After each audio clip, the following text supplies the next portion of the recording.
everybody. Welcome to Inspired by Mystery podcast. I am your host, Sammy Source, and I have a very special guest today. I have Christian Harris here to teach us all about space weather and the science of the auroras and astrophotography, and we're going to go down the rabbit hole. So I am really looking forward to this show today. This is awesome. Welcome, Christian. Thank you. It's good to be here, Sammy, finally. Yay! I am so glad. I'm glad that we finally got you on the show. Just so everybody knows a little bit how I met Christian here. He did a an Aurora class, which I don't know how long ago was that. Maybe about 6 months ago or something like that. Yeah, it was my last trip to Alaska, so it would have been in March, I want to say second or third week of March. Yeah, I saw the advertisement for it on the Aurora Facebook page, the Aurora notifications. And they were like, there's this class that was $20 or whatever it was, and you can learn about the science of the auroras. And obviously, I immediately signed up for that class. I was so excited about it. And it was so informative. It was so awesome. I learned so much. And I'm so appreciative for that knowledge that you gave me. So I immediately sent him a message after the class and was like, will you be on my podcast? Like, this was fucking awesome. I am so glad that I got to learn all this stuff. And I know so many other people would be really interested in learning all of this stuff as well. So it's really cool to finally have you here. That's so awesome. Okay. Very good to be here, and I'm glad the class has paid off. Oh, it was fantastic. It was great. I think maybe it was like 8 or 10 people in the class. It was a Zoom call, so people could actually Something like ask that. questions and stuff. So it was really neat. But I hadn't actually started the podcast yet. I was like, I'm gonna be doing this podcast, and I really want to have you in on it That's at true. some point. Yeah. So I was like, okay, I do let me get remember it the delay. rolling. Yep. And I'm like, I promise I'm getting it together. So here we are. Fast forward, time traveling. Bam. What Loving it. episode number is this? I don't know exactly. I want to say Losing this is the track. seven. This is the 17th one that's put on YouTube, but we had quite a few before then, so maybe 30 or something like that. So Sure. it's great. It's so great, and I love having different guests. I always have so many different, unique kinds of guests on here, but I am a huge advocate for science and knowledge and understanding. So this is really specifically special for me, especially because auroras are the most magical thing that I've ever witnessed with my own eyeballs in my entire life. I'm So, fully in agreement with you there. gosh, it's so awesome. Okay, so let's start with a little bit of backstory on who you are, where you come from, and what school you went to, what made you decide to do science as your main goal in life. So initially, Tell the us. whole story starts pretty early. There was an event back in 2003 in October. It was called the Halloween Storms, and this is all Aurora related, of course. But it brought the Aurora into basically all of the world for, I want to say, 2 nights, um, including my hometown of Newark, Ohio, which is where I grew up in as well, went to high school. But I want to say, just randomly one night, my dad calls us going, hey, there's these lights going on outside. They're really colorful. I have no idea what's going on. So we, of course, run outside. Now, we're in a really suburban area. It was maybe 30 minutes from Columbus as far as the light pollution was concerned. So it's not like it was a dark area. But you just see these giant Really? red and green pillars. Yeah. And it was, and now Wow. it only lasted, I want to say, I only saw maybe 5 to 10 minutes of it. I did watch every bit of it. And it wasn't very, didn't move a lot. I want to say it was probably the end stages of it, but they were just giant pillars in the sky that were in this, I mean, again, light polluted area. I can't really stress that enough. Newark was not the best place to see things in the sky. But Wow. that kind of did everything. And then from there, I had an obsession with it, trying to figure out, okay, when can I see them again? How can I see them again? Fast forward to 2003, my interest initially was just in physics. I really didn't have any, I guess we'll say, aurora needs or any need to just study the aurora specifically, but I just liked science in general. I saw a documentary called The Elegant Universe, which was just a PBS special going forward talking about string theory, which is a fairly heavily involved theory that was trying to get to the basis of how everything works at its core. But it was a really cool documentary that really brought oh, this is a real field. This is very interesting. I should look into this more. So I wound up going to college for that. Initially, just starting off as a freshman, I didn't take college too seriously. My family moved to Florida, so I didn't even get past the first year. But then my time Hmm. in Florida made me realize I really needed the education and really had more of a passion to see something besides other than I'm out of high school now. I'm working a job, and that's it. So needed more. I moved back Sure. to Ohio. Wound up going to and finishing at the Ohio State University. Um, and then I went through just a lot of other life tribulations. But then in say 2017, 2018 is really when the Aurora part took off. I did send the link as well for you, but at some point, Space Weather Trackers was a Facebook group that was started in 2012 with a couple other people that I knew. At the time, it was really just a, hey guys, Aurora's out at this place and Sure. this time. See it. And then it evolved into a science part of it, which more was like, hey, this event's occurring, which means this, which leads to this. So Oh, expect that's this. awesome. I have to follow that. That sounds really Yeah. awesome. Yeah. It has been kind of out of play for the last, I want to say, almost 3 or 4 years. We just went through a solar minimum period, which really just means the sun was super quiet and there was nothing going on. And I started getting busy and did my move to Colorado and all of that too. So I really haven't done too much with it. I'd say 20, probably 19 or 20 was the last post I made. I'm doing about 1 or 2 posts a year. But it did get pretty big for a while. It was referenced in a couple different people. Phil Plait, he's an astronomer that's a really big advocate into speaking out against bad science, we'll say. He would share our pages a lot just because we were able to explain things as to how they were in a layman's term as well. And that's Oh, that's honestly what great. made me realize I could teach too, and kind of led to the classes. I met up then with Amy of the Aurora Borealis notifications, and she suggested I come up there. We hosted a few classes and just kind of explain to people how to see the aurora on their own.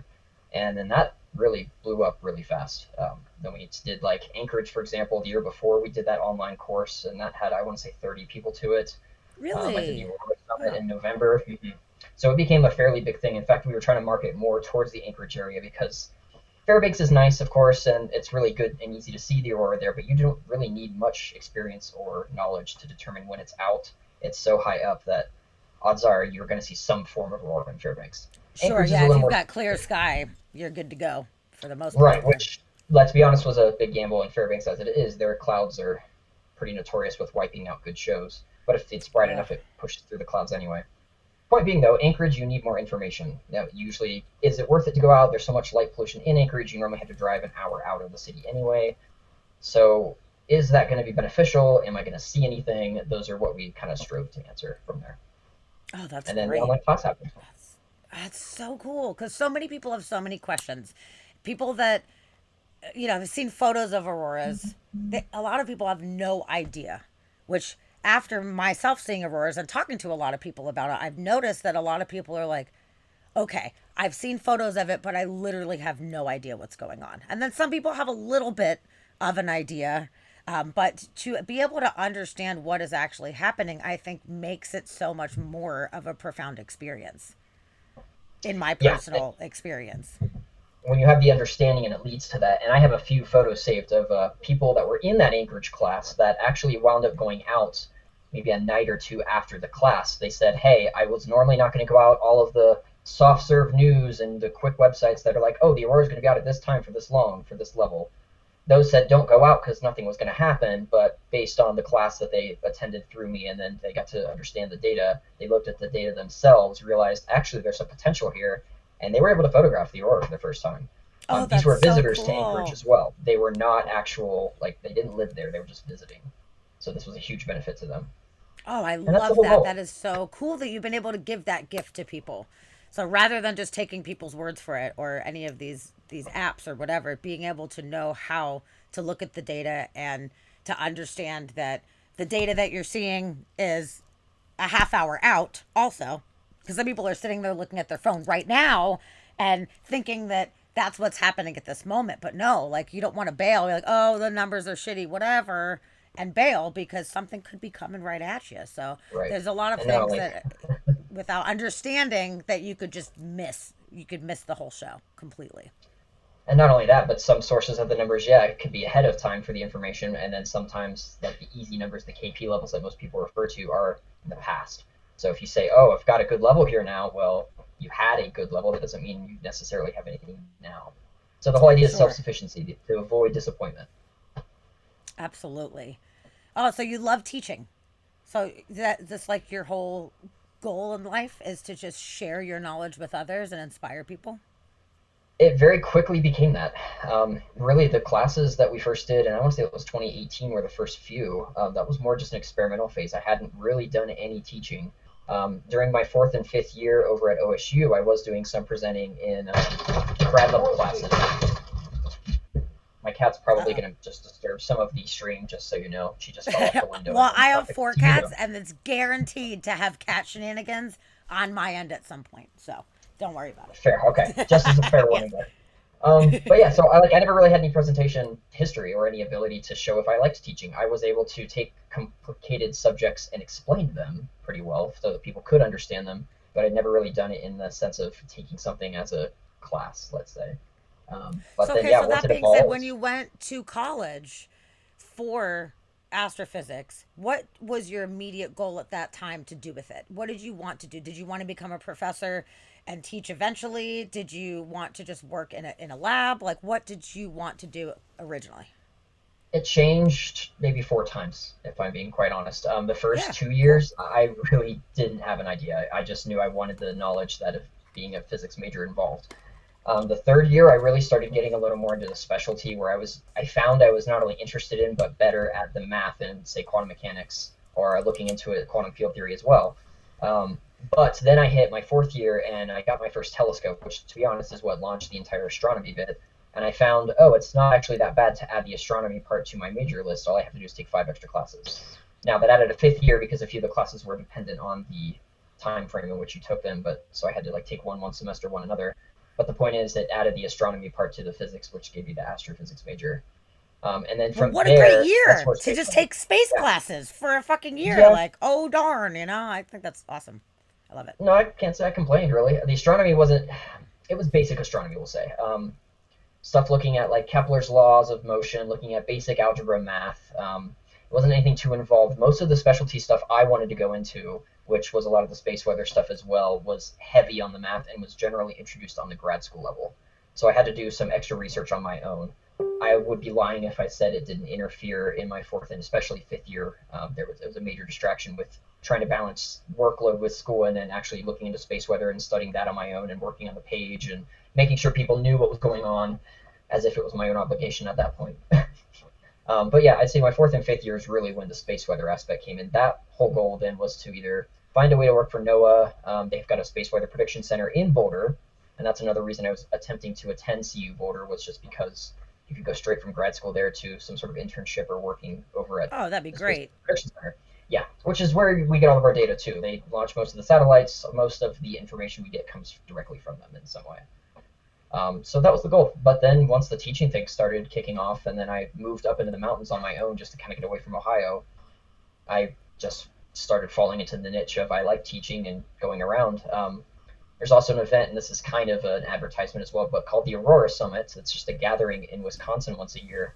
They're finally having it again this year after COVID, but it's just a bunch of people getting together and learning how to take pictures of the aurora. It's right on the lake too, so it's a perfect view of the northern horizon. But I've taught there not last year, but it'll be in 2019, and I'll be presenting there again this year as well. But I Ooh, just when is that this year? November, I want to say 2nd through the 5th. I'm gonna have to check the calendar on that, but it's the first Friday, Saturday, and Sunday of November, and That it's very sounds so fun. yeah. I Now bet it it's is cold cold too. out there though. Yeah, Ooh. that was a big issue back when I was there last. I didn't pack as well as I thought I would need to. But it's right on the lake, so you're getting some breeze coming in, and there's a possibility of snow. We did have one clear night for photography to learn how to do astro, and it's not just aurora stuff. It's night sky photography. It's light painting. In fact, the presentation I'll be doing is getting specifically into how the new solar cycle is doing, so it's a little more specific. Oh, But the that's point is great. just a bunch of people meeting in a giant hall, listening to presentations, eating food, and taking pictures. Oh man. Well, if I can't make it this year due to COVID related shenanigans, I It's will keep that short in mind for notice. next year because I would love to do that. And I would honestly really love to come and do the one that you did in Alaska. I have not been to Alaska yet. And I really, Me too. really want to go up there. I mean, I see so many photos constantly of all of the auroras in Alaska. And honestly, I was looking a few weeks ago, there was some really cheap plane tickets. And I was looking at going to Fairbanks. I was really thinking about it for a minute, but Delta got so bad. I don't think it's an appropriate time to be flying, which sucks because it was like $183 or whatever round trip from Seattle up to Fairbanks. And Oh, we're like, I'll just so fucking good. go to Fairbanks. Let's do it, And The extra flight unfortunately. from Denver to Seattle adds like an extra couple hundred too. So I normally expect to spend like 400 to 600 for my tickets generally Oh shit. for route trips at least. So it's not a fun price, but it's worth getting there for. Yeah, 100%. Dang. Well, I definitely want to go sometime. So maybe we can end up going together and you can show me all the stuff and we can take the best photos fucking ever. Because some of these Yep. photos from Alaska, oh my God, amazing. I have seen the Aurora personally in Iceland and I've seen it in Oh, Norway, Finland, and Sweden. So I've those are seen the good whole, like, places. yes, all Scandinavia up in the area. Arctic Circle. Oh, yeah. But not Alaska yet. So that's going to be my next Aurora goal is to end up going up there. So have you been to Scandinavia at all? No, I haven't actually been out of the country, including Alaska, and that's my own fault. I'm not a Oh my big. goodness. I don't mind flying. I guess I should say that, but the flight from Seattle to Fairbanks being about 3.5 almost hours is long enough, and I have a hard time doing that. I don't know how well I would last doing Is it international like flights. flying anxiety? In a Or what way, is it? I do end up taking quite a bit of Benadryl just to calm myself down or at least fall asleep. But it's mostly the idea of just being in one spot for that long is a very hard thing for me to just deal with in general. I don't usually get I up very can much or go to the understand. bathroom, but it's hard. Yeah, being in a metal tube for that long where you're like, I'm everywhere and nowhere at the same time and I'm in a fucking tube and if there's an emergency, I am not on the earth right now. Like it's a little nerve Nope, wracking for me. I'm going not gonna lie. down. It's yeah, Now, at least on this it's a last little trip to stressful. Alaska, going there and coming back, I had Aurora on both sides of the plane. In Oh, fact, fucking awesome. going back to Seattle, I was facing south specifically so I could sleep because I was leaving at like 12:31 a.m. And the Aurora was so strong that night that it was so visible as a giant green band in front of me, even looking south. Fucking So I didn't sleep in there. awesome. Oh my god. I will say that I was about to fly to Helsinki. It was a few years ago, a couple years ago at this point, and the flight got delayed, and they had to change it. It was because of the whole Boeing Max fiasco thing, and they Oh, pushed the flight. And at first, I was so pissed because I was like, "God damn it! Like I have plans, and all of this shit you're just fucking up my whole entire schedule." But they're like, "Okay, but we're gonna put you on this later flight." So I'm like, "All right, well, at the very least, maybe I'll get to see some aurora since it's at night. I'm not flying during the day, I'm flying at night." And right. what do you Always fly at night. fucking know? I obviously picked the left side of the plane because whenever I choose my seats, I'm always choosing the north facing side of the plane, which that's a pro tip for anybody that's flying anywhere ever at night. North, Please face north. be on the north hand side for sure. And I was so fucking excited. And they were trying to make everybody close their shades. I mean, it was the dead of night, and they're like, "Okay, everybody close their shades." And I'm starting to You're see like, no. aurora, and I'm looking around the plane, and everybody's dead silent and sleeping and quiet. And I was like having a heart attack. I just wanted everybody to wake up and like enjoy this. And the flight attendant came over and was like, "Can you please close your shade?" And I was like, "Absolutely not.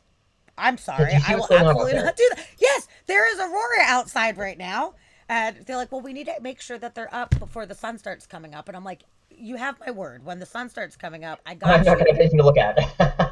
But there's no So that's way fine. right now that I am not going to be observing this. And it was so awesome flying through the sky with the aurora just dancing around outside. It was the coolest thing of all time. So I love More that. I love advice that for you got to see it too. anyone with a camera, at least taking it to get the aurora. There are rubber lens hoods that you can cover your lens with and put on the actual window itself, and it blocks all the glare. The glare is terrible, especially if you fly Alaska Airlines. Yes. There's a blue glow that will get in all of your photos if you're taking stuff out the window.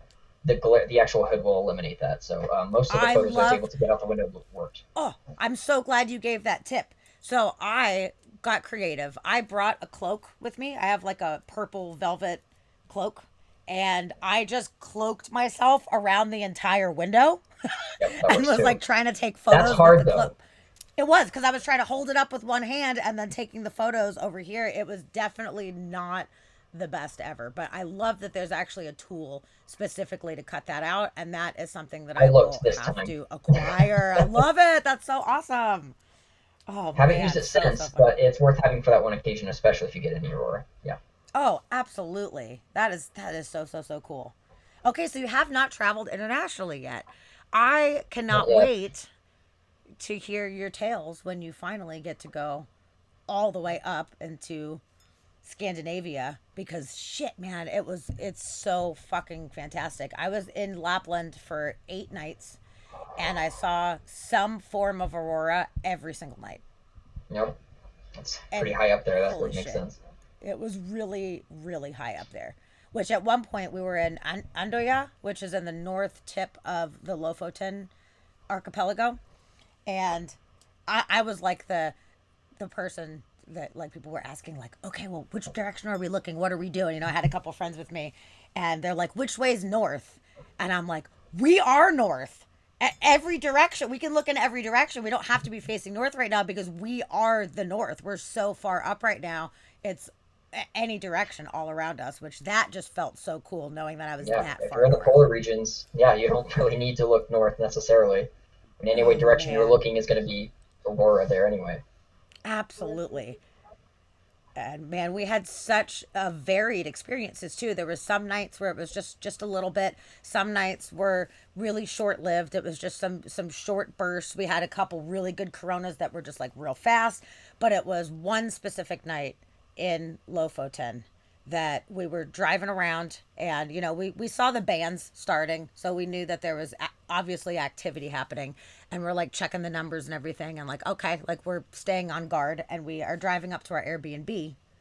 And as soon as we got out of the car at the Airbnb, the entire sky fucking exploded. It Best was the case there too. craziest Oh my god, it was crazy. The entire sky was just lit up. It was moving so fast, just overhead corona. There was pink in the sky, and it was kind of funny because the host of the Airbnb was right there, and she was trying to give us the tour. Hey, here's where the towels are and whatever. And normally You're like I'm the aurora. person, yeah, but I'm the person normally that like greets the host, and talks to them and like gets the whole deal. And I was like, I'm not it. Not it. I'm so not it right now. Like, sorry, I'm fucking busy. And she was like, I understand. Okay, here's where the shit is. If you have any questions, let me know. Bye. And she kind of bailed. But it was a really short lived, intense moment. It was probably about maybe like 4 or 5 minutes of like super intense corona, but then it lingered for quite a while after that. For a couple hours, we had some really nice bands and some good curtains and all of that jazz. But just that one main show, I mean, it was so bright we could have seen our hands, glowing underneath this Yep. light. Oh, I it's the will most say exciting the thing in the world. 9 nights I was in Alaska this year, I had aurora 5 of those nights, so a majority of them, and I'm including the night I flew over because I did see them on the plane. But the third night I was there, I went out on one of my. I have a friend that's there who runs obviously Aurora Fairbanks tours. He let me come with him to one of his tours in a rural area in Alaska. It was about an hour north of Fairbanks ish. Well, somewhere around there. I'm going to be honest, I'm not sure. But the point is, the show was so bright at some point once we got up there that yeah, I mean you could see everything as clear as day. It's not like there was any darkness from that point. Most of my pictures Wow. came from that night as well. Oh man, But your it's great when photos that are happens. unbelievable. God, I happened to buy a I new love it. camera before I went, which was a mirrorless one, thankfully. So that was a huge perk too. Perfect. That is so awesome. So, how many times have you been up to Alaska? Have you been a bunch of times? So yeah, I once a year since 2017. So we are at 5 times now. So this will be my 6th year going. Once we go, I'll probably go end of March, beginning of April, 2022. I haven't quite decided yet, but the point is, it'll be my 6th time up there. Oh man, that's so fun. Awesome. Oh, I'm so excited that you just keep going. Now you're just like you're hooked. Right. Well, now, and that's That's another reason where now, of course, I do want to go to Scandinavia, Norway specifically. I'd like to see the country in the winter, but one of the bigger trips, if when I ever do international, is going to be New Zealand. Probably it's going to be Southern Hemisphere. It's going to be possibly oh Aurora yeah. Australis, which will be mostly the same, but I want to see the southern sky. Absolutely. I would love to see that too. That'd be so amazing and so fantastic. Oh.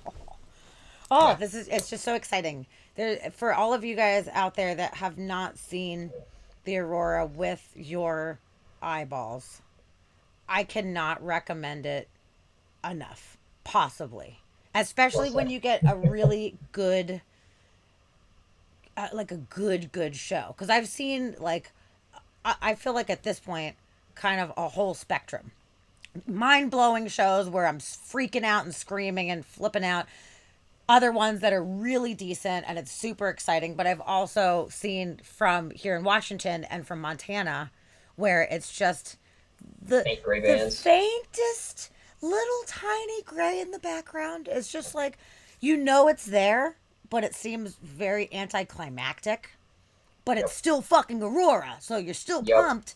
But you're like, okay, well, it could be cooler, and that's kind of To give like out more hope, disappointing.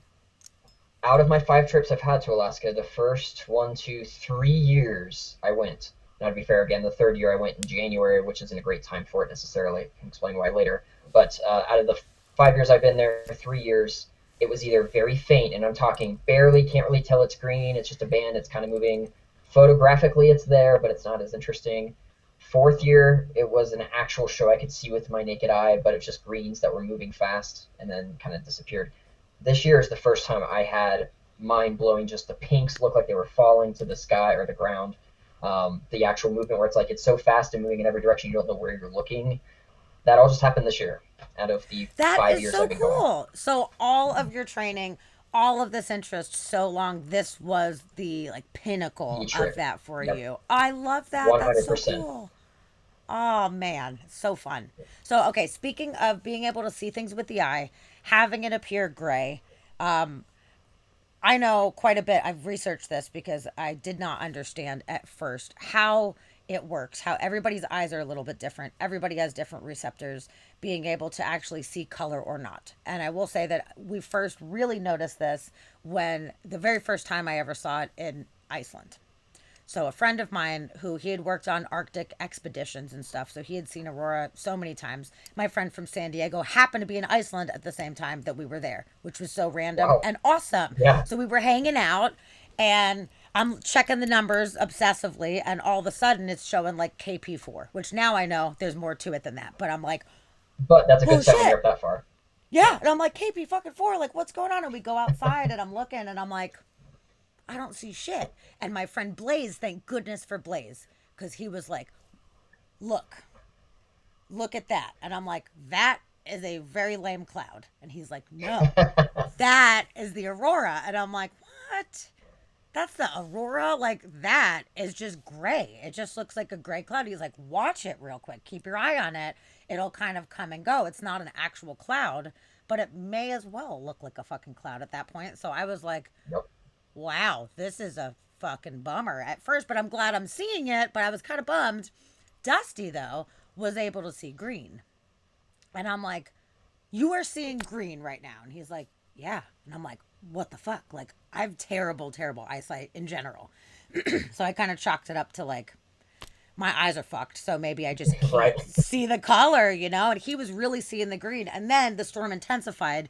And then And it then you was saw it. like, oh yeah, all bets are off at that point. I was like, okay, here we go. But at first, I was so confused as to why it looked so dim and then how Dusty could see it and I couldn't. So, do you want to explain to people a little bit about how our eyes work and why we pick up on what we do? Of course. And there are two parts specifically to that.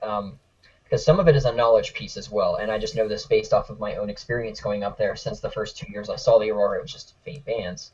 You learn a little more what to look for. So that if you've had experience with it visually, even if it's the fainter stuff, you can recognize it more as an Aurora rather than just a cloud. If I was asked, for example, to see things my first year and say that that was Aurora, what color it was, there's no way I'd be able to. But when I came third year and saw the same faint band that wasn't colorful, I could see some glimpse of color in it because I knew it was there.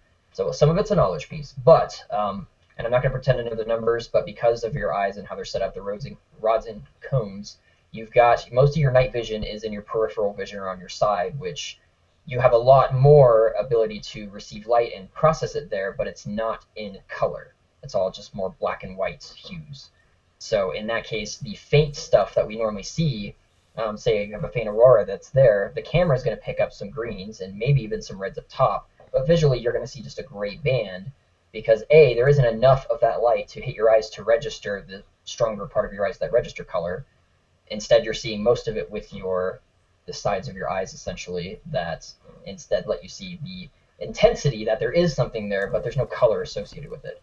Now, the reason you, of course, then see color afterwards is because as the aurora progresses and gets stronger, you get more and more of that light coming to you, in which case now those are being activated. I would be lying if I Gotcha. said I remembered which of the rods were, and which the cones were. I just know the general overlook, but it's your night vision specifically, and this applies to everything in the night as well. Your stars, how well you see the night sky, the Milky Way, all of that. It all comes down to you're not going to see much color because what allows us to see things in the dark works by not seeing color generally. That makes sense. Okay. Okay, good. Dusty actually has a question. So, since we are just going on about auroras right now, I think it would be very good for you to explain to everybody what creates the aurora, first off, and then what determines the colors, which are two, separate Kind of questions separate that do kind of questions, separate but equal. exactly. So, Sure. yeah. So, explain to us how does the aurora happen? What are we seeing when we get these beautiful shows in the sky? Without going into too terribly much detail, I could give an entire class on just that one first question, but For sure. initially it all starts at the sun. The sun has solar wind that comes from it. It's just the atmosphere leaking off into space, and that affects the Earth by interacting with Earth's natural magnetic field.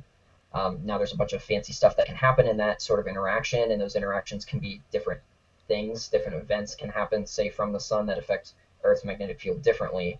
But ultimately, Earth's magnetic field and how it filters that solar wind away from our upper atmosphere, which, by the way, just to stress this, when there's aurora or any sort of activity from the sun, it's not affecting us on the ground because of our magnetic field.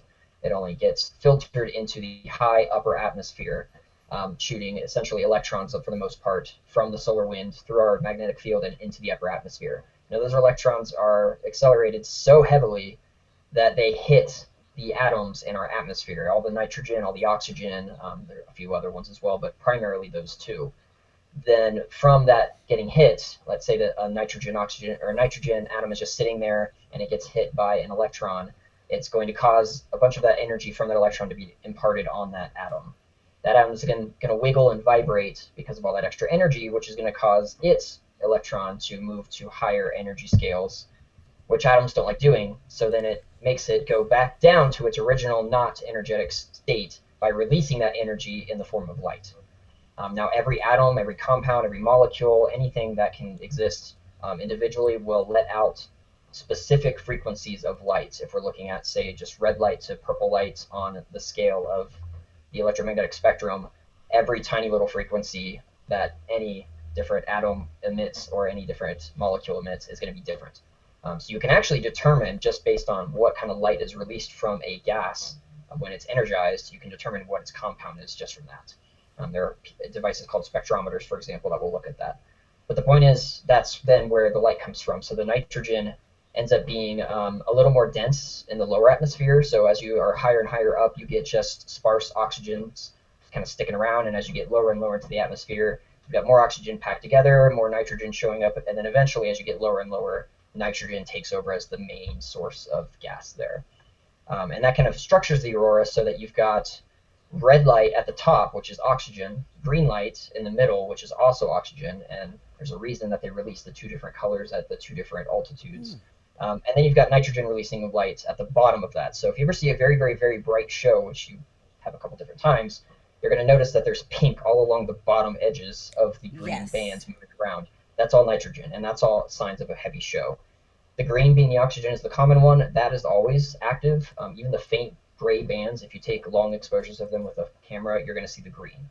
And that's coming from the oxygen.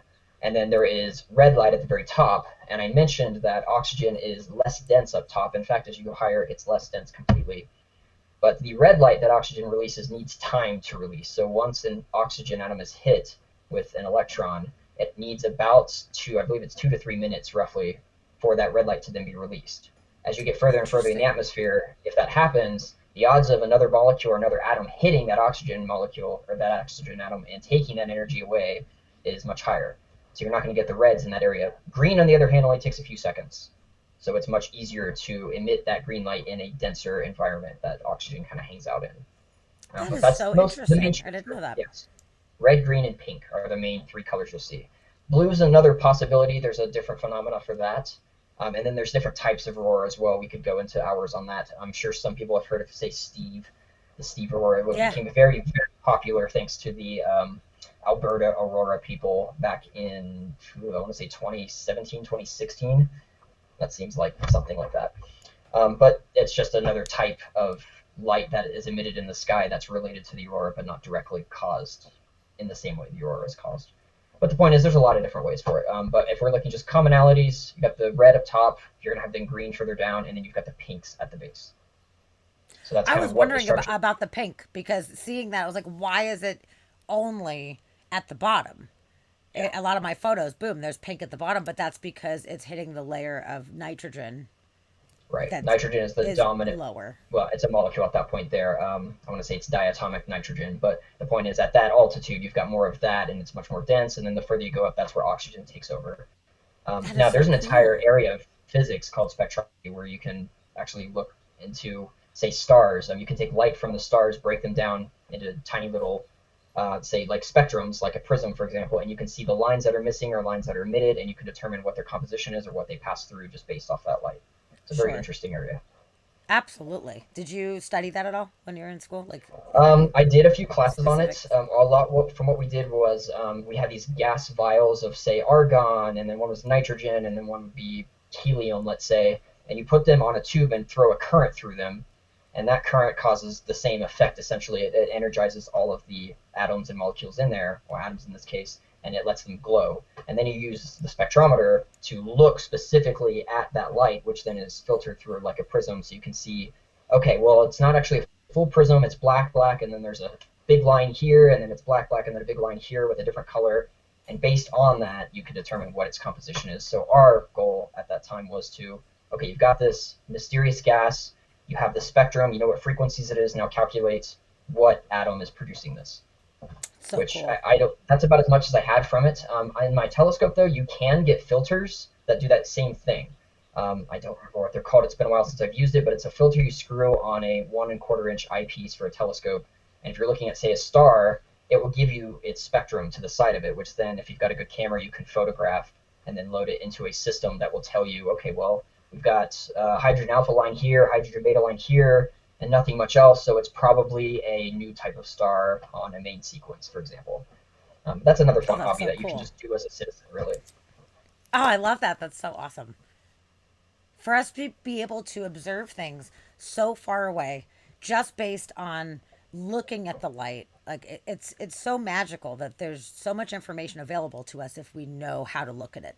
You think about, thousands of years ago, they're just looking at the sky and just seeing all these little white dots, and they had no idea what any of it was made of. I feel like I'm so proud of humans for being able to come up with this Step up amazing from the. Could not agree ways, more. yeah, because we can actually start to understand and appreciate the, the differences that exist out there. It's not just a bunch of white dots in the sky anymore. So I love it. Right. That's really cool I'm going that you to learned to do promote. that. I'm going to promote the newer Cosmos series that Neil deGrasse Tyson revitalized. In season one, I want to say it's one of the last two episodes. I don't remember which one, but there's an episode all about James Clerk Maxwell, the unification of lights, as to, oh, well, we've got electricity and we've got magnets. How are they connected? Oh, well, they are connected. And then it brings in spectroscopy from there. But it really goes into good definition that kind of explains that whole process and what it looks like and how the history came about from it. How we had two separate, entire different things that we had no idea were connected, that we somehow found out were connected through science and experiments. And then all of a sudden that led into more, which opened up the gateway to us figuring all of this out. Ugh, I love it. That series is fantastic. I Oh, yeah. love the Neil deGrasse, new Cosmos. If anybody has not seen it, if you're interested at all in this kind of stuff, absolutely check it out. Yeah. Absolutely. I will, of course, promote the Carl Sagan version as well. Granted, the graphics aren't as great. The science is just as solid. Of course, some of the things have changed since those ones were released that Neil deGrasse Tyson will mention. But the point is that Carl Sagan was, a man of his time as well. Oh, Definitely watch those. absolutely. But it's crazy because it was so long ago. We've learned so much more that there's a lot of good base knowledge to learn in the old ones for sure. But Oh, I yeah. feel like nowadays, like it's almost more beneficial to watch some of the newer things because there's just so much more that we have learned that was kind of just missing. And I wish Carl was still here with us so he could see all of these magical things come to fruition right now. Like, I just wish we could resurrect him right now. If we I could do. anybody, that would be a good pick. Although I would be I scared to see know. what he would see. He would have to see where we're at with, say, like the climate going on or where humanity's been. Granted, of course, with all the positives we've had, there was a lot of things he forewarned against that are now coming to fruition. Unfortunately, Absolutely. it'd And be you a know little what? We scary. had Stephen Hawking for so long, way longer than we ever expected to. I am really Also true. glad that he got to see as much as he did. I am very grateful. And, of course, it was a huge loss losing him, but I mean, he wasn't supposed to live past 20 something. And Oh, he he made it revolutionized our black so hole far. understanding. Hmm. Absolutely. I'm glad that he got to be here to see it become fact, like science fact. He's like, I have this great idea. I'm pretty sure that this exists. And then we're like, we actually have photos of it. Fuck yeah. I love it. Here you go. Here's your proof.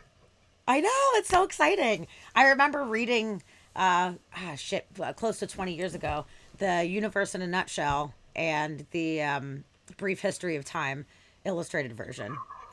And I Powerful just book. absolutely loved it. Yeah, and it was before all of the like, black hole proof was out there. And I remember reading it and just thinking like I am so excited. One day we are going to be able to prove this. Like there's no doubt in my mind reading the science right now and looking at these illustrations that this absolutely exists.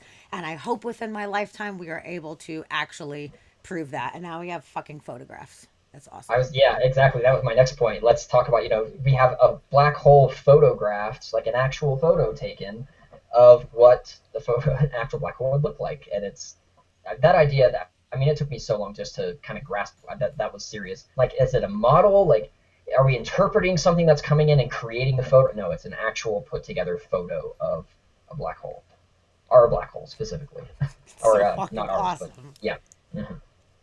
It was pretty Oh, it's awesome. so cool. There's shirts I too. love it. They sold a lot of shirts. Oh man. Yeah, just being able to have eyes in the sky right now. I mean, with the Hubble just changed everything. It changed everything so much and I can't believe that within my little tiny lifetime of, I've been on this planet for 40 years and within my lifetime we have opened our eyes to the sky.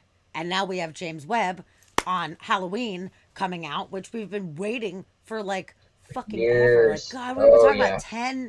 10 years, 12 years, something like that. It's been forever and I'm so stoked that we are going to have an even better telescope right now, like the And it'll best. still be a while before we get any data from that as well, but what data we are going to get is going to be pretty But we've revolutionary. waited 10, 12 years. So you know what? If it's a few months or whatever, if it takes a while, like Even I've another got year, time. that's fine. At least it's moving. I've got time. Yes, I'm so excited. But yeah, we have come leaps and bounds just in our understanding of our world and our place in the universe. Like we are able to see so much more than we ever were before.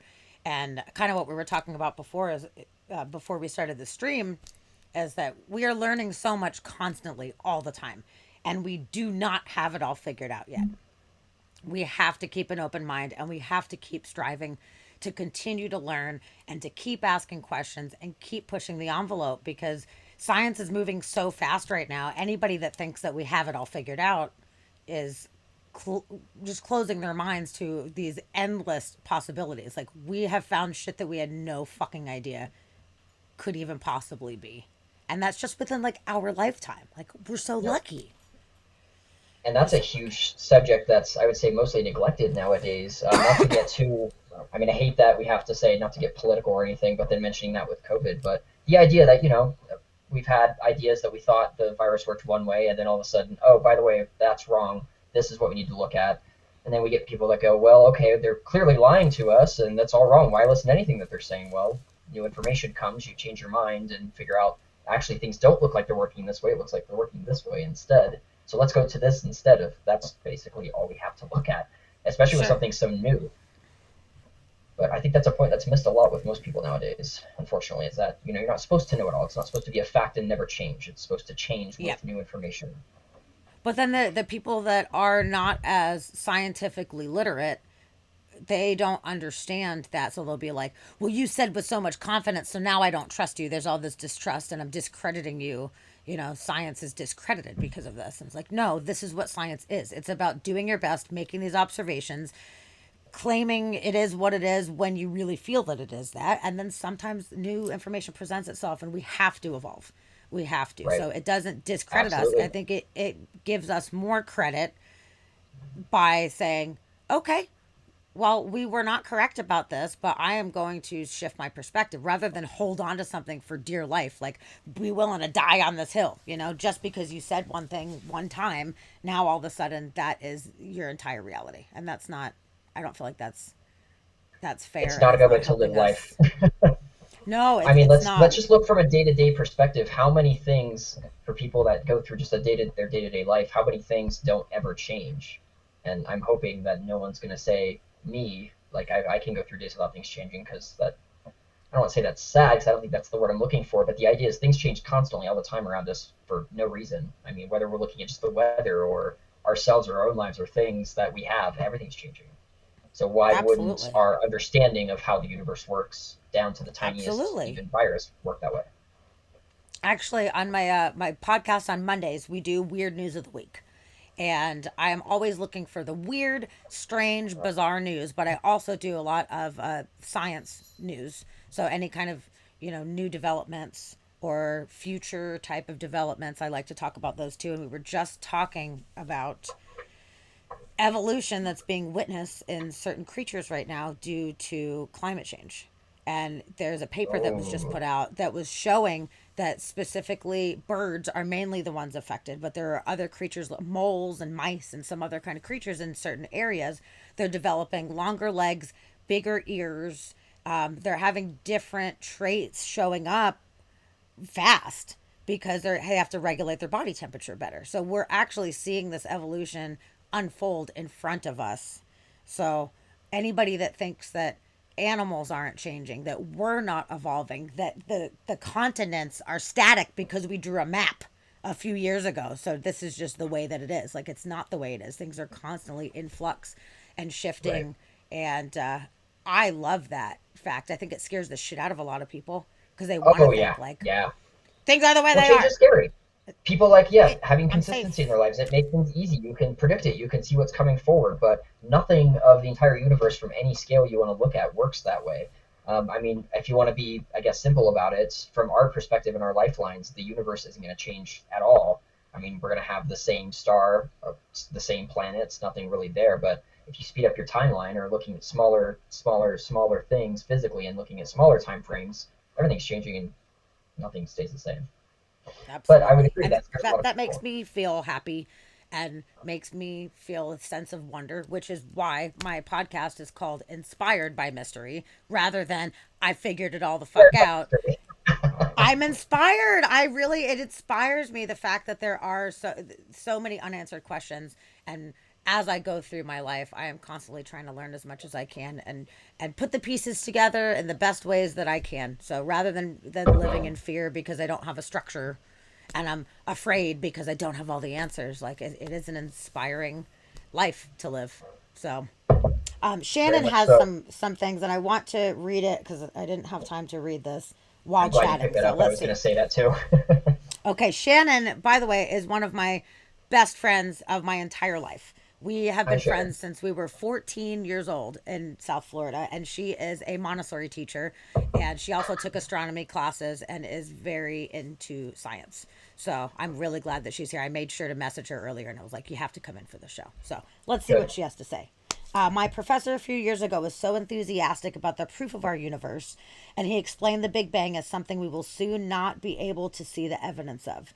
Do you think that we will lose this sight of our minute evidence of the beginning of our universe? It's a really good Huh. question. So, and I'm pretty sure I understand the context there as well. So the idea is, and yeah, it is nice. So we've got something called the cosmic microwave background that we can actually look back in if we're looking at the universe in radio wavelengths. We can see the moments when things condensed from being completely opaque and not allowing light to travel through more than just a few. Actually, I don't know the actual physical scale, but we're talking probably nanometers or smaller. But then the moment that went from opaque to transparent, and then things cooled down enough that you could have atoms form and molecules start to form together, and then the universe became see-through rather than just being a dense soup of I can't see what's going on here. Um, Sure. but the problem there is, and what she's mentioning, there is inflation, the idea of inflation at least, which has been fairly well studied and at least is consistent, saying that the universe, the actual meters by which we measure things, is expanding itself and having more space added to it. And the further out we look into the universe, the more that seems to be true and the faster that rate seems to be. So the idea is Sure. if we look forward in the future enough, eventually there's going to be so much space added between things that we're going to lose the ability. Light's not going to have had enough time to move from that thing to where we are. And then Interesting. eventually we're just going to have an empty universe. Now, this it's not technically happening on the scale of like people and individual atoms and all of that. We're talking space between galaxies, essentially. But the idea is eventually, after billions and billions and billions of years, we're not going to have then signs of multiple universes or multiple galaxies, and the CMB then could disappear theoretically.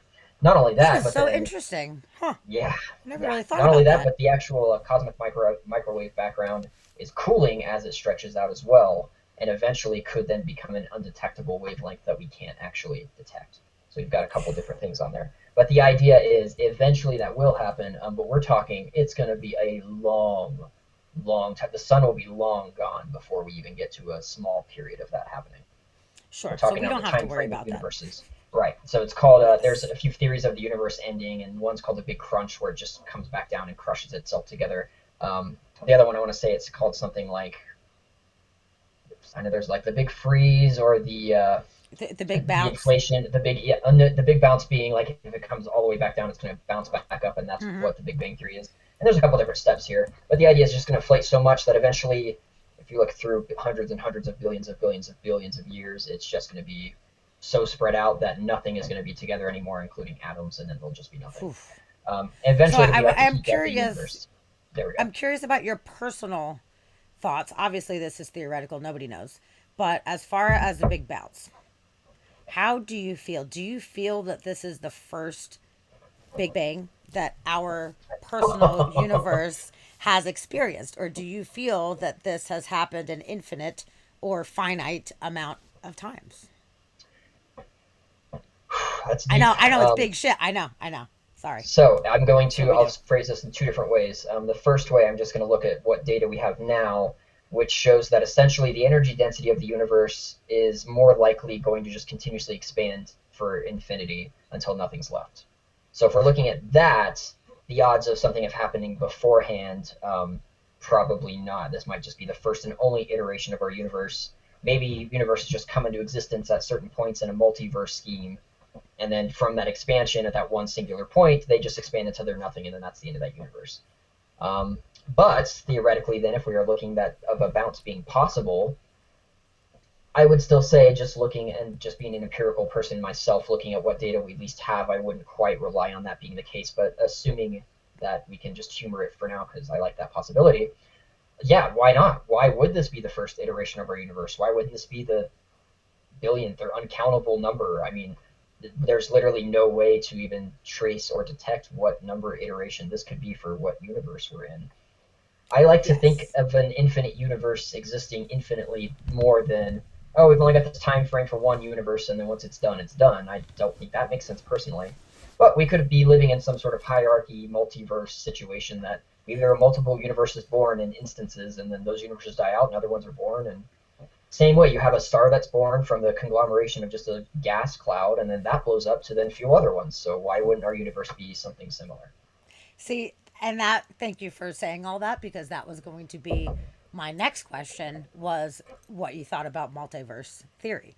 And I think it sounds pretty damn possible. Like same thing of us thinking like back in the day, we are the center of the universe. Earth is the center of the Of the entire entire fucking universe. universe. Like we're not even the And then center of our solar system. Got it. there Okay. we go. So Oh, nope.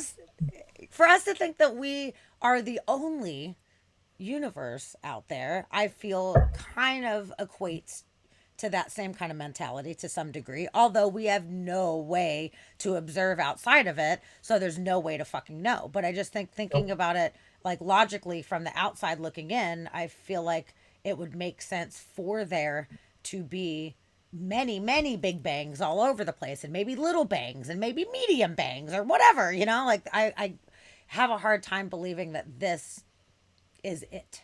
And just this one universe, this one big bang, it's so hard to comprehend its scale and its vastness that most people have a hard time even wrapping their mind around one possible universe. But like, take a minute, step out of it. There could be billions, infinite amount of these universes, or you know, just I'm going to just take systems. a step out, and I assume this might get a laugh from some people too. Honestly, if I had to pick a fantasy script or let's say a book, TV show, movie that I think gets it fairly close to right, I'm gonna have to go with Rick and Morty. Honestly, their ideas of the infinite universes and how Rick just plays God with them all, and how they're all just happening over the same time span. Blah blah blah. I legitimately, I think they've got it right there. Every possibility Interesting. become its own possibility universe. I just think it makes more sense. Now, again, of course, no, there's really no way to test that now. We might come up with some evidence that we're able to find fingerprints of multiverse activity within our own universe that we can understand. We would, of course, have to get further in life to figure that part out. But for now, since we're just shooting ideas around, why not? I mean, we haven't been the center of our own planet. We're not the center of our own solar system, galaxy, nothing. Nothing revolves around us. Everything we've looked at from this, well, since Galileo's days, really, and onward, has pointed to the fact that we could be happening infinite amount of times, even in our own universe, and never know it. So why wouldn't multiverses be out of the question? Absolutely. So, do you believe in the possible? Oh, I can't say do you believe, but do you entertain the idea of multiple like dimensions as far as like, there's one version of us where we never had this conversation and whatever. Like, do you think that there are multiple parallel universes about different possibilities of our lives, like multiverse theory? There's this other universe where, I don't know. I did. Who knows? You come across a Whatever. point I where was you have a taller. choice to make, and you make one of those choices. Does that other choice exist in its own other possibility or own other Yes. dimension? Again, I say Yes. why not? I mean, if you just look at the, like a day-to-day situation of the average human being, then I don't see why that wouldn't be the case. But you would even make a stronger case going back even farther than that. Okay, well, what if let's say stars didn't stop fusing to get fuel, add iron? What if they could go up to higher elements? What would that universe look like? How would the laws of physics work there? Or do you fall under the subscription that our universe is the only one that exists because it's the only way it can exist? I'm going to reference a really fun paper I read. This was probably 6 years ago.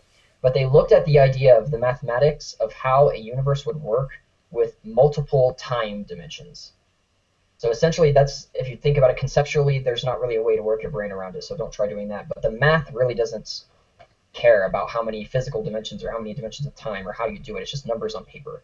But the idea was it looked at different possibilities for different universes. Could there be gravity? Could orbits exist? Could the universe we know it now exist if we had one less dimension of, let's say, space, or one more dimension of time, something like that? And the idea was essentially that this was the only stable three dimensions of space that we physically at least move in, and one dimension of time was the only one that was stable. So then, Sure. you can look through and say, well, I mean, yes, all of these other possibilities could exist, but if you go back far enough and look at the universe, what fundamental changes can you make to how the universe works and still have a universe where the observers of that universe can ask the same question? So, I mean, if, let's say, electrons don't end up merging with protons to make atoms, we have nothing. There's nothing that's going to form. We have a bunch of particles that are going around, not getting any bigger or do anything. Um, Right.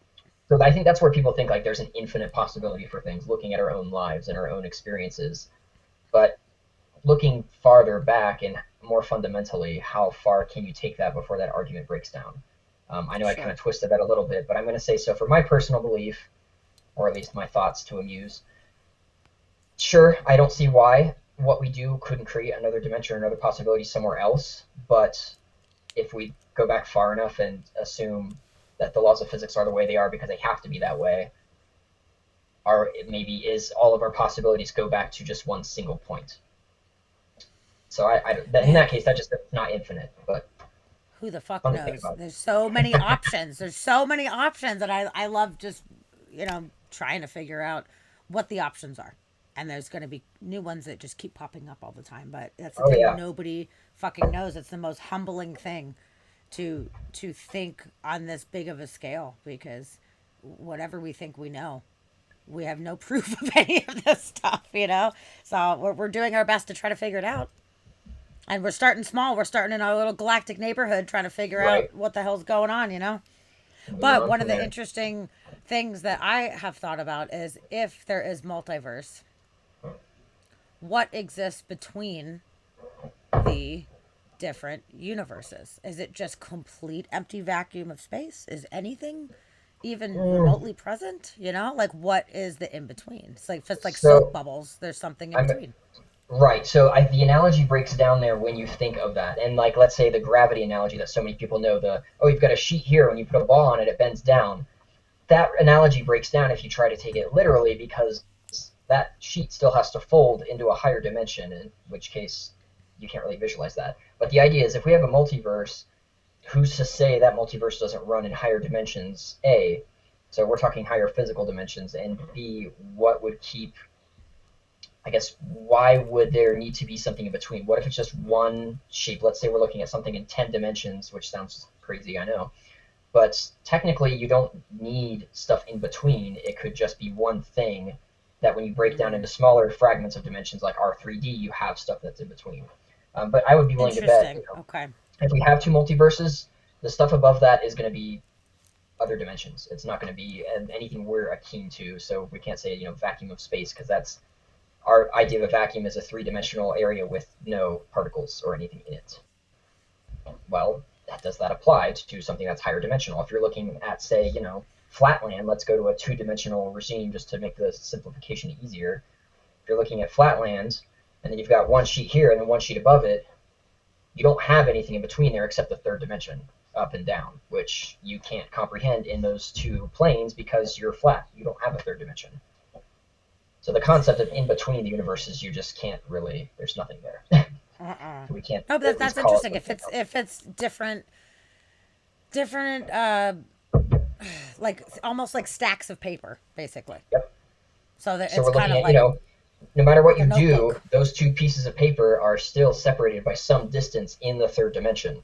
So if you have things that live only on one piece of paper and then the other one lives on the other piece of paper, there's no way you can explain what exists in between that, because they have no concept of a third dimension. Likewise with us, can you picture a different direction, or can you picture a way to move physically and end up, say, inside of your body without piercing the three-dimensional shell of your body? No. And if you're going to say something like just cut it, that doesn't count. Right. Huh. Man. But that's kind of your analogy. Or two dimensions, again, let's do the easier one. Draw a circle on a piece of paper. You can poke your finger inside the circle because you're going through the third dimension to poke the circle. But if you're in that piece of paper, that circle's a boundary. You can't get into the inside of the circle without going through it. So likewise, Right. expand that to our three dimensions. Man, this is great. I'm so glad we're having these conversations right now. Yeah, This is fantastic. dimensionality is a fun conversation It and can be led into is. a lot of other areas. I really wonder if the ancient people actually really sat around and thought about this kind of stuff, if they had any idea, like without the basic foundation of knowledge that we have right now about the mechanics of the universe that give us some kind of baseline idea to build off of. I wonder if the Egyptians or the Minoans or the Dogons or whatever, if they actually sat around and had these kind of ideas, but didn't know how to illustrate Back that in then, oh carvings yeah, or back then whatever. it was philosophy. That's why philosophy was such a major thing back then. I mean, it was all they had. It was the theory of logic and words putting together those ideas rather than the experiments that they had. I mean, all the way back to the Greeks, even. I love the Greeks. My plan is to move to Greece someday, and I just love how introspective that they just are by nature.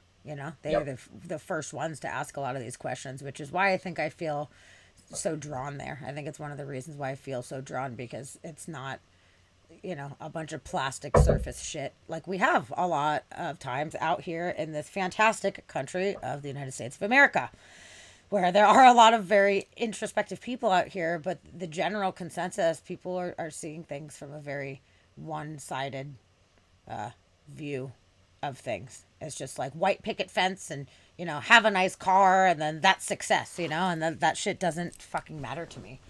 Like what matters is expanding your mind and at least asking these questions, even if you don't have any answers, just the act of pondering and stepping out. And, it keeps me in check a lot of times too. Cause if I'm Right. having a stressful day or upset or sad or frustrated about something, like I just take a moment and I'm like, okay, I am on a rock floating in this gigantic fucking universe that is so fucking magical. Right now, there are stars exploding somewhere.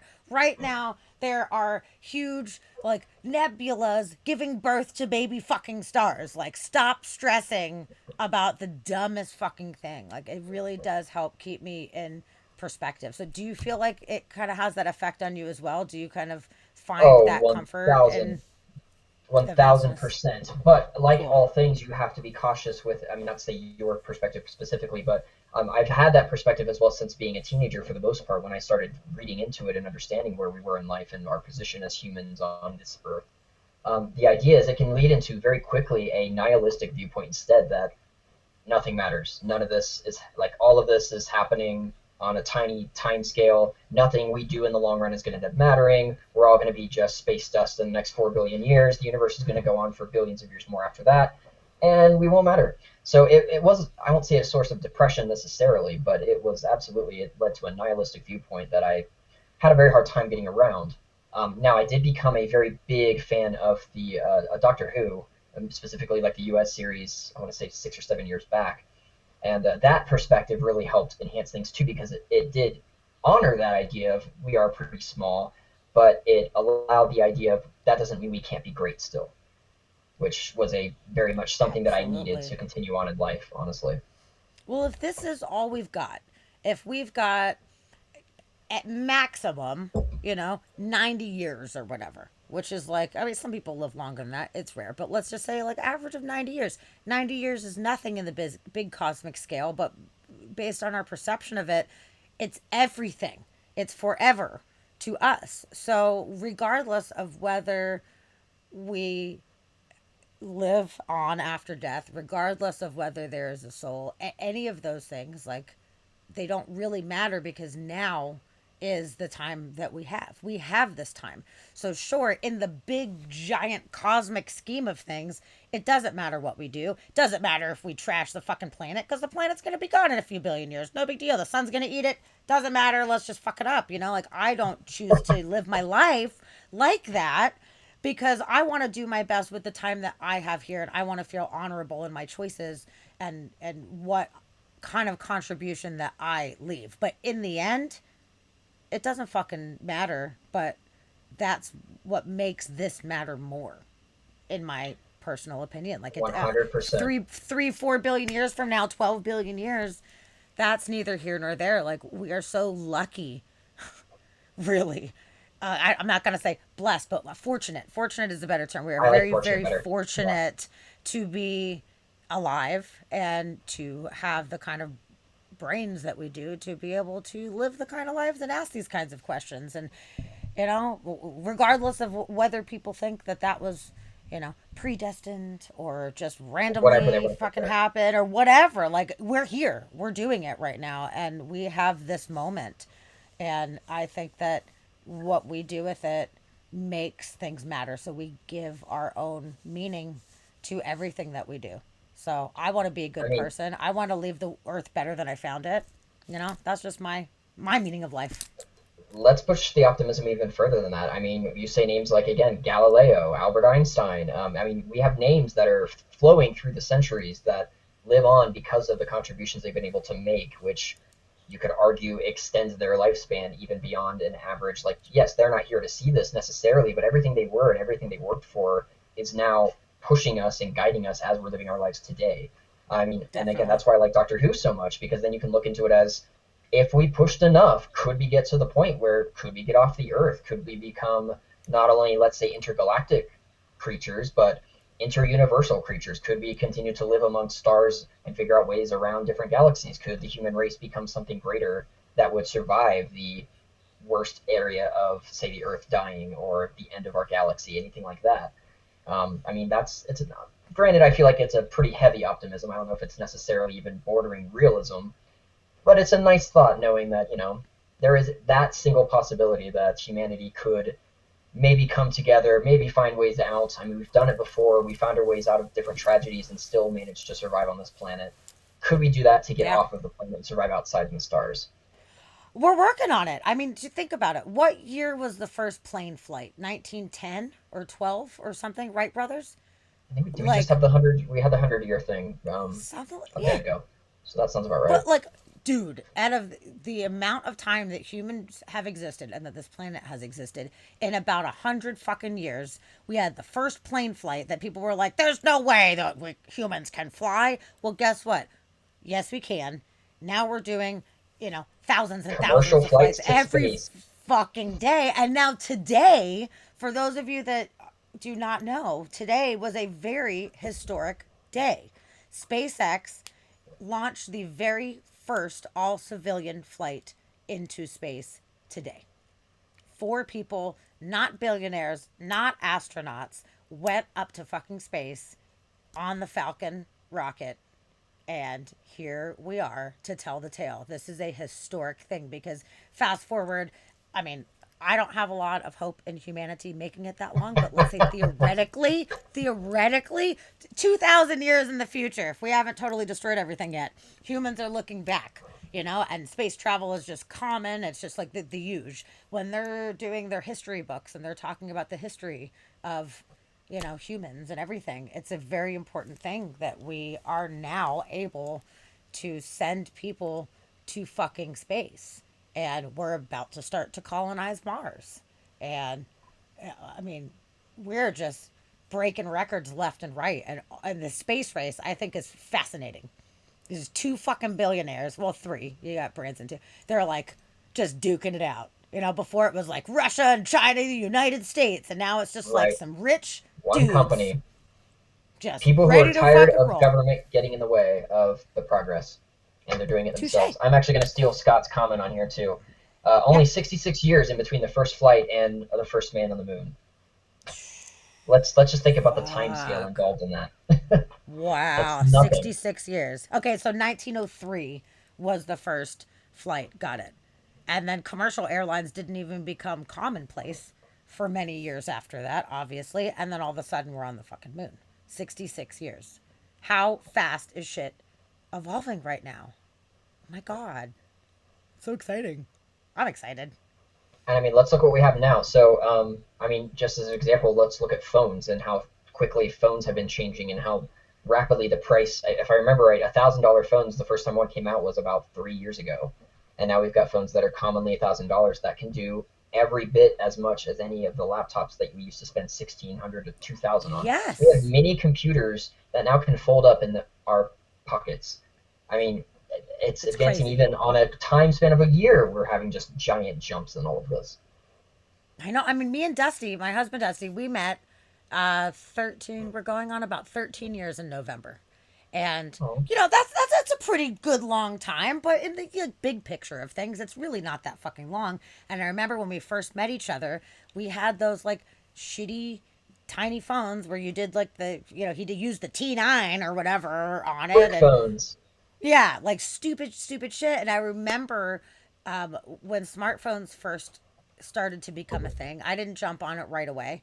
But eventually I was like, wow, this is so awesome. You can have like GPS map on your phone. So I remember telling Dusty back in like, I don't know, 2010 or something. I was like, all right, well, at least one of us is going to have one of these smartphones. So I'm going to get this phone. So when we're going around, we can have these maps and have access to any information. And he was like, yeah, Anything I do it. want. I don't need it. I don't need a smartphone. Why do I need that? And here we are so fast, 13 years later, not that big of amount of time. And now like nobody doesn't have a smartphone. It's just standard. You can get a burner smartphone right now, like things have just changed so fucking fast, and I think it's absolutely fascinating. I mean, I was born in 1980.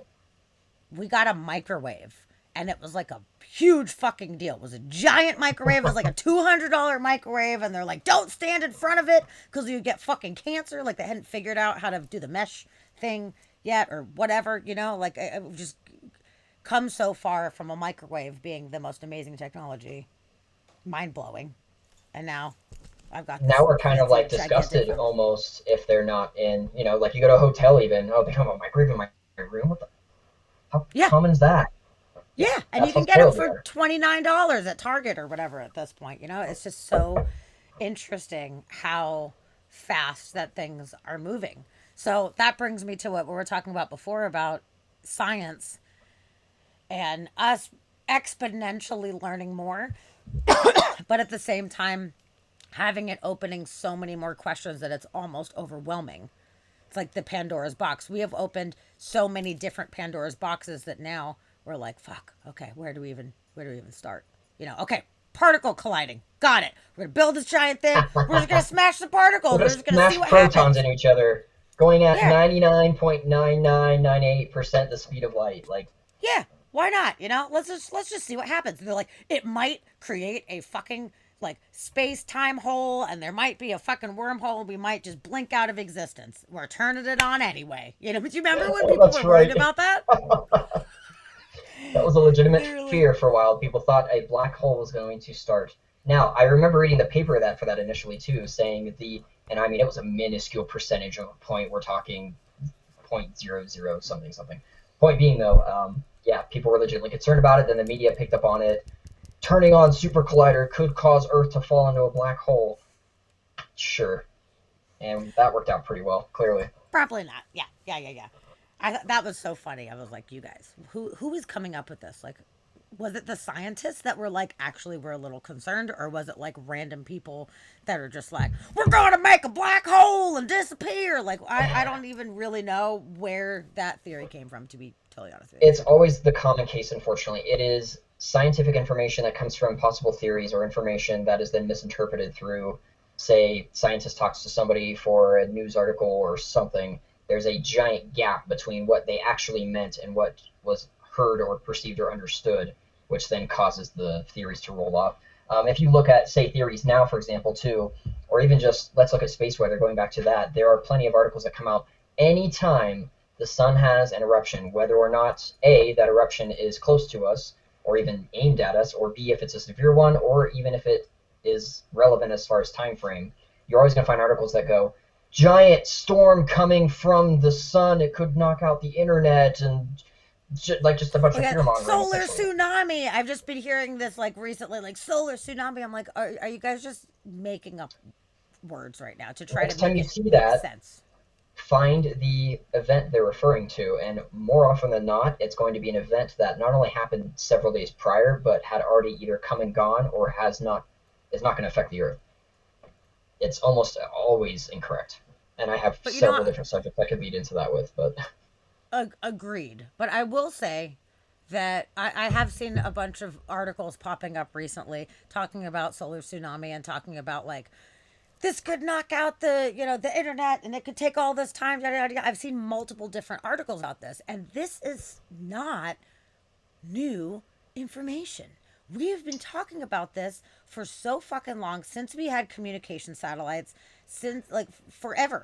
We have known this is an issue. 1859 is what I'm Yeah, going to the bring up specifically. yeah, the The Carrington Carrington event. event. hmm Totally. That was the first time we were ever able to connect space weather happenings or events on the sun connected with our terrestrial Earth. Which of course would be much, much worse nowadays, given that, I mean, I wouldn't worry as much about the power. Of course, that could still be an issue, but a lot of what we rely on is satellites now.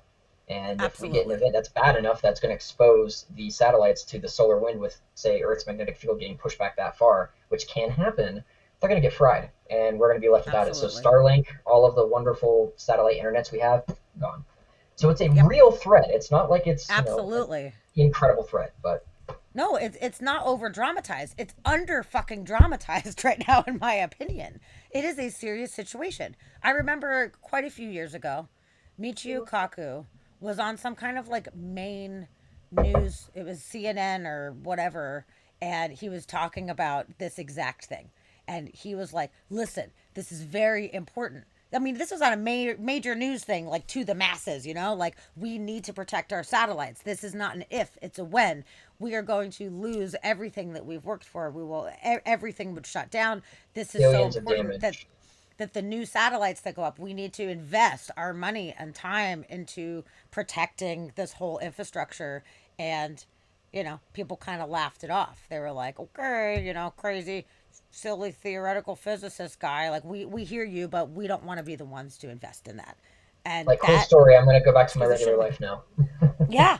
And now it's funny because I've just been thinking about like the past week, actually. I've seen quite a few articles and I'm like, ha, now you're paying the fuck attention. Now people are actually thinking about it, even though it's presented in a kind of doom and gloom kind of like, everyone's on the apocalypse train right now. Standard media. Yeah, I that's get it. basically But at what the we're same expecting. time, good. Freak people out, scare them. It's fucking scary. Like, we do need to be mindful of this. It is completely unpredictable. We cannot predict in any way what is going to happen at any time in the sun.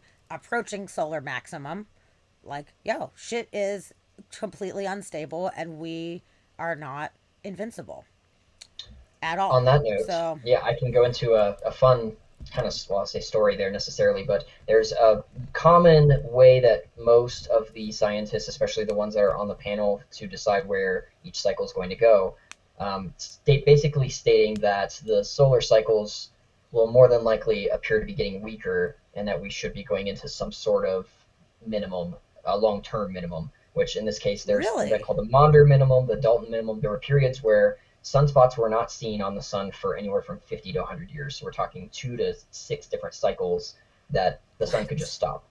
stop. Now, that seems to be the more common pace. There is one paper that came out by a scientist, last name is McIntosh, who basically took a very simple thing that you can measure on the sun and deduced all the way backwards as well that, well, actually, next cycle could be extremely strong. And we're talking cycle 25, the one we're now, could be much, much, much more stronger than the previous cycle we had, which current consensus now is that we have about the same, maybe a little stronger, but on average, last cycle was very below average. So not that worrisome. But the fear, not the fear necessarily, but the idea I want to impart in people is one of our major events that we had. In fact, it was a solar flare that was so strong that it whited out the satellite that measures solar flare strength, so we had no idea how strong it was. It What? happened. Yeah, this was, I'm going to say 2000. Well, this was actually the Halloween storm, so 2003. It was in the middle of a incoming minimum, so it was about 3 years. I want to say after a solar max, solar cycle 23 max. So we were going down to minimum. There wasn't much activity. Then all of a sudden, these major giant sunspots showed up, pummeled the Earth with giant coronal mass ejections.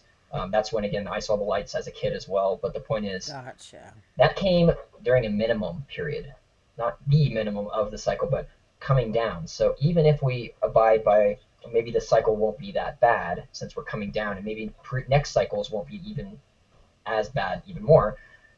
That doesn't mean we're safe from a Carrington event. Will That's you all I want to explain the say. details of the Carrington event for those that might not be so privy to it? It's very So, interesting. oh, it's so much fun to look at.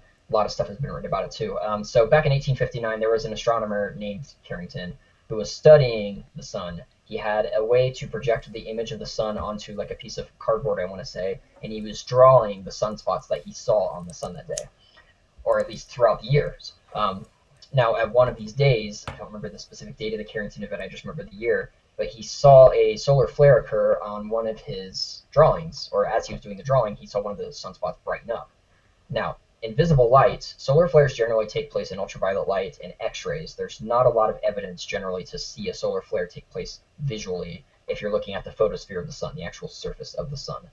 Um, this one was what's called a white light flare, which was literally enough energy being done on that sunspot that there was physical light coming that you could visually see. Wow. So he saw that. And then, I want to say 18 hours later, it was an insane amount of time because normally any coronal mass ejections or any eruptions from the sun, on average, take about 48 hours to get to Earth. I mean, there's a lot of distance in between the sun and the Earth, anywhere between 1 Usually 1.5 million kilometers is the idea.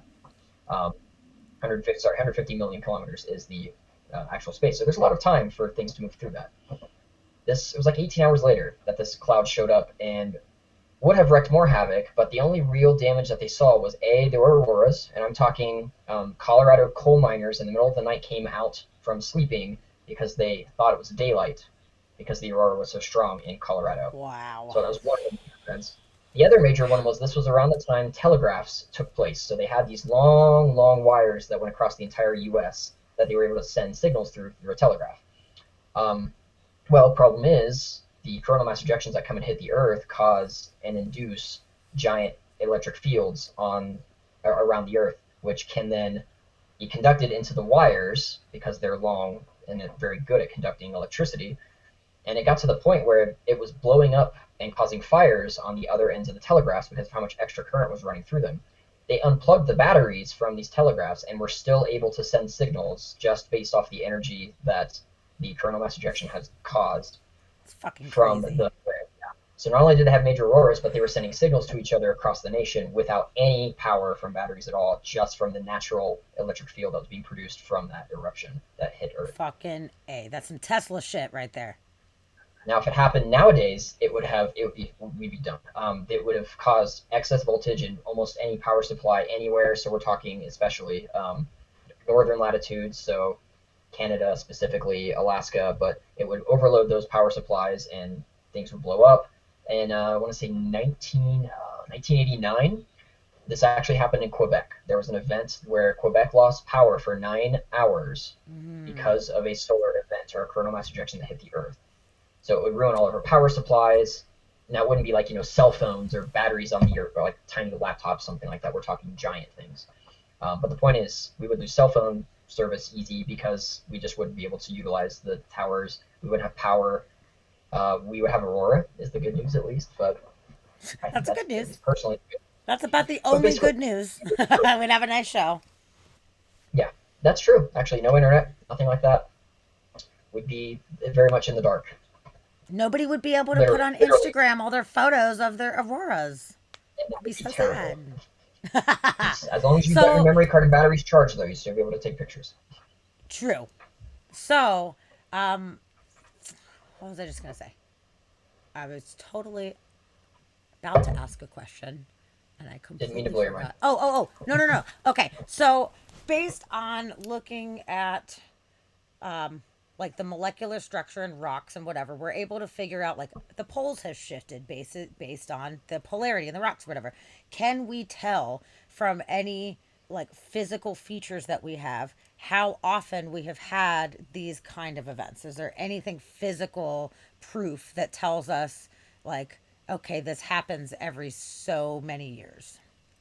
Are we specifically referring to the magnetic fields of the Earth flipping, or just generally like Well, solar events that have occurred? just using that as an example, but talking about the Okay. solar events, is there anything similar to that that we could actually be able to see how often there's these like massive solar events? There's a few. I don't want to get into too many details because I don't like it when I say incorrect things and it's not been on my mind for a while. But specifically, there are ways to tell in trees. The rings around them are influenced by magnetic phenomena that happen on the Earth. Like a gnat around here too. I need to remember the paper that I read for this, but essentially they were able to see a difference in tree rings and their growth based on, and they were able to line it with time frames when there was more magnetic activity or geomagnetic activity in this case on Interesting. the Earth. That's one of the ways. Okay. There Does that was transfer over into fossils? So in like old fossilized, because I mean it's not the same because it's being replaced with different elements, so it's not the actual tree itself. I wonder if that would have the same kind of like visible data. interesting thought. I don't have enough info to give you a yes or no on that one. Okay. If I'm being honest, Curious. that's a good question though. I think mostly the trees were as the example, since you can have trees that are hundreds and hundreds of years old, and you can usually tell what happened in certain years based on the growth of that for each year. So that's kind of I think where most of it was. I'm not sure how much that would apply to the fossils, but not my Okay. area there. Um, So we don't know. We do not know but how common that this is. We know we had the Carrington event. Absolutely. 1859. We know that for a fact. But we had the telegraphs at that point. And Yep. And before that's that kind time, of a throughout sign all there. of human history, we didn't have anything except for word of mouth or paintings that people might have made with auroras in the sky. And that is That's it. exactly where the rest of that goes. So the Aurora history specifically, there were events in the past. I want to say Chinese writers and painters, and just when they mention the sky blowing up with aurora, for example, or at least the colors and how they mention it. That's kind of where they get the idea. But I want to say, and this number is off the top of my head again, so I don't want to take it as a fact. But usually a severe event like that can happen anywhere from like 150 to 200 years. We are past due for that. So the idea is most of these articles are promoting that as well, that we're actually kind of past due for something severe to happen, and that could happen literally any time now. Wouldn't worry about it Yep. tomorrow or the next month or the next month after that, but maybe in the max of the solar cycle, maybe next cycle.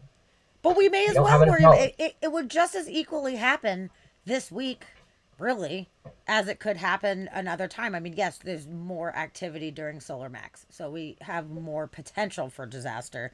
But like Right. you were saying before, there was a gigantic event like going into minimum. So Yep. we're never safe. There's never necessarily safe times. And even during the solar minimum time that we've been in, there's been some pretty substantial storms coming through. I mean, nothing that's like detrimental to our whole entire infrastructure or anything No, like that. no. There have been a few But interesting some sunspots. there's We're been some cool about shit going down.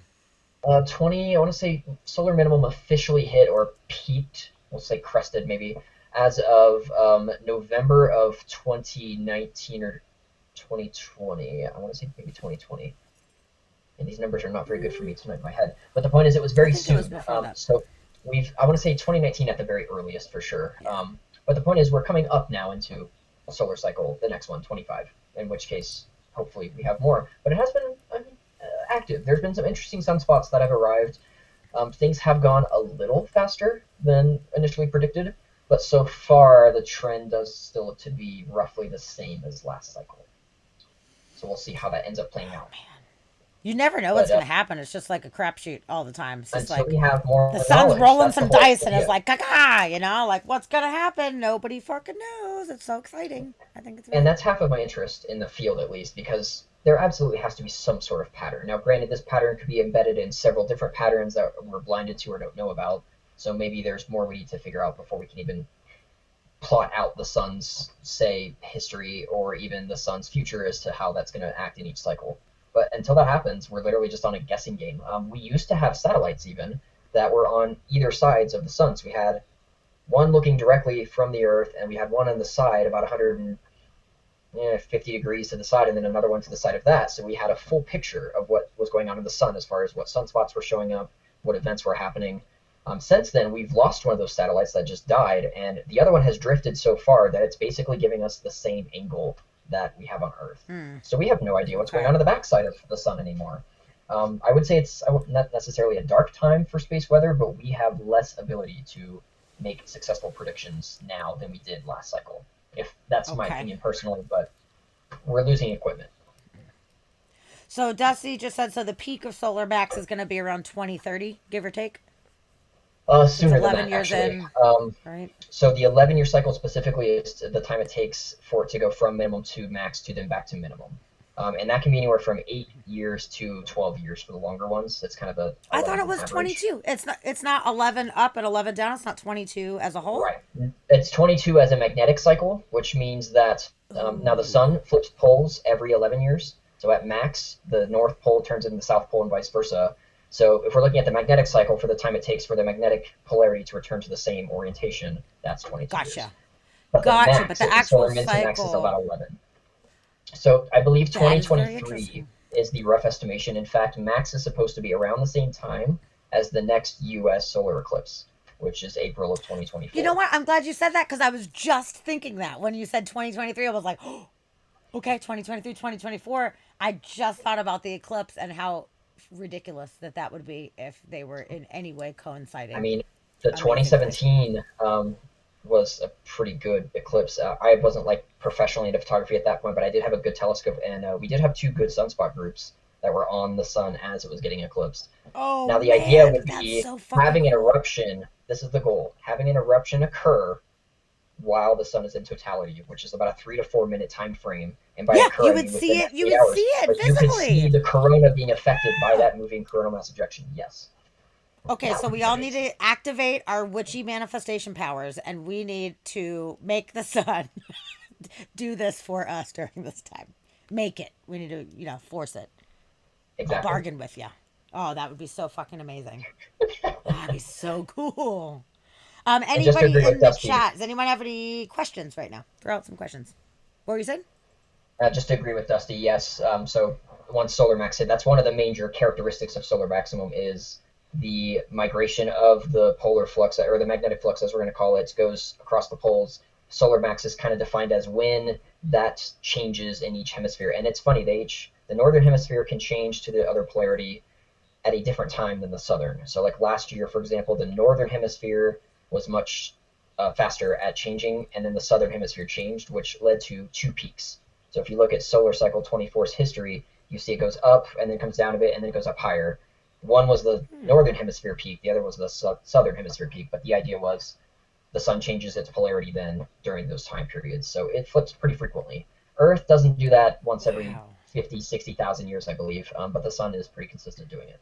And that's just because it's a What? plasma. It's got different characteristics. But why does that happen? Why does it need to flip? And how is it so consistent? There is a It's probably a working big answer, theories but on this for the most part. Yeah, the basic, at least easiest idea to understand is there's two different effects at play. One called the alpha effect, the other is the omega effect. The idea, simply at least, is the since the sun is a plasma, it can carry magnetic field lines. So if you just have like a bar magnet and you have a bunch of iron fillings over it, you're going to see a shape that goes from the North Pole and then loops around to the South Pole. That pretty much stays the same, but plasma can move those lines and carry those lines and twist them. So over time, you've got a standard, the sun just looks like a standard magnet. It's called a dipole, but a standard magnet, bar magnet. And then as it rotates over time, it starts twisting those lines up, so then they start getting dragged more. It also moves faster at the equator than at the poles, so it drags it unevenly, which causes them to twist up and causes the regular polarity, which is normally the strongest at the poles, to migrate. So then the polarity gets migrated to the equator, and then it merges across the other hemisphere, and then vice versa. So the beginning in solar max is that process happening, and then solar max is when they're completely moved over, and then as it goes back down, it's settling back at the poles, and then it just reverses. So it's like a winding, and then an unwinding, and then a winding and an unwinding. Now, again, it's not necessarily regular. I mean, it happens regularly, but it can be, again, 8 years to 12 years, anywhere for that process to take place. It's fairly on average, but we wow. have noticed a correlation in the amount of time.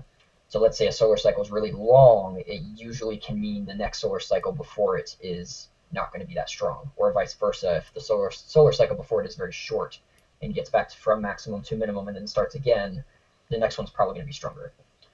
So that's kind of the correlation we found out, but not necessarily Wow. why. But that's the theory: the alpha That's effect and the really omega effect. interesting.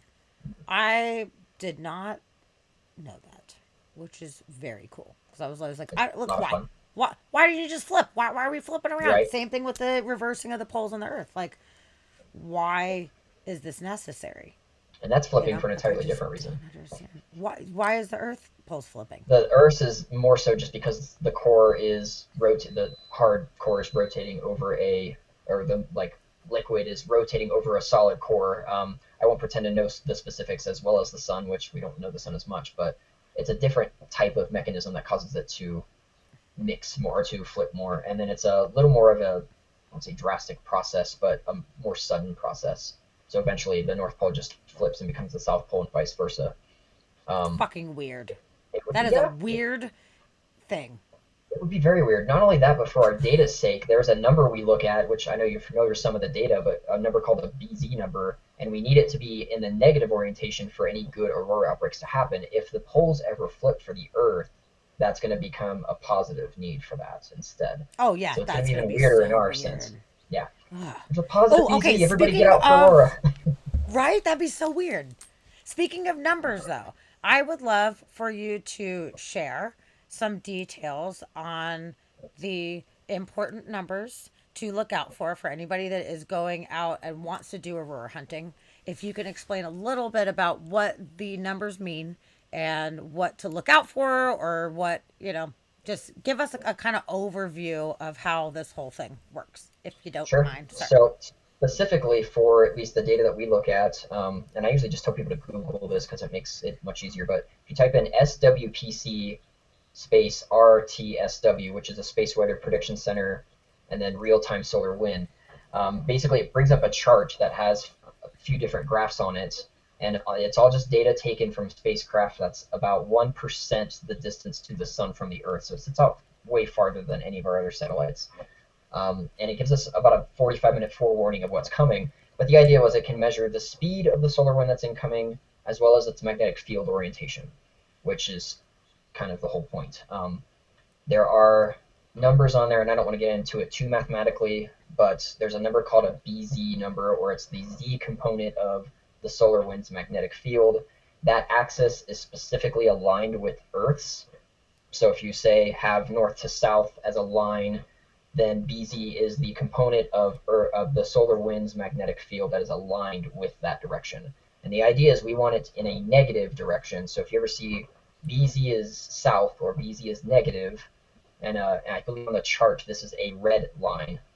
So it's called Space Weather Prediction Center. So that's SWPC, and then the Real Time Solar Wind is the other acronym, RTSW. It's the first link. It brings up the chart immediately, so you don't have to go anywhere.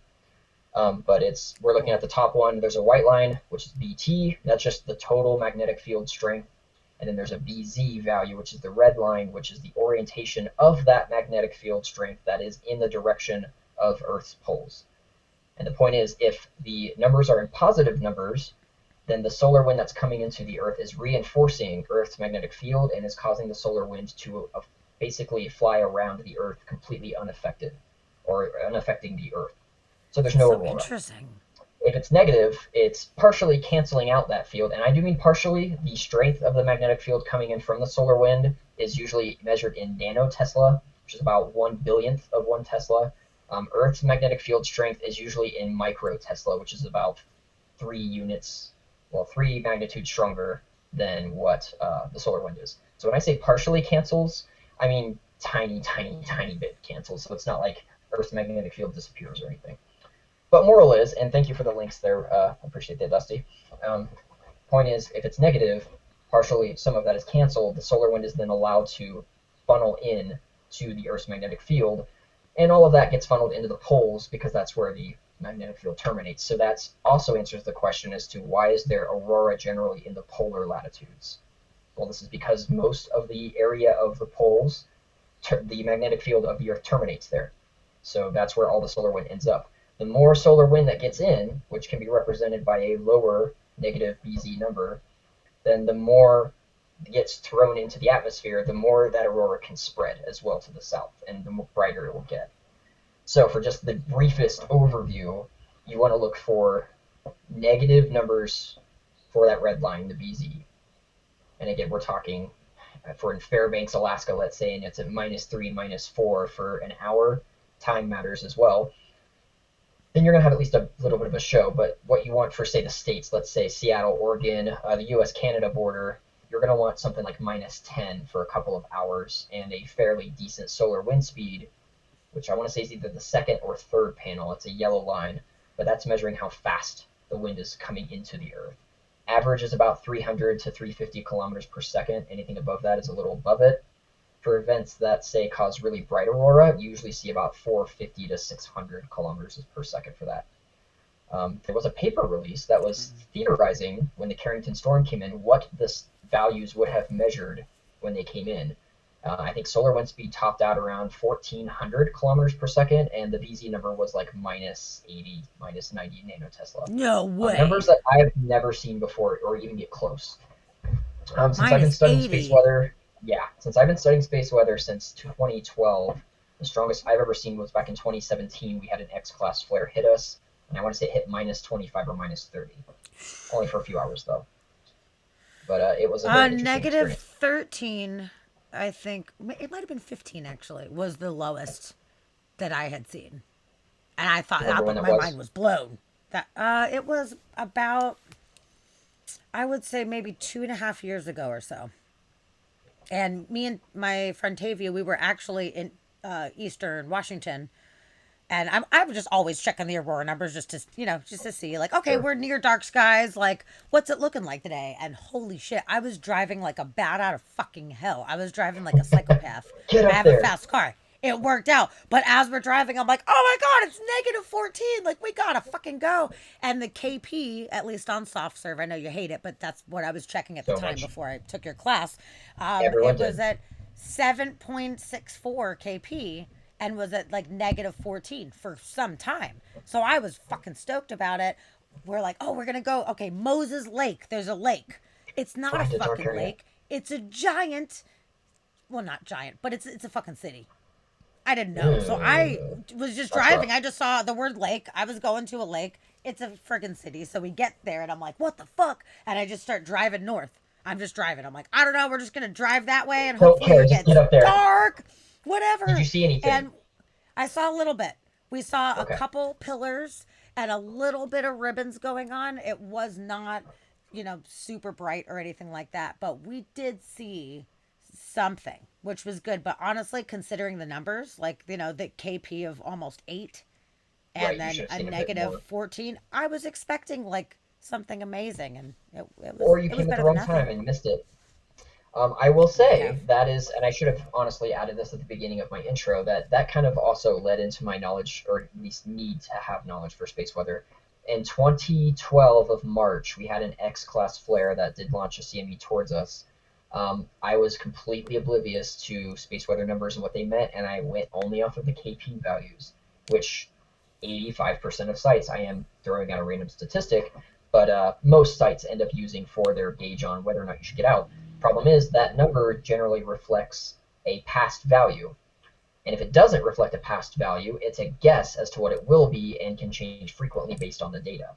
Well, I went all the way to northern Ohio, driving from central Ohio, about 2.5 hours driving up north just to find it because I saw the KP was at an 8 or a 7, and which is that's the Oof. minimum it needed to be seen in the horizon in Ohio. Problem was when I got up to a dark area, it was like 2 hours later, it still said 7, but that's because that was the value from the 3 hours prior.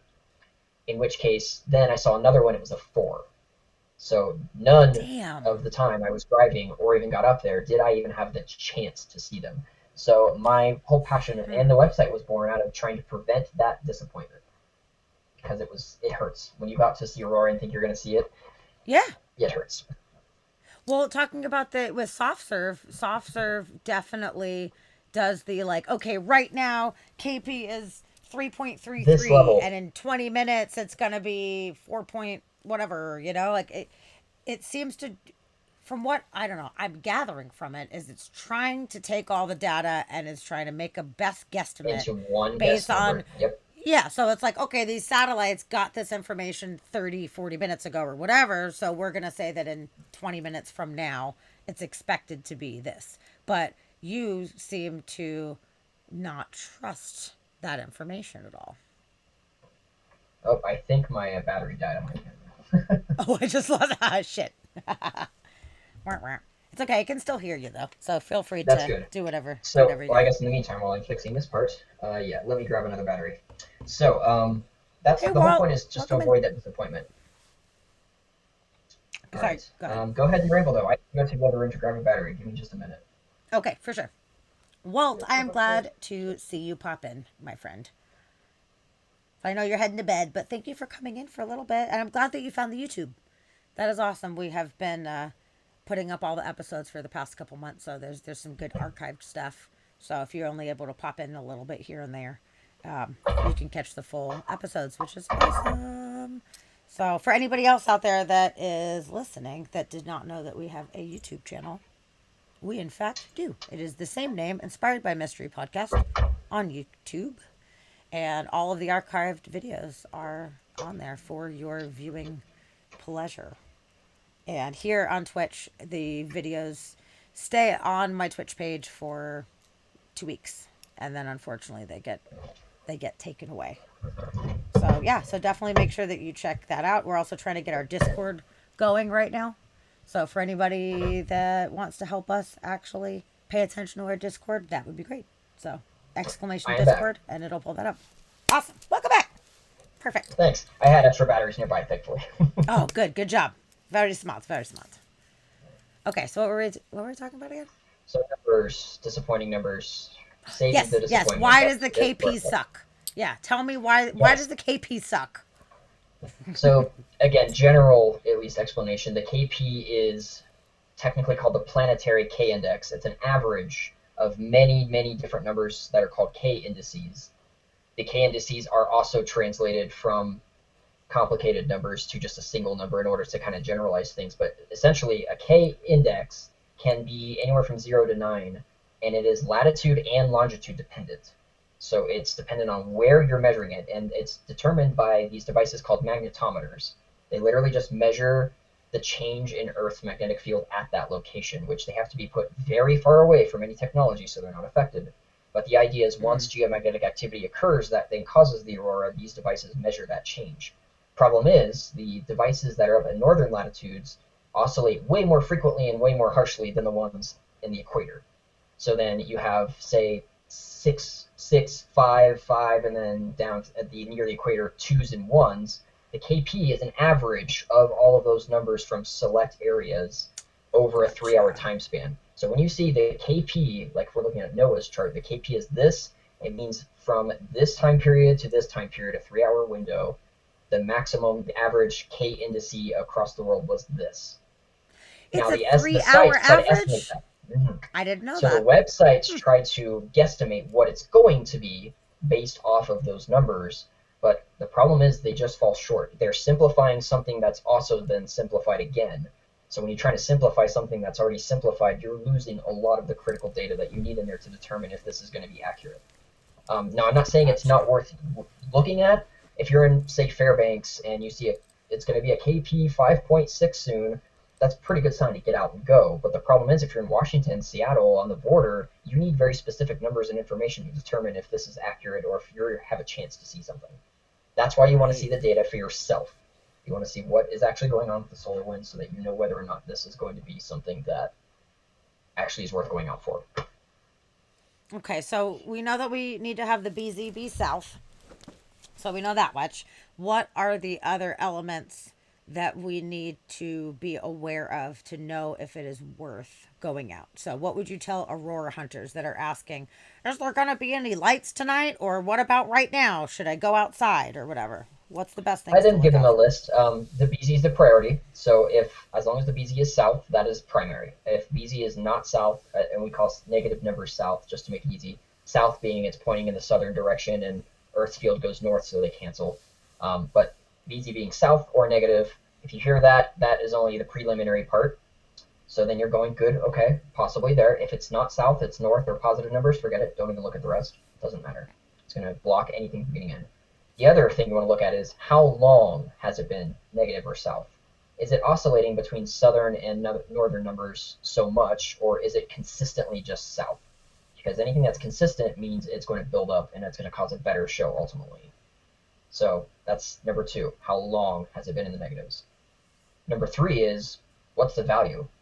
So is it -2, -3, or is it -10, -15? The stronger it is, the more likely it's going to be. Let's say it's -15 for 2.5 hours, 3 hours. There's a good chance that's going to lead to K7 values across the world, which means it would more than likely be visible on the US Canada border on the horizon. Wouldn't say overhead, I would say probably at least 30, 40 degrees in the sky. It'd be pretty high, but the idea is it's you have to make sure that it's a strong value. So if it's -2 for 2 hours, good for Alaska, good for Fairbanks. But if you're in, say, Washington, forget it. Don't even go outside. And then there's Right. only Okay. secondary things. The solar wind speed. How fast is the speed? That usually helps buffet things. So if it's 600 kilometers per second, not only is there a good chance that you're going to get the pinks from the nitrogen being activated at the bottom because of how much energy is being put into it, Mm. but it's probably going to last longer too. So higher solar wind speed definitely helps out. People like to make fuss about the density. I'll be honest, I haven't used density as to how many particles per cubic centimeter are coming into the Earth. People say that the higher the density is, the more colors you can see because of how many more particles there are. I haven't been able to make that correlation myself, but I have heard people in Alaska especially say that. So I Okay. would not necessarily take that with a grain of salt, but I think it would be. I wouldn't say it's fact, but I would say it's probably a little more reliable to rely on that. Do they say that That's it pretty makes much it, it though. brighter because it's more dense? Like it's more packed together, so Kinda, therefore it's glowing at a higher rate. kinda. And I get a lot of people saying Okay. too that the nitrogen is more likely to be activated at the bottom if it's more dense as well. And it just Okay. depends. It So, really but yeah, does. because so if the speed is pushing it in farther, and then if the density is pushing it down farther as There's well. just So a if you lot have more both of there. those factors, yeah, then you have more Now, room problem to is work with all the with. events that come in, the more common activities, especially during minimum, are coronal holes, which are very fast solar wind streams that are like just basically fire hoses being shot out by the sun. But the problem is because it's so fast, the density is so low. So usually you get at 500, 600 kilometers per second, but then the density will be at one or less particle per cubic centimeter, in which case it's not very dense at all. It'll still give you Okay. some aurora shows, but usually it ends up being like a polar latitude thing, so like Alaska. Okay. Now, if you get Can you coronal mass explain what a ejections, coronal hole is as opposed to just a sunspot? So you've got a sunspot. What is a coronal two hole different versus a sunspot? scenarios. So, because the sun is a plasma, it can take different shapes for its magnetic field. A coronal hole is essentially just a spot where sunspots, if you look at them, especially if you go to this is a fun website, Solar Dynamics Observatory. If you Google SDO Sun, which is again just a Solar Dynamics Observatory, you can get 11 different wavelengths that they look at, mostly in ultraviolet light of the sun, which looks at different parts of the sun. Not something you'd ever see with your eyes. The point is, though, if you look at sunspots there, you almost always see these big, like bright regions and then arcs that go out of it and then come back into it, which is plasma flowing out of the sunspot and in. Those are closed magnetic loops. Those are areas where any plasma that gets into that area is going to go out of the sun and come back into it. Coronal holes are the opposite. They are openings where instead of plasma coming back into the sun, they're basically ejected from the sun. And because of that, it speeds it up. Normally, they're pretty big. Gotcha. They're like, you can see them on, let's see, I want to say the different wavelengths. One is 131 will show the sunspots. I can't remember the specific number. It's like a pink and one's a pink color and one's like a brownish color. But the idea is if you're looking at the corona, they're just dark spots. They're like black areas on the sun, whereas you just see these white arcs everywhere else. Those are the coronal holes. They normally stick around for a long period of time, so you can rely on them coming around several different times on the rotation of the sun, usually about 3 weeks or more. Oh, Um, that's a good long time. and they're consistent, yeah. Um, well, they're consistent features on the sun. The rotation just depends on where they're at. Because if they're on the, like say around the equator, they're going to come around much faster because that generally rotates much faster. But yeah, that's the idea. They're just these giant holes. Holes. They look like holes. It doesn't mean they're actually holes, but they Sure. look like holes in the sun. That's really just firing out solar wind speed or solar wind particles at faster speeds. And So those streams are big. what causes the gravity to not pull it down as it does in a solar prominence? Because normally, under normal circumstances, it's shooting out It would and just then the and then gravity fall pulls it back back in. down. Is it If the we're speed? comparing No, if we're comparing magnetic fields with gravity, magnetic fields will win almost every time. Magnetic fields are generally way, way, way, way stronger than anything gravity can be. Now, if the magnetic field is weak, in the example of a prominence, let's say that magnetic field configuration changes and that magnetic field comes back down into the sun and the prominence collapses into the sun. That's what's going to happen there for when gravity starts. But because the magnetic field goes out, and just to stress this, the solar wind of the or the actual magnetic field of the sun stretches out way beyond the orbit of Neptune. It's Wow. basically what separates our solar system from the intergalactic planetary space that we're floating in is the bubble that the sun's magnetic field keeps us in. Similar to the Earth's magnetic field keeping us safe from the solar wind, the sun's magnetic field keeps us safe from intergalactic magnetic fields. But the point is, Gotcha. it stretches far, so there is already influence, and this is a constant struggle between Earth and the Sun as well. The magnetic fields between ours are always connected no matter what. It's just a matter of what interactions take place that then cause the aurora. So the actual solar wind stream for the coronal holes, I mean, it's there. Yes, there's gravity there, but there's a magnetic field that's pushing them out from the sun, which is way stronger than what the sun's gravity can accomplish. But it's yeah, okay, so it's stronger than being able to pull it back in, which is what And keep in mind, normally we're under talking the normal sun's circumstances. gravity. Like that's already big enough Yes. if you think about it. But gravity, all in all, is a very weak force if you compare it to smaller Gotcha. standards to magnetic fields or even just electromagnetism, for example, is a much stronger Okay. force in every sense than gravity is.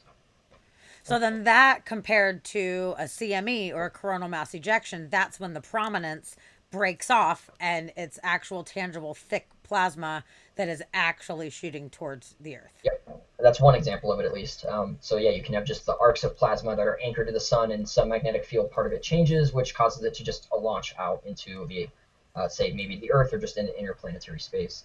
Then there's solar flares that can cause them as well, which sometimes the sunspots themselves are just these black spots that are on the sun, which are cooler than the rest of the area outside because the magnetic field around that area is so strong that it's keeping the sun from basically heating up that region. It's spreading out to the plasma, so it's becoming cooler. That's why it's darker. Fun fact: if you look at a sunspot compared to the sun, you will, and you like moved it away from the sun, it would actually be brighter than the sun on its own, just because it's hotter. Really? Yeah, that's a fun fact that I learned. Really? Point being, Huh. though, yeah, so they're black in comparison to the surface of the sun, but take them away from the sun and they're equally as light, if not brighter. But the idea is those are powerfully compact regions of the magnetic field of the sun that then sometimes get tangled up and then they can reconnect with each other, which causes massive, massive energy release. And I mean, we're talking nuclear bombs just pale in comparison to what actually happens in this process. That energy is Wow. so powerful it can launch then a coronal mass ejection just from that energy erupting. So there's a couple different sources that can cause the Okay. coronal mass ejections, but Oh, that's that's cool the to main one know. during solar I did mass. not know. So you'll start seeing them Interesting. more often. We just had two, I want to say last week, in fact, or 2 weeks ago. It's been a while. Really? Wow. Okay, that is super super cool. So, does that pose any different threat to us? Is the actual like plasma versus solar wind, which the plasma, I would imagine these CMEs are much more condensed. Would that Correct. pose more of a threat to us? Yes. In fact, Okay. those are where the threats come from. Coronal holes still generally pose threats. The solar wind increasing in speed isn't that big a deal, but because of coronal mass ejections, they not only are massive, but they bring shock waves with them. So it's a sudden change. Instead of the solar wind ramping up slowly with the coronal holes, you've got just standard solar wind speeds going to an impulse of just, oh, now suddenly it's really fast. In fact, hope you get to see this sometime. If you look at the data when there's a coronal mass coming and it actually passes the satellite that's taking the data, you just see a giant spike in the value. And that's, we're talking magnetic field strength, the solar wind speed, temperature, everything. It just spikes up all of a sudden without any sudden warning. Those Wow. are kind of what's bad, and that's what causes most of the beginning aurora activity for the Earth is that phase of it. And then the other problem, well, I'll say problem, but I guess the potential issue is that they're giant. It takes, I mean, it can take anywhere from 6 to 12 hours for CMEs just to dissipate from the Earth. So once it arrives, it's constantly being bombarded. It's constantly pushing our magnetic field for that amount of time. That's why Oh, most wow. major aurora shows, if you're expecting one from a CME that's launched, you hope that it arrives right before night hits, because then you're pretty certain it's at least going to be there through the night. Now, just because you get one doesn't mean you're going to have the magnetic field orientation to cause the aurora, though. So that's where the BZ value comes into play. If you get a major CME and it's say 25 nanoteslas in strength, but it's all positive, it's not really going to do much anyway. But if it's all negative, on the other hand, you've got a show. But maybe for only 6 to 10 hours. I think I've seen one last a couple different days. That the incident back in Wow. 2003, that was like three different CMEs all in a short period of time. So we just kept getting bombarded, and that's why it was Oh, so wow. powerful. Look it That's up sometime. The amazing. Halloween storms of 2003 is what they're called, and there's videos on YouTube about it. I mean, that's, you can look up a lot of stuff about it. Man, I wish I knew about the stuff back then and was in a place that I could have been able to see it. At that time, I was living in Atlanta, Georgia. Not great You aurora probably, viewing. well, you wouldn't be able to see it, I assume, based on the city, but it would have made it that far south. In Really? fact, so again, 2003. So I was in Ohio, latitude like 40 degrees, roughly north, and I had pillars that were probably 45 degrees tall at least. I mean, they were tall, so I would be willing to bet you would be seen Really? much further south. Look up that time period and just see if what photos came from where, what cities. New Oh, York I City reported them totally too. will. Mm-hmm. New York City. New Mm-hmm. York City. Wow. It was a major That's event. craziness. Well, I hope that we get another good one. I I would like really that to hope happen. that, Yeah. now that I am, more aware of these things and I'm kind of keeping up with it, like I'll hop on a plane in a hot second if I need to. Like I will do What a it. fast. Like if we know, yeah, if there's an X flare and like shit's going down and it's like, all right, you got 2 days 2.5 days for this to happen, I'll do it. Dusty says, "Do you know about the ancient petroglyphs found all over the world that seem to represent a massive plasma discharge?" This is a very No, interesting actually, but I am very interested in situation. knowing more. Yeah, there is That's the this first I'm hearing. shape that almost looks like a person. It's like a line, and you have like arms up and then like legs down, and it looks like almost a head. It's kind of eerie how it takes the shape of a person.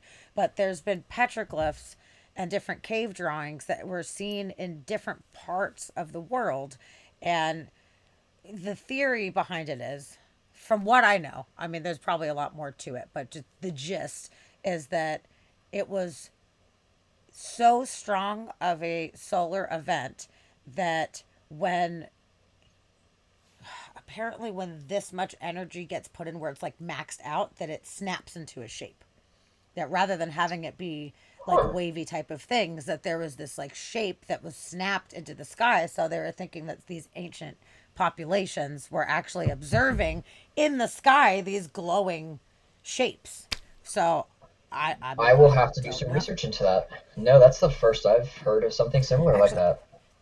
let me pull up a photo of it. Dusty, if you have two like links in the chat, I'll check them out. I don't know even how to look it up. Phrase that really right. Aurora man shape. Yeah. If you know of any good keywords that I could put in for that, I'll see if I can pull up a image of it. Oh, this is just like scary men from Aurora Avenue out here in Seattle. That's not what I'm looking for. No. Yeah, it's not good. Okay, Dusty's gonna drop a link so we can give Okay. that a peep. But yeah, it's interesting to imagine that if there was a solar event that was strong enough that it would actually make Cause something like that. patterns that stick in the sky. So we've never seen anything like that in our time. I want to It would be say interesting. no, just for the sake not me not, but that's just me not knowing, to be honest with you. Not Sure, because sure, I sure. clearly It I sounds won't very say I know everything, bizarre. but yeah, I want to know more, so I'll do some research into that. Yeah, and you would think that as things are moving in and out, I mean, you're seeing it interacting with the field. So how could it just be a stationary shape? I don't know the physics behind how that's even possible, but it is interesting that there was art uh, All in different saying the places same depicting it. thing. Yeah, Cool. it's oh, the squatter man. An Let's archetype. see. I'm gonna check that out. Yeah, there you go. So it's got like a head and kind of Different like a areas. dick kind of shape going Always on there. It's got a holding little something at the Aurora wiener. top too.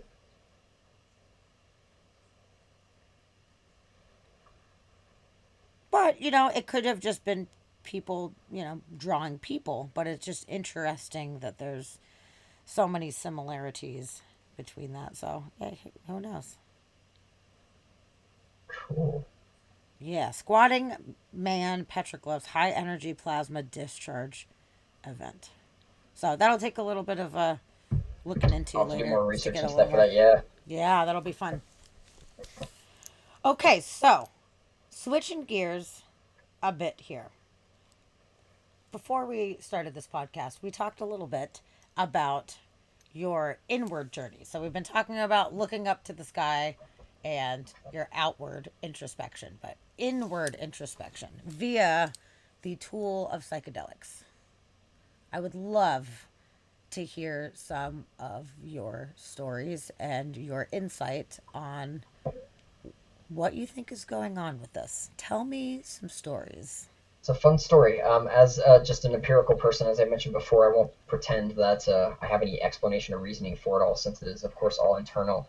And I have talked to other people too that are not only just that were students, let's say when I was going to college, or even some of the teachers, but psychedelic usage is generally some sort of booster, we'll say, into the world of either physics or astronomy or both, or at least the curiosity as to knowing what's going on.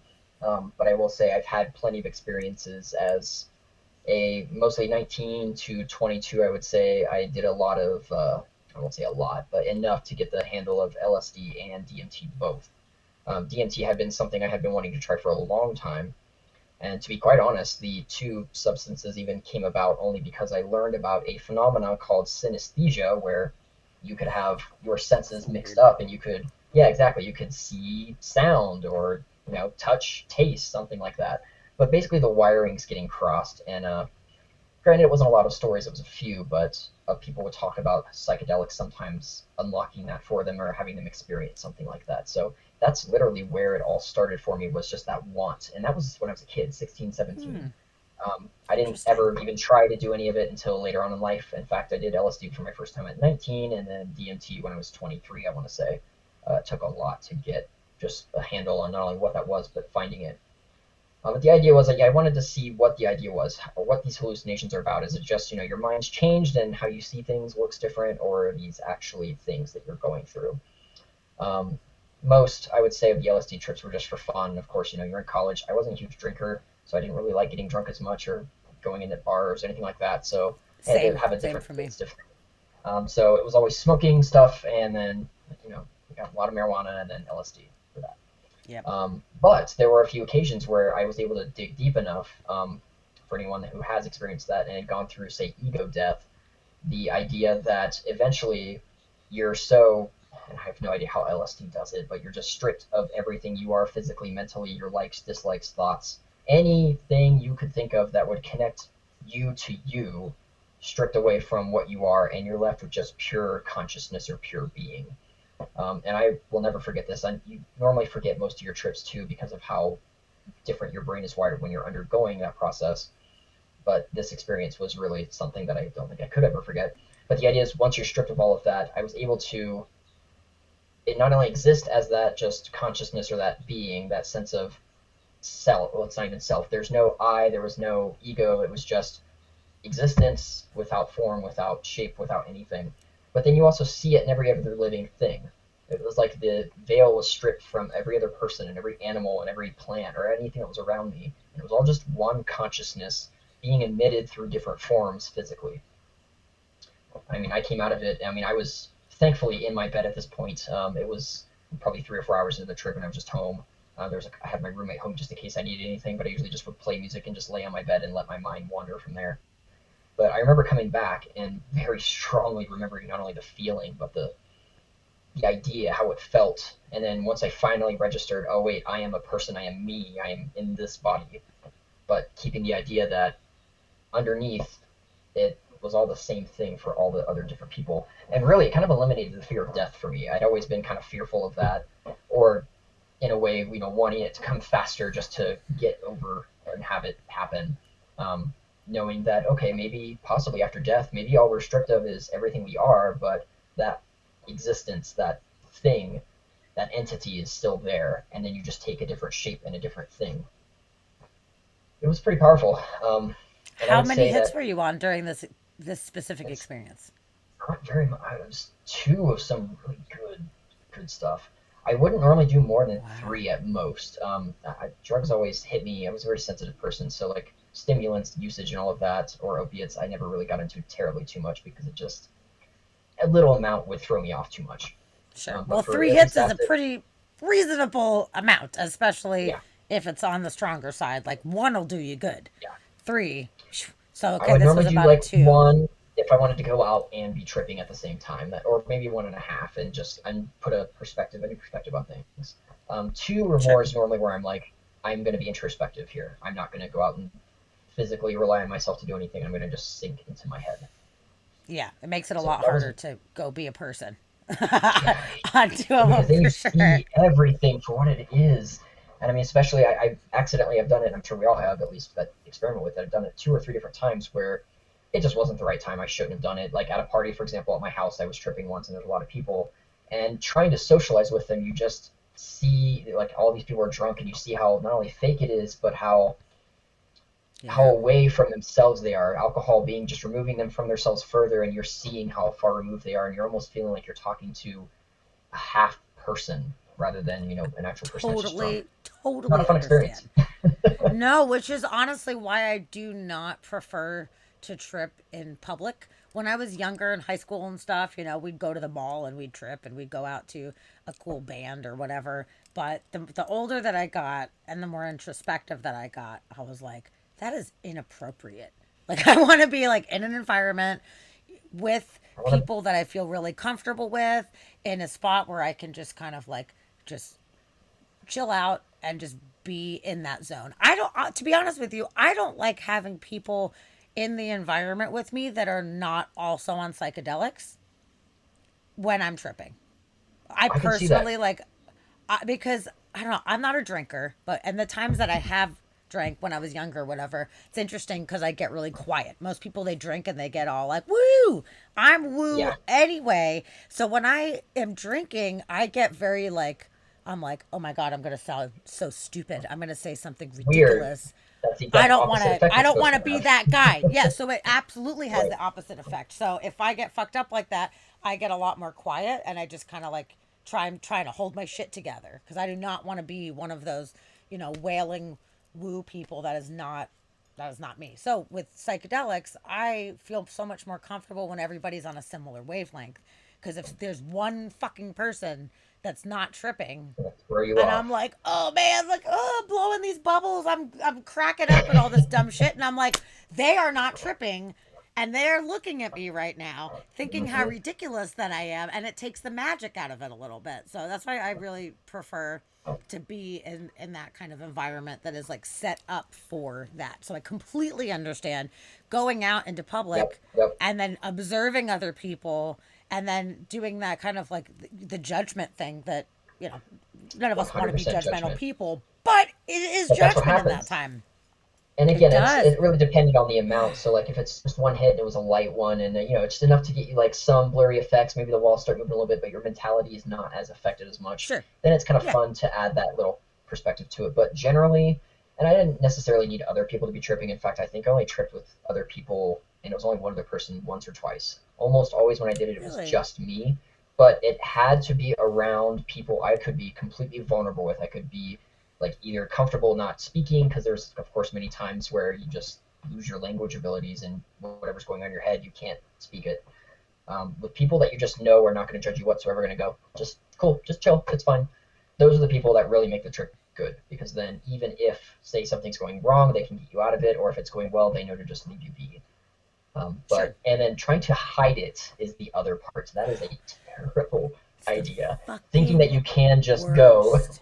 and like Oh, trip and not have other people know. And again, we're talking an actual trip, not just I oh, I just know. took a half the hit kind of thing. Yeah, yeah, yeah. No, I'm not in the game of trying to hide that shit. That's why I do it Way too now. hard. If I do it, I'm doing it in the comfort of my own home, and it's totally fine. And I don't want to have to like fake it. But you know what? We went to Meow Wolf recently. You sure you live in Colorado, so you know about Meow Wolf? Yeah, it sounds familiar. It's a rave, Okay, so right? it's like a no, it's a art installation. It's an interactive art land that is the most Oh. psychedelic fucking art land that you've ever seen in your fucking life. So the first one was in Santa Fe.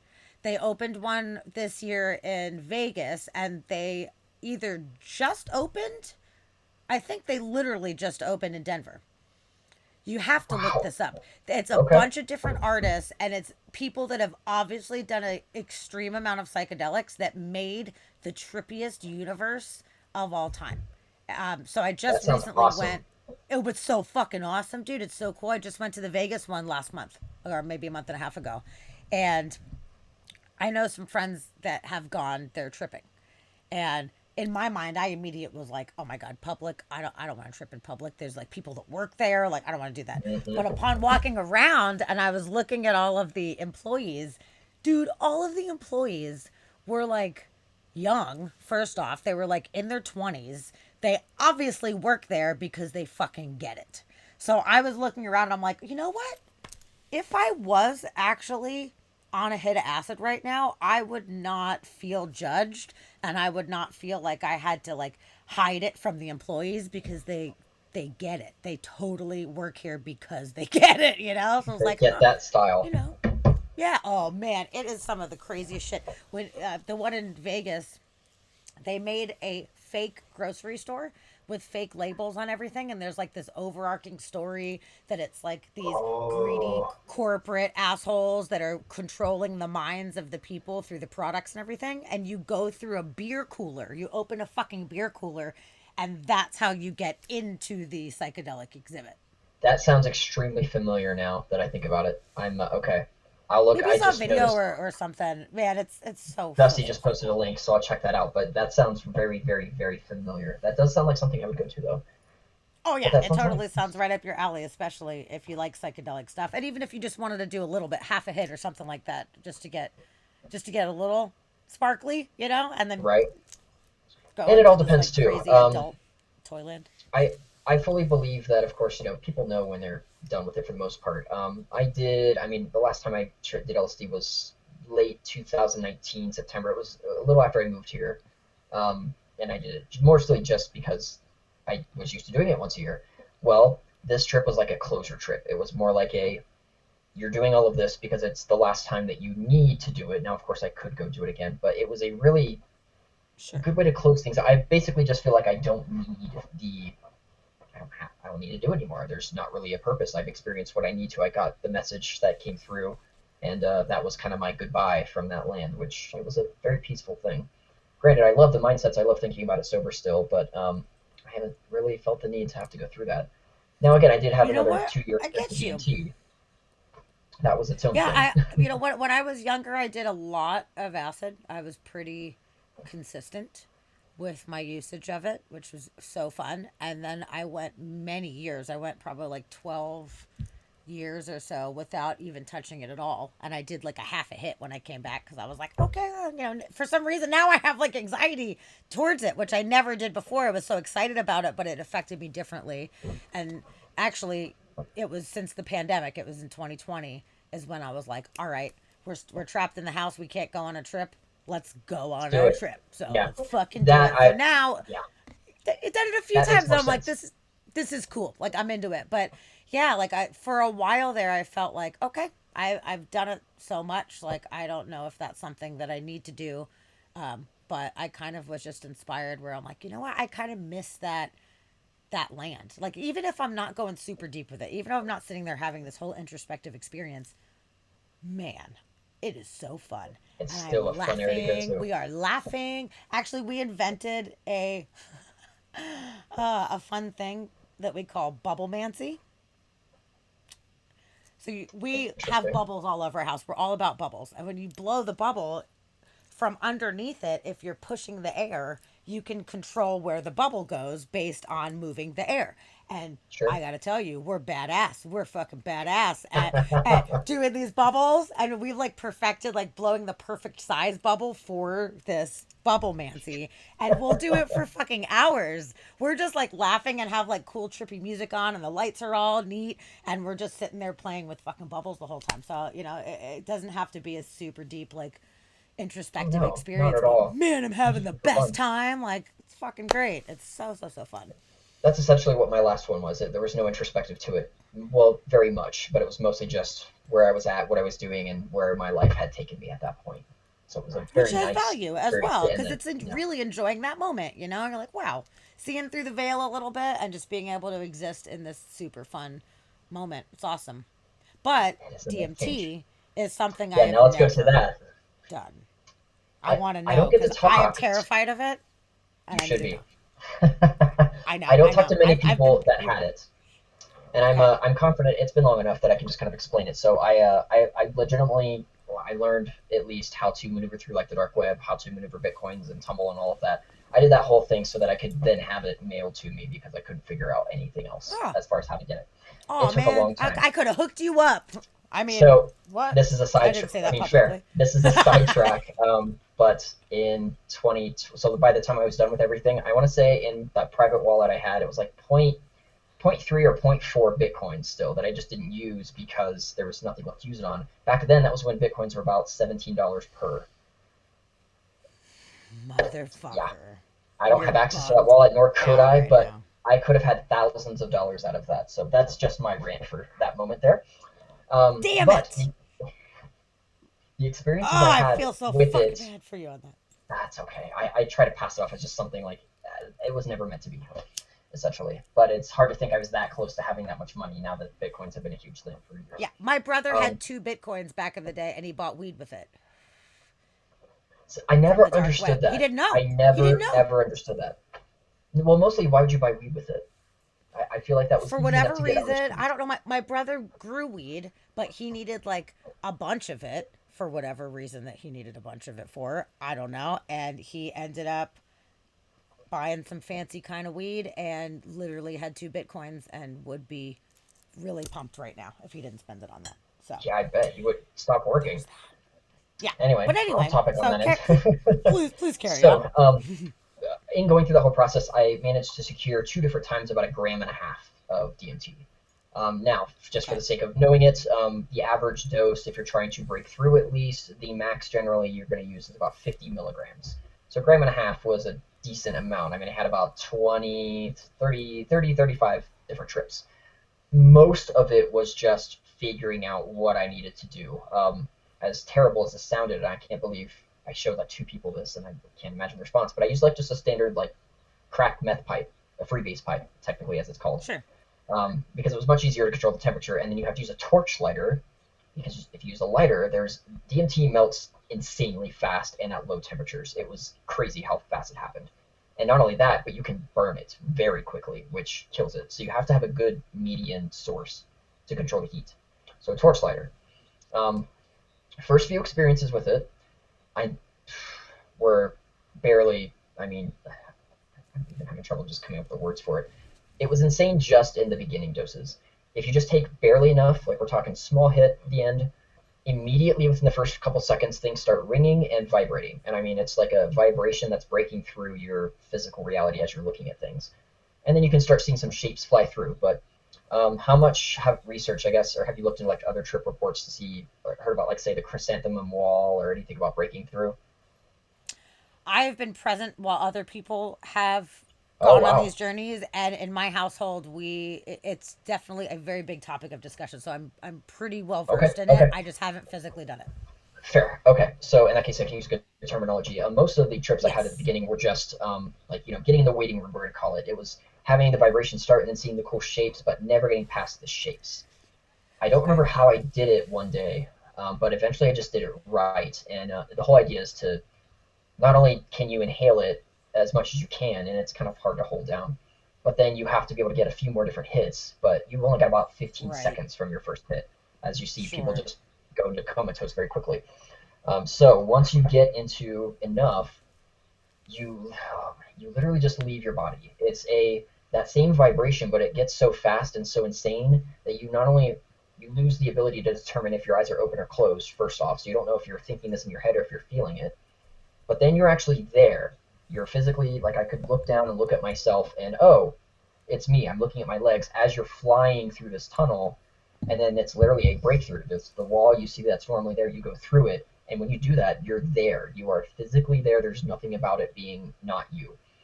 I remember my first breakthrough very clearly. It was a bunch of different beings passing me around as if I was just a newborn child, basically like, oh look, like here, Wow. you hold him, go from there, welcome up here, da da da. Like a long time. And then they put me in a basket once they were all done and lowered me down and waved goodbye, like, hey, we'll see you whenever you decide to come back next. Bye. And then as you start lowering, you start seeing that wall again. Everything in the trip feeds itself to basically whatever you're going through. So if you're like as you're going through the trip, you're constantly moving forward and all your environment's moving forward. And then once you start coming back down, it stops and reverses. And it's at a very defining point. So you always know when you're done. Wow. Um, there have been 2 occasions where I forgot who and how I got there, who I was, everything. I was still me, but I couldn't remember anything else outside of this trip breakthrough weird environment I was in. Interesting. Wow. And then you come back down and you're like, oh, that's right. I'm getting these memories in my head of a life. I was here and I'm actually in this bed and this is me and I'm going to school and I live in Columbus on a planet. But you basically just start remembering things Sure, like sure, that. sure. Yeah. Wow. And That's interesting. I haven't heard of that happening to anybody that I know that have done it where they've actually lost those memories and that sense of self for that moment. That's very and not interesting. only that, but being able to then retain it too. Now I'm talking, I would experiment and do like you did have a limit, because then if you tried it too much, they can deny you entrance. And I say they as in whatever entities, whether it be mental or actually metaphysical, but I'm not going to Sure. necessarily say which one. But the idea is they will block your entrance. You'll go through that chrysanthemum wall, and then boom, they'll just be there like, no, you're done. And you'll just be in this black, empty space until you come back down, and then you stop What did your at that beings point. look like that welcomed you? And were they reoccurring in the different They were never trips? First reoccurring. off. They were, Okay. well, okay, that's not quite true. They weren't reoccurring specifically, but they were. I did have negative experiences and positive ones. Negative experiences made me feel like they were almost like goblins or demons, but they were small and mid. But if I was ever in a bad headspace, or I shouldn't have done it, or I was sacrificing something in my life to then do DMT, they would make sure I knew that it was not a good thing to do. Now, the actual beans themselves, though, no, they were giant in comparison to me generally. There was never any talking ever, so there was no mouths moving or anything like that. It was all just like a telepathic connection, which I know Telepathic. Yep. that's a common element of all the Yeah. trips I read about as well. Did Um, you feel an alien vibe from them? Did you feel like they were what we would describe as alien? Almost, so yes, but there was a very very strong familiarity to it. It was almost like I had been there beforehand. So it's almost like, and they were, oh, I wanted to mention this too for that other trip. When they were excited to see me, it was almost as if they were envious that got to experience physical reality when they could not do that. So it's That almost like they were makes a lot envious of of sense. us, which that's another thing I took away strongly. I'm like, so that, and it made me feel lucky, honestly, to have just a life at all. That's That was one of the major things I I realized. absolutely agree with you on that. That's a whole other conversation, but I Sure. can completely resonate with that mentality. I can understand that. Yeah. And it really Wow. gave me just That's a higher interesting that you appreciation felt for that. everything. Yeah. Wow. That's awesome. So all of these beings that you saw when they were passing you around, were they all the same type of beings? Did they look like they were all one and the same, or was it like a grab bag of mixture of different kinds? So I'm gonna be honest. Once you're actually breaking through, it kind of feels like your brain's exploding. Like you're just there's so much information that you're malfunctioning, and the amount of information you're taking in, it's so heavy that you're losing it as fast as it's coming in. So I can remember like the scenario and kind of where I was at and what it seemed like, but I'll be honest, I couldn't describe physically at all what they were. All I know is that they were way, way, way, way, way big. I mean, giant in comparison to me, and they were human-esque, so they had limbs as well. But I couldn't do like faces. They weren't human colored, or there's no like skin attached to them or anything. It's not like they were beings of light either, though. And that was something else I read commonly, is that a lot of just light beings, or like they morph and all that, they were still like they had a form to them. They weren't Yeah. light beings, and I never ended up seeing the light ones either. It's pretty common though. I've heard of quite a few people that I know doing that, like having that experience of seeing these physical beings that they're interacting with no talking, all telepathic. So it, Yep. you know, I know a lot of people might just like more skeptical folks would just be like, okay, well, you took this drug and your brain is reacting in this way. It's kind of a Sure, but dream, whatever. you have to do I it. I I couldn't don't honestly, really I don't think so. I'm not as a gonna go ahead and think skeptic, that's just your brain firing off. I As a agree. As a skeptic, what? skeptic, again, I am normally, I will 100% say, especially with LSD, I'm like, I'm just, my brain was wired differently during that time. It's fine. None of that was really real. DMT through all of that. DMT was the first time where I became a very hard locked person where I'm like, facts only, whatever science says. If you think something differently that already science says is not, then it's not. DMT it broke that completely of me. It legitimately That's rewired awesome. me to go, okay, I can't explain this whatsoever, but I absolutely experienced it to my core. Therefore, Totally. it still affected me. So I'm gonna say something else is possible. But the familiarity, I'm never Rock gonna forget on. that. Like I was coming home instead of going to this weird, strange place. It was going back to a place I had been to before. All that leads me to say that I do think that there is very possibly some kind of connection between the afterlife and the interdimensional space where I think you can punch through and actually go back there. So I would not be surprised if this is somewhere that you did exist in at one point. My very, very dear friend had a really profound DMT experience. I was here with her for it, so I got to hear as soon as she came out all the details. And She said that there was a being that she encountered that she knew was a very very old friend who he was welcoming her back and was Wow. like, "Thank you for coming back. Like, you have been here before. We've known each other for a very very very long time. This is your first introduction into this space, so you need to come back later and we have things to discuss." So she had that same That's so kind of severe. like that experience of I am with beings that I have already interacted with before and had some kind of familiarity to the space as well. So you have to really wonder like, are you going to a physical place that actually exists on some other dimension and you're just able to kind of pop in over there? Yep. And what determines It's that? like Whenever you DMT is the take key to that that. hit, where are you going? Is it just like a roulette? Like, okay, which room are you going to pop into? Or is Right. there something Or is more there to it plans? where, yeah, where we're determining to ourselves what it is that we need and where we need to go, if we have a connection with a specific place?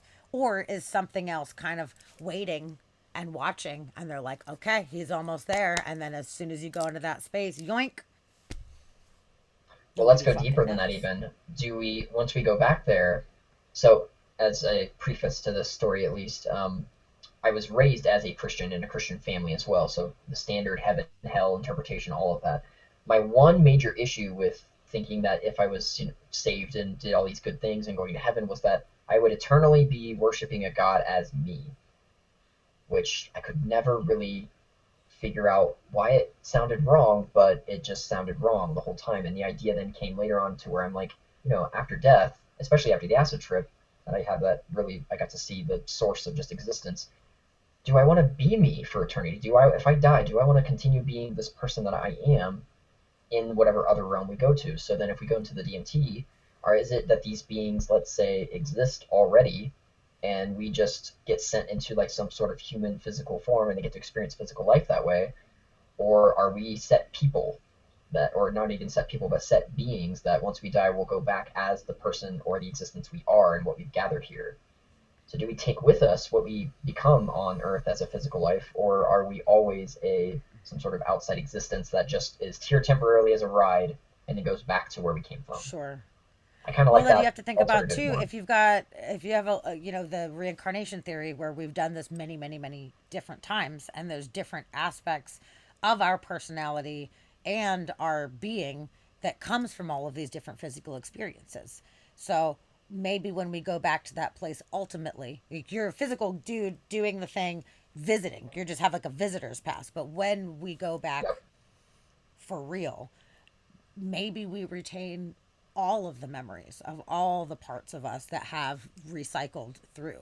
But maybe the more prominent version is our present self until we are recycled back in, and then therefore that kind And of then gets restart again. becomes an imprint and isn't the forefront.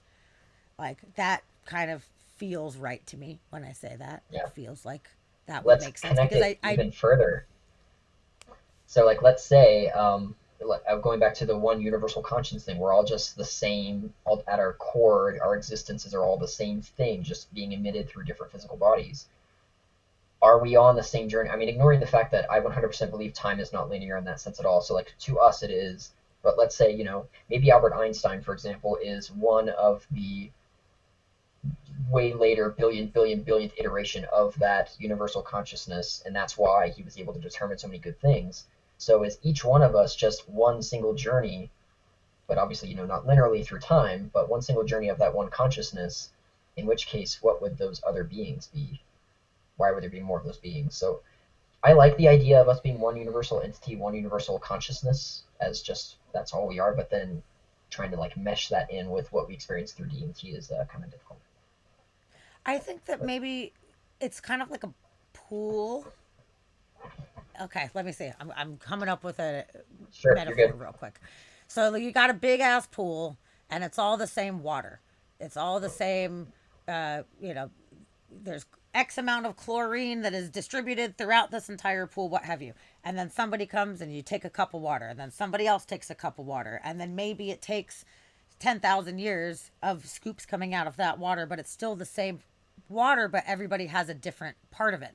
So in my cup, I can add Oh, lemons and sugar and I'm making lemonade. And in yours, you could add dirt or whatever, if sure. we all are a part of this whole thing, but what we add to it creates our own unique experience. So I think that it's possible that we all are a part of this whole big thing, but we have uniqueness that we add to it. So over time, if me as my soul, if I've been making lemonade out of this water for 20 lifetimes, then I've probably perfected and tried to figure out how to make the fucking best lemonade over time. Maybe the Right. first life it's a little too sour. First life it's a little too sweet. You got to figure it out, and over time I think the goal is not perfection, but the goal is to find your balance. So make the best lemonade you can over time, and then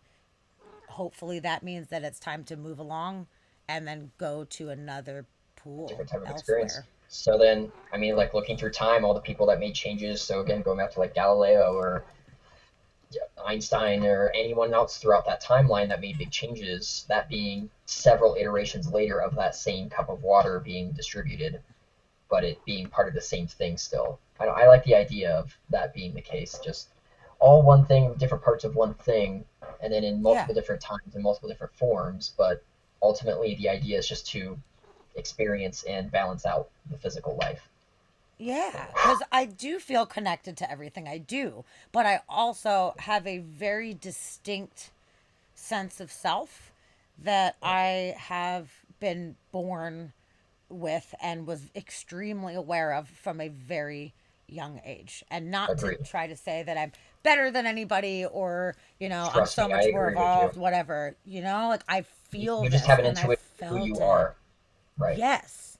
Yes. And it's something that from a very tiny small child I just had instincts for things on a way deeper level. So I feel like I have come into this planet as me in this physical form, but with like The downloaded experience from before. stuff. Yes, feel like So I'm you might relate to grateful to this have then. that. You might relate to my What? experiences in high school. So of course, we all went through some tribulations, and a lot of people ended up depressed. And as a high school person, and of course, I was one of those people as well. But my depression, and I feel like, and I ask people this too, and it seems like most people disagree with how I feel about it. But most people getting that are depressed are always, it's a bad depressed. It's a why am I like this? It's a I hate myself. Why? How am I like this to other people? But it's all about yourself and hating who you are, basically. But my depression was because I felt so separated from everyone because I was so above them that I was isolated and alone. So most of my depression in high school completely was I can't relate to any of these people. I feel like they're all walking on the earth and I'm floating in space somewhere, I essentially. Like I have all completely this figured out. understand, Christian. Oh man. It's something I've discussed on this podcast before. I feel sad that you have felt that, but I am also grateful that you understand as well. So, Oh, it led to a thank you lot. for I mean, it sharing that just, with me. no, of course. I'm glad that you relate.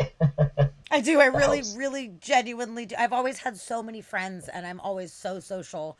And I feel like partially it's been me trying to search for all of these The parts of connections. people. Yes, to make sense because even though I had all these people around me, I always kind of felt like a little lonely island because nobody Yup. else fucking understood. Your And I mental tried state to was talk just to people higher. about it. And, when I'm 10 years old, 11 years old, and I'm trying to have conversations about why I think religion is bullshit and how I'm seeing the whole fucking giant picture, and everyone's like, what? Like, you're 10. I just want to talk about 90210 or whatever, And I'm like, Right. okay, I can't talk about it. I couldn't really talk about it even though I Definitely tried understand that. sometimes, I would regret it because people just didn't understand and people poked fun at me over some of the stuff too sometimes. So I was just like, you know what? Whatever. I'll I just think get that's why we different didn't do well parts with from different alcohol. people. Yeah, that's why we didn't do well with Fucking alcohol, A. really. I mean, that's alcohol, of course, it hides you from yourself and it lets you kind of just fade away from that, but we were the exact opposite of that. You Yes. I you try to don't hide like away from that. yourself and you can't. I don't want to hide. I want to be present. I want to be taking in all the information that I can. I don't want to block out this I get that. existence. That sucks. Why Yep. would I want to do that? I will only want to do things that are enhancing my experience. And no judgment on anybody that does drink. Like, I totally get it. And there's times where I'm like, man, like I I wish wish I that I could. actually liked this beer right now because like this is a craft beer place and it's real fancy. Like that'd be so awesome. But And being I drunk looks just fun. don't.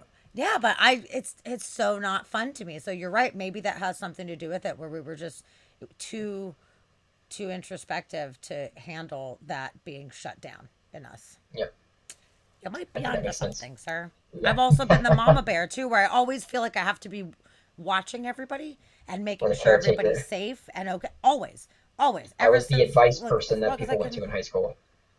Me, yep, me fucking too. Absolutely. People would always be like, I don't know why I'm telling you all this stuff. I just feel so comfortable with you. And Yep, normally I and don't you're like, share these things, but I feel really comfortable. I'm like, good, you and can then you just trust have me. the insight to see everything that's going on with that situation and why it's having the issues. And then the frustrating part Yeah, of not seeing that, you giving the advice and usually not seeing it happen because it doesn't logically make sense at that age because they're teenagers and, people should get in trouble and sure. do experiment. But you're like, I see this so clearly and this is why you're having issues exactly. And if you fix this exactly, you're fine. Yes. But yet they won't do it. Yep. And then yet your life is kind of messed up from that anyway. Yep. Yeah, it's frustrating. It's It is frustrating very. seeing things from the outside and really wanting to help people and connecting with them. And sometimes it's unsolicited advice. Sometimes people just want to talk. They don't even want to Yeah. hear what you have to say. They just want to talk. And I've learned in my progression as a human being to read the room. And And sometimes not talk if you don't what have the to. person needs is just to be heard, and I can give that to them. But if I feel that I have some insight, I really do want to share. But sadly, I feel like these days people want to talk more than they It's want more to actually invasive. listen sometimes. So I'm Yeah. like, okay, if you want my opinion, which I think is very valid and helpful, or at least worthy of listening to at the very least, Right. like I'll give it to you. But if you're not feeling it, that's okay. But yeah, that was kind of always my thing. I just wanted to try to make sure everybody was okay, and I didn't want to stray too far from myself. Like seeing people blacking out, like, oh, I don't even know what happened last night. What did I do? Never had that Dude, no. I experience. have twice I have blacked out accidentally, and it was on pills. I was in high school. I took a Xanax one time because it Benzos? was Yeah, of course. it was the cool thing, hip thing to do. I don't know. I never took a fucking Xanax, but I did. And then a Percocet. I tried a Percocet one time. Actually, that sucked because I took acid and it was bunk. And I was like, well, I Oh, got this pill, so I'll just take this pill because the acid's bunk. And I totally lost time. I completely lost time, and I wow. came to while I was walking across the street, like a big intersection by myself at about 6 in the morning, and That's it scared the very shit out of creepy. me. And Yeah, I was like, nope, I no am never more. taking that again. Like, I do not need to check out from this fucking reality. Like, there's times where maybe I'll put on a silly movie just because I don't feel like investing energy in something. I'll just kind of zone a little bit. But as far Yep. as like being present, like, I want to be present and I want to be observing because I don't know if this is my last day on the fucking earth. I don't know. Right. I don't even smoke pot really much at all anymore. I smoked so much pot as a teenager and into my 20s. Like, holy fucking shit. It was like off the charts. But I realized that I was not retaining memory properly at all. I wasn't downloading people's stories. I wasn't downloading their names or their fucking faces. I was not dreaming. I was missing my experience because I couldn't fucking remember it. And I'm like, my whole life is made of these series of memories. And when I think back to when I was in high school, there is some shit that people tell me I did. There's photos of me doing these things and I don't remember. Not because I was blacked out, because I was so fucking high that it just Yep. went That you just in didn't and register. out. You might like Yeah, this and I don't want to comparison live then. like that. So I figured out Go with for it. certain drugs, I don't remember when I figured this out, but it was what kind of drugs do to your perception of time. So we, of course, experience moment to moment to moment.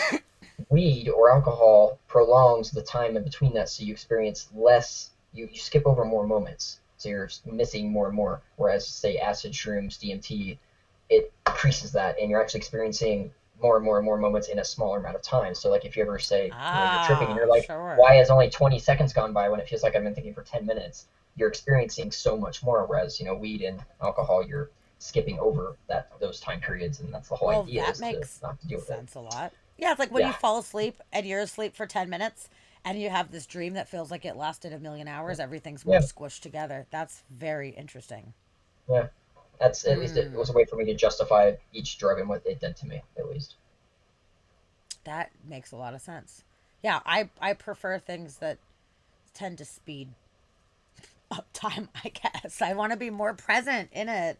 It's such a gift. It's such a magical gift to be a human being and to be able It's the to life at all. have this awesome little teeny tiny piece of paper or gel tab or what have you, tiny little thing, and you pop it on, and then all of a sudden it just shows you a whole different side of reality. Like, how lucky are we to have that? So fucking cool. Very. It's so awesome. Mushrooms though, I don't like mushrooms. I've done them so many That makes two times. of us. And I always get Really? sick We for are the so first 2 hours. similar. You know, Me too. well, I I would get usually very eat sick. them, and then yep, you get sick while you're tripping or starting to trip, and then of Yep. course it sets the bad tone, and they're so Yep. harsh and so heavy, and they end so fast that once you're finally used to things, you're like, oh well, now I'm coming Yeah. down. I will say I've had mushroom tea once, and it does get rid of that nausea, so it makes it Not for just so you're tripping me. more. Oh It really? didn't. No, it was a fucking bummer because I went to a Tool concert and it was like a outdoor venue kind of thing, which was cool. And I was about to walk in. I wasn't planning on doing this. I know I don't like mushrooms, but right before you go in where the security was, this chick was like, "Hey, I tried to come in with this mushroom tea and they won't let me in. And obviously, I can't drink the whole thing. Do you want So some of drink some. this mushroom tea?" And I was like, "Well, generally, I'm not a big fan of mushrooms, but it's tea. So maybe it'll affect me differently." And it's Tool, who's one of my favorite bands of all fucking time. And it's like the trippiest visual experience ever. So I was like, you know Definitely. what? Yes, let's do it. Let's fucking do it. And I drank some of the tea and I was hungry. I was going to get food and it hadn't kicked in yet. So I was like, okay, before I start tripping, I'm going to get some food in my stomach. So I get this Never a like good idea. barbecue sandwich or something. Dude, as I'm like in the middle of the sandwich, I'm just kind of like poking at it. And my ex is like, "So it's kicking in, huh?" And I'm like, "What? How do you know?" And he's like, "You're just like You're poking not eating. your sandwich." I was like, "I don't want that at all." Okay. So now I'm like, "All right, okay, I'm feeling it coming on," and then instantly went into the nausea thing. I was eyeballing all the Huh. trash cans. I was like doing like 360s where I was like, okay, we got a trash can there, we got a trash can there. I hate puking As like I'm randomly. walking, I I've hate never puked it. from It it though, sucks. ever. I've gotten very close It's all the amazing. times, and I've only done mushrooms maybe 5 times total, including the tea. But the tea was the only time I did not get nauseous. Now, to be fair, it knocked me on my ass. I was on my in my bed for like 2, 3 hours of that until I finally came down enough to where I could just get out. So I was wiped. I don't even remember that trip. That's how kind of strong it was. Wow. Also, I'm rub it glad in, you didn't Dusty. actually get sick though. That's good. Yeah, me too, because I Yeah, hate Dusty vomiting. doesn't get sick. Dusty ate an entire was it 5 or 6 ounces or grams? I'm sorry, I can't believe I just said ounces. He ate five Oh, or six grams. He did the had a heart hero's attack. dose. Yeah, no, he did the hero's That's dose and impressive. just ate them all, and did a solo introspective journey. And he didn't even get sick for 2 fucking seconds, man. What the hell? I puked on acid before. To be fair, it was Me always paired with too. alcohol. Okay, it Turns out wasn't when you're with tripping, you alcohol for can't, me, but you don't know how drunk you are. no, that's not good. But yeah, when I was in No, high school, it was interesting. I would consistently puke. I have a for pretty weak alcohol. stomach in general, but it would be like every time that I would eat the acid, when my body started going into the transition, that's when I would get sick. And it was just for a That makes second. sense. Come Mushrooms on, it's make me harsh. like feel like shit, but with acid, now thankfully I've grown out of it. I guess it doesn't do it anymore, which is rad, but I would always know and be like, "Okay, all right, everything's starting to get weird. My body's confused." And I just bleh, and now we're That good to tense go. Now we're feeling. partying. Yes. But now for some reason it hasn't done it. I've been waiting the past few times it tripped. I was like, "Okay, it might happen." But If it it's really hasn't. good So I was acid, like, I've "Okay, I noticed you grew can up." just kind of flow into it all of a sudden, and then all of a sudden you're like, oh well, now I'm, Yeah. I'm tripping. When did this happen? Gel tabs, honestly, I've been digging the gel tabs. Like, I don't know if you've ever taken gel tabs. My Do you ever do? first experience, and I agree fully. It was Oh, a they're very good great. experience. It's The much more paper can clean get feeling. sometimes And be harsh. back in high school, like it was paper mainly, but then maybe in I don't know, maybe 96 or 97, it started to really switch over to like real heavy in the gel tabs, and It made that more was sense. awesome. And now they're back, which has been great. So since I've been tripping again, it's just been with the gel tabs, and it's such a nice like smooth It's smooth. introductory That's the main feeling word to for it. it. It's Did you fucking ever great. You know, we always accidentally put get out a like 2CI okay. for paper or anything that was like an artificial, I forget what they're called. Basically, so sometimes people would sell acid, but it wasn't actually acid. Like you would take the blotter and it was really bitter, and then your tongue would go numb, and then you would trip, but something was off. I No, eventually what is learned. that? It was like college. Or while I was in college, I got it from somebody, and it was absolutely not. Actually, the friend I have with me here today, they did them as well. But the point is, you put the tab on your tongue, and it's really bitter, and then your tongue goes legitimately numb. You kind of trip, but the main difference is the visuals are about the same, but the mentality is when you're tripping on acid, you feel like everything's profound and you're making these awesome connections. Whereas, and I think it was 2CI, it might have been 2CB. It's really hard to tell the differences between these. They're all there's a term for them all, and I don't remember what it was. But point being, they made you feel like everything was profound because you were really dumb, and you just were like, "That's so cool," but it's only cool because I can't comprehend Interesting. anything. It was honestly pretty terrible. Huh. No, that I was, sounds like shit. I've actually done the yeah, 2CB and I had a really awesome experience on that. But that is that's a weird one. I I don't thought it know was if I acid would too, to be fair. like So it was, I that. mean, very clearly Yeah. not. But I was not at all prepared. I didn't have done any research, nothing. So I had no idea what to Was it just expect. like a But shitty chemist that made like a shit batch or I something? don't think so, because if it's true acid, of course, it's not going to be a. You're not going to notice it. If you put the blotter on your tongue and it's paper, you're not going to taste anything. There's no taste at all. But 2C, and again, it might be something else. I didn't 100% confirm it was either 2CI or 2CB, one of the two C's. But the idea was it's just bitter. It's just an That's artificially strange. made. Yeah, I've never even heard of that. The TCB that I had was in a capsule. Fair. So Was that it was it. maybe two CI? Yeah, so I don't. maybe it's the There's a lot I. of two C's. Me and Dusty actually had a really fantastic time on the 2CB. It was a crazy experience. The only time I did it was once, so I can't really speak from like a variety of experiences, but it felt so clear-headed. Like we had visuals and shit was swimmy, and we Shit watched the was Yellow funny. I like that. Submarine, which was the best choice ever is to watch the Yellow Submarine under any psychedelic circumstances. 100% love it. But Noted. yeah, we really were able to have really good conversations and have it not be like you're like, okay, hold on, I'm really fucked up, but I'm trying to have this conversation. It was like a lot more like present, where we were like, wow, we don't really feel that fucked. Like if I had to talk to like an adult right now or whatever, like I Fun. think I could pull it off really well, but shit's a little weird, so I don't really know too much about that, but that seemed like a really nice kind of mellow thing. But I'm yeah, gonna the have to the do more like research fake again. acid But it was wannabe that fake. We'll just call it that's fake not acid. good. Yeah, Yeah, it fake was not good. acid. That sucks. I don't like that. That's not good.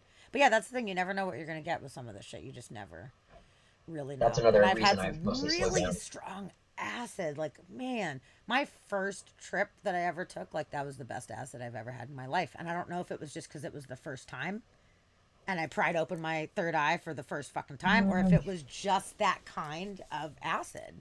It was called Blue Felix. I remember specifically, it Wow. had a little Felix the cat on it. It was Blue Felix. And dude, that shit was like off the My charts. It was best so was fucking cool. the first time was good, but it definitely was not my best. My best were probably in the middle somewhere. But I think it was Oh, mostly that's cool. Okay. quality dependent as to like whether I took was like really crappy and just wasn't great, or if it was way too strong and I wasn't expecting it, or if it was just perfect for the moment. I had a lot Yeah. of different scenarios. Well, also maybe as you grew too, you were comfortable taking a little bit more, so you were able to have more of a substantial kind of thing. Also likely, yeah. That makes sense. Now, I still haven't done this yet, but it's on my agenda. I have an Oculus, and I Trip while really playing want to it. trip and go. Yes, and I got to tell you what inspired me to get the Oculus. Like, those little cardboard piece of shit ones that you put your phone in? It's like you find a YouTube video or whatever. Old school, So, yeah. yeah. So, a few of us were just tripping one night here, having a fucking ball. And my friend was like, "Oh, I've got this little thing. All we have to do is look up YouTube videos. You do the thing." And I looked up a 360 Aurora video. And I was sitting on this here very couch with this little cardboard box and my phone in it under the Aurora. And it was the closest feeling that I've ever had in my entire life to actually existing and seeing the aurora. And I was like, it's like, this is the best thing I have ever seen Wow. ever. I was like, no, it's not the best thing. They actually have like VR headsets. This is cardboard. We need to get that. I was like, Dusty, we need the thing. I was like, I'm not just saying this because I'm tripping right now. I'm serious. We need to get this VR headset. I am like super down because this is the craziest feeling. Being under the aurora in the VR was so fucking amazing, and that's what inspired it. So as soon as that trip was done the next day, I was like, listen, I wasn't joking. We're buying We need this. to get that thing. We need to I'll do be it. It's honest, I so thought it was awesome. for a different reason. I don't know if you've tried. Do you have an Oculus yet? Yeah. Okay, okay. So there's this game on there, and I know sometimes it's a demo, but it's like you're starting a job, and then it just leads you deeper and deeper into this crazy story where you keep getting different scenarios, and then you like answer a phone, or like you have to cut open this fat guy's. It's I've it's heard trippy. about That's that. Yeah, all I the can working say. games. Yeah. Yes, and I can't remember what it's called, but tripping would be terrifying slash amazing for that. I'm not sure which one, but it would be an interesting thing. It That's what I thought you were would. gonna go through. I'm glad No, it was no, Aurora. no, no. Oh, yeah, the Aurora. Oh my God, was amazing. And then also, they've done some like simulations. There's a Salvador Dali animation that you're flying through his paintings, and it What? was like, I swear to God, it's the coolest thing you've ever seen in your fucking life, and you're in it. So it's like the long-legged elephants and all that, and it is like a crazy ceremony in a magical, trippy artland that you are in. And it was maybe like a 4 or 5 minute video. And we were just like, it was like taking a hit from the pipe and passing it around. We were just passing it like, yo, you gotta check out this dolly, man. Holy shit. And it's fan fucking tastic. So I could not recommend anymore getting these things right now and just kind of Strongly like noted. exploring this rabbit hole. And I'm straight sober. Like I'm just 1,000,000% sober. Doing these things is just so profound. But now that we have the good one, I do need to actually go down the rabbit hole and go into the world that's probably going to be Yeah, really there's some crazy stuff to look at. intense. It would be nuts. The only thing that it might be weird is I haven't worn contacts for a very long time. I've got glasses and I'm going to have to put contacts in and be all trippy with contacts. I'm probably going to be really fixated on them because I can't see enough to be able to do the Oculus without my Well, that's a glasses good on and point. contacts, Yeah, it's pretty rough. Contacts have But the perks. anyway, we kind of went off on a little tangent there. But, it's really awesome that you have enjoyed your psychedelic experiences as much as you had and had so much insight coming from that. So, did that you were saying earlier, that was the first thing that made you really confident that we do, in fact, exist outside of our human form in some kind of way, that our consciousness is not confined to the brain or the body? Yeah, it gave me enough. Now, of course, I needed sometimes that thought would fade, or I would not believe that as much, as it's hard to keep the actual trip thought process in your brain when you're not tripping.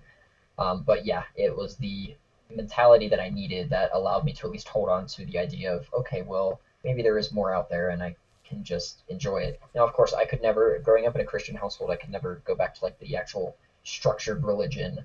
I mean, I think some religions might have some things correct as far as how to live, but I like the idea of just a general, this is all just here to experience whatever existence is out there as a singularity, a singular existence in all of us.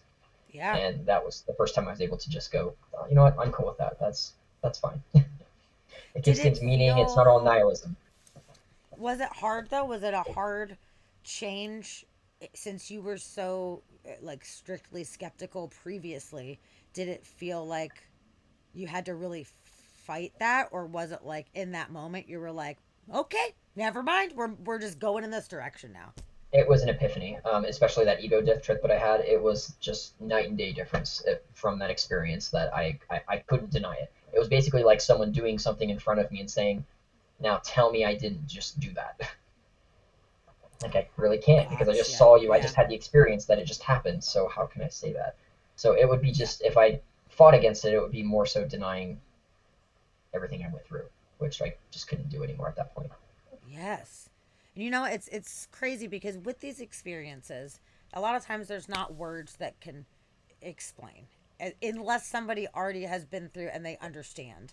So it's one of those things where it's really hard, especially talking with extreme skeptics, about this kind of stuff because it's just my version of this experience that is so profound and so real to me, but I can't put that into words. Like my friend Justin, he's one of my best friends in my whole life.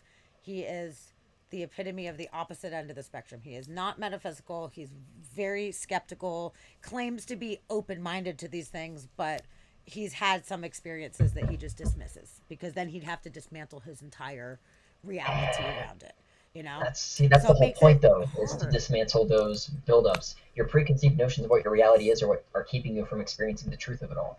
So, like, if you get something that's going to Thank dismantle you. that, let it dismantle it. Now, I have coming Yes. from the Thank you. perspective of I've had to do that to myself several times. In fact, when I finally got to where I was, I've even been in a couple different psych wards for just crazy thoughts. But what finally got me to where I was dismantling myself completely and then rebuilding from the core up. Which, as long as you build yourself on Wow. the right philosophies, is how to work. That's where life gets good, and I Absolutely. know we mentioned that a little bit, but the idea is you can't have these preconceived notions and expect them to hold up. You just can't. If you get experience or any sort of evidence that pushes it to the contrary, let that fall. The only thing that can happen is you're getting No. more information and it's helping your existence. Don't fight Yes, reality. I agree. Because I just had actually Justin was my guest last week, and he was like, "I would love any experience. I would be open to it." And I was like, you've tried to do astral projection and succeeded, but now you're saying it was just because you're on acid. Like you're asking for these experiences, you've had them, and now you're And then dismissing you're them. denying them. Yeah, so I was like, so what would it take? I was like, tell me, what would it take for you to experience, for you to be willing to dismantle your entire, framework of your world? And there was a very quiet pause, and he was like, I don't know. And I'm like, alrighty then. I was like, if an alien landed on your face, Would that whatever, be good enough? like, but then he'd probably be like, oh, I haven't drank enough water, so my brain is a little bit like da da da da da, whatever. Like, I feel like anything could be, there could be an excuse for anything. And we have talked, God, I've known him for like 20 years. We've talked a million times about these things. And there's times where I'm like, listen, I am not a jump to conclusions person. I don't want to just assume that something is something. I want to look at it as logically as possible. So I have had supernatural experiences. And sure, there's been some things, okay, bump in the night. Maybe. Maybe it was, maybe it wasn't. But I have seen things move across the room. I've seen it. I can't explain that. I'm not even saying it's definitely 100% a ghost. Maybe it was me. But whatever it is, there is no science that is proving what the fuck moved that thing. So I have to leave my options open and say, okay, I'm not going to sit here and just say just what I can see is what exists because we know we have No, germs, yeah. we have Yeah, no way. ultraviolet, we have all of this shit, like there is more than we can see.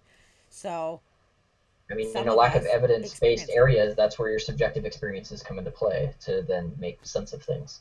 And if there's no Yes. fixed, evidence or rationale for it, then that means all interpretations are open for possibilities. It's all interpretation. Yeah. So Then it's all he's about what trying the to be person wants like, to expect. explain to me, yada, yada, yada. And I'm like, he's like, okay, well, Can't do it. how do you know the difference between a dream and an actual, like, interdimensional experience while you're sleeping? How do you know? And I'm like, I can feel it. I can feel it feels different. And he's just like, well, that doesn't help me. And I'm like, well, I don't know how else to explain it. Like, I felt it so deeply that to me it is real. So you having this profound kind of experiences, even though you were in this state, drug induced state or whatever, like this drug is not a recreational party drug. DMT is a drug that is supposed to remove you from Oh, your physical body and bring you to another dimension.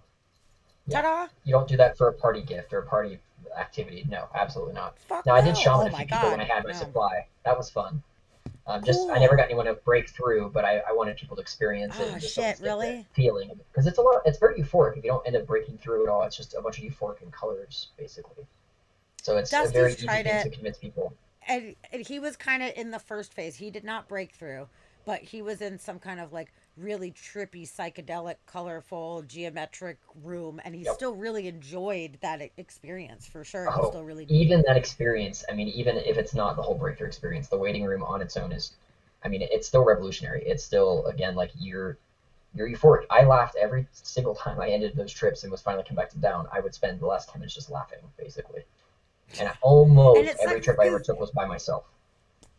really, Mhm. well, Dusty really, really, really has wanted to break through. He has been on a huge spiritual evolution over the times and since that I have known him, and I think you guys would have incredible conversations. I know Dusty's sitting in the other room typing on the computer and he's like, He's commenting. "Ooh," like he wants to be a part of this so fucking bad. I can feel it right now. But he had some kind of like extreme fear from the breakthrough because That it's fear just is the normal. unknown, and he's not a fearful dude. It's really strange. He's like the most like zen fucking dude without extreme emotions in any way, really. He just doesn't get that fear, but it really freaked him out. And there was a time where he was gonna do it and he didn't get the full effect from it. So it was kind of a little bit of A little a bummer. He disappointing. got a little If it tingly. Yeah, helps, but he wants um, to so hard. especially if I was by myself for the DMT trips, there would be occasions where I 100%, now this sometimes would take 3 minutes, sometimes it took an hour, sometimes it never happened, but I would meditate beforehand always. There was never a time where I would pack everything up. I got the DMT in the pipe, I got the lighter ready, I put it down, I sat down, and then I would just meditate until I reached a I am calm, I'm ready, and then I would do it. There were a few different occasions where that never hit, and I would wait 45 minutes and start getting more anxious and scared. In fact, even just telling, it doesn't do it anymore because it's been so long, but just telling the stories of preparing or even just mentioning DMT would get my heart rate up a lot just because of all the mental preparation that would be done beforehand. It is not a light drug. If you take it lightly, that's where you're going to have issues. Yes. So I Yep. don't think the fear is irrational. I mean, there should be fear there, but you should have that fear as well as have the calm, knowing that yes, I'm afraid. I'm stepping into something. I have no idea what's going on, but I'm ready. I felt so sad seeing him have that fear because he really, really wants this experience. The guy really wants to do like astral projection, and I just like pop out on accident and I'm not even focusing on it. And the poor guy has tried meditating on it and doing all this shit, and he can't fucking do it. And I feel so sad. So it's like, here's this awesome opportunity to do it, and I know that he really wants to. But there was one time where he was like, Personal okay, experience. all right, I'm going to do it. We like sat on the bed and he got his little nest full of shit. And I'm like, okay, all right, okay. How you feeling? And he just like got super panicked. And I've only seen him panic like once ever in my entire life. And it was like a sleep paralysis alien experience. That's the only Yep. time I've ever seen him panic ever, was like a serious experience going on. And it was such a bummer, but I really do want him to experience that. And although I would love also to be able to have this experience, like I'm very torn because I am, I am such an introspective person. I think it would really be a very incredible thing to do. But I've I've had really some dark shit attached to me over time that I don't want and I never wanted, and I've worked really hard to try to push that stuff away and close doors on that. So my fear Okay. lies with me going That being into a opened. realm. Yep, because in my sleep I have gone to other places that I truly feel are not of my own self. I do not think it was a bad dream. I do not think my mind created these scenarios and these people or beings or whatever. I truly feel that I have some kind of horrifying knack for some interdimensional travel when my mind is shut down. So the last thing I want to Okay. do is accidentally pop in to Left a that open. realm. Yes, because I really had to try really, really hard to close it, and I feel so much better. My life is so much less scary, and I feel this like sense of peace that I've overcome this obstacle. And I just wonder if I, boom, went into there, it might be the first place that I go. And I would hope that it's not, for Christ's sake, but Right. like there is Well, no, I'm there gonna is help. no. I have advice for you there on the good Okay, news at please. least. So, of course, with your experiences with the psychedelics, acid, and shrooms, any problems that you do that or anything that you hide away, it shoves it in your face. It goes, okay, hey, by the way, remember this thing that you've been hiding away? Well, here, deal with it, face it, look what it is. DMT doesn't do that. It's not a you're going to be sent into this realm and then have to face all of your uncomfortabilities. If worst case that's what happens, and let's say and again, I always mention the beings as beings, but let's say they go, no, you're not ready yet. It's not a throw in your face thing. It's a, hey, you're not ready. There is something still you have to deal with before you can even come in. And again, the Yes. worst DMT experience I had, it was just I would say I was put in almost what I would call a sewer. Like your motivations are dirty. You're not doing this for the sake of enlightenment. You're going down instead. And it wasn't terrifying. It wasn't bad. It was just I was in this Sure. black space with those weird goblin things. But the idea is that it doesn't throw it in your face. Now, if your anxiety is Well, there, then you don't want to panic. But the idea is you're not going to have to reface something that totally. you But don't want. the issue with this specific scenario is it's not like it's not things that I've experienced physically as far as like my own inner demons that I feel like with acid it brings those things to the surface. This is Right. actual like interdimensional dark being situation. So that's not like it's I haven't dealt with my own shit and I'm worried about my own shit surfacing. I'm good. I feel really like confident and good in myself. I don't have, like terrible traumas or really like dark shit that I have to fight through. I'm actually a extremely positive person like most of the time. I'm very realistic, which doesn't tend to be very positive because reality is fucking shitty sometimes. But No, as but far as still. my attitude, I have a very, very positive attitude. And I feel like I could eat a 10 strip of acid and I wouldn't have any kind of like regrets or any kind of like dark shit bubbling up. But it That's is the awesome. like, I'm so grateful. I am so grateful because I know so many different types of people in this world and I see people struggle.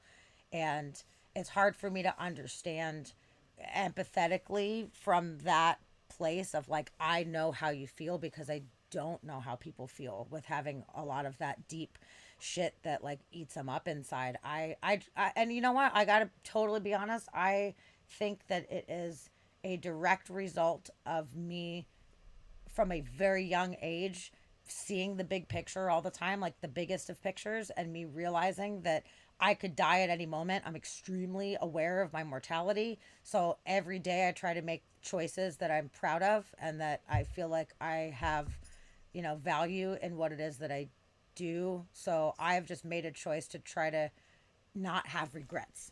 I visibly try really hard to not regret anything Awesome. because I don't want to have baggage, and there's no judgment on those that took different paths, but I feel I'm a very unique individual in that kind of way, really, really am.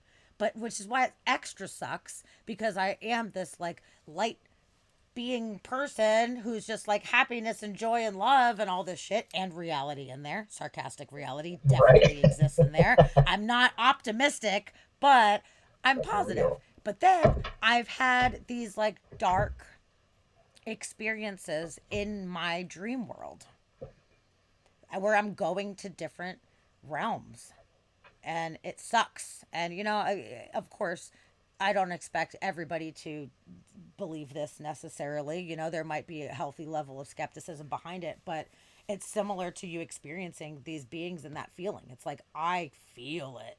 I have experienced some of this shit and I feel like it's really old shit. It goes back super far. I think it's past life shit. I don't think it's stuff that I have Okay. called upon myself in this life. I feel like it's followed me. So having to deal with that, if I did go interdimensionally, I feel like I've already been to like some dark ass dimensions that I didn't want to go to at all. I did not sign up for going to these dimensions. I'd like to go And to a then you can't sparkly, explain happy it in terms of your dimension. own life. Yeah. No, it's fucked up. I went to a medium and I was, a little skeptical at first, but I was convinced that she really was tapping into some shit based on some of the stuff that she said that she would have had no knowledge or understanding of prior. And she made a little bit of sense out of it for me.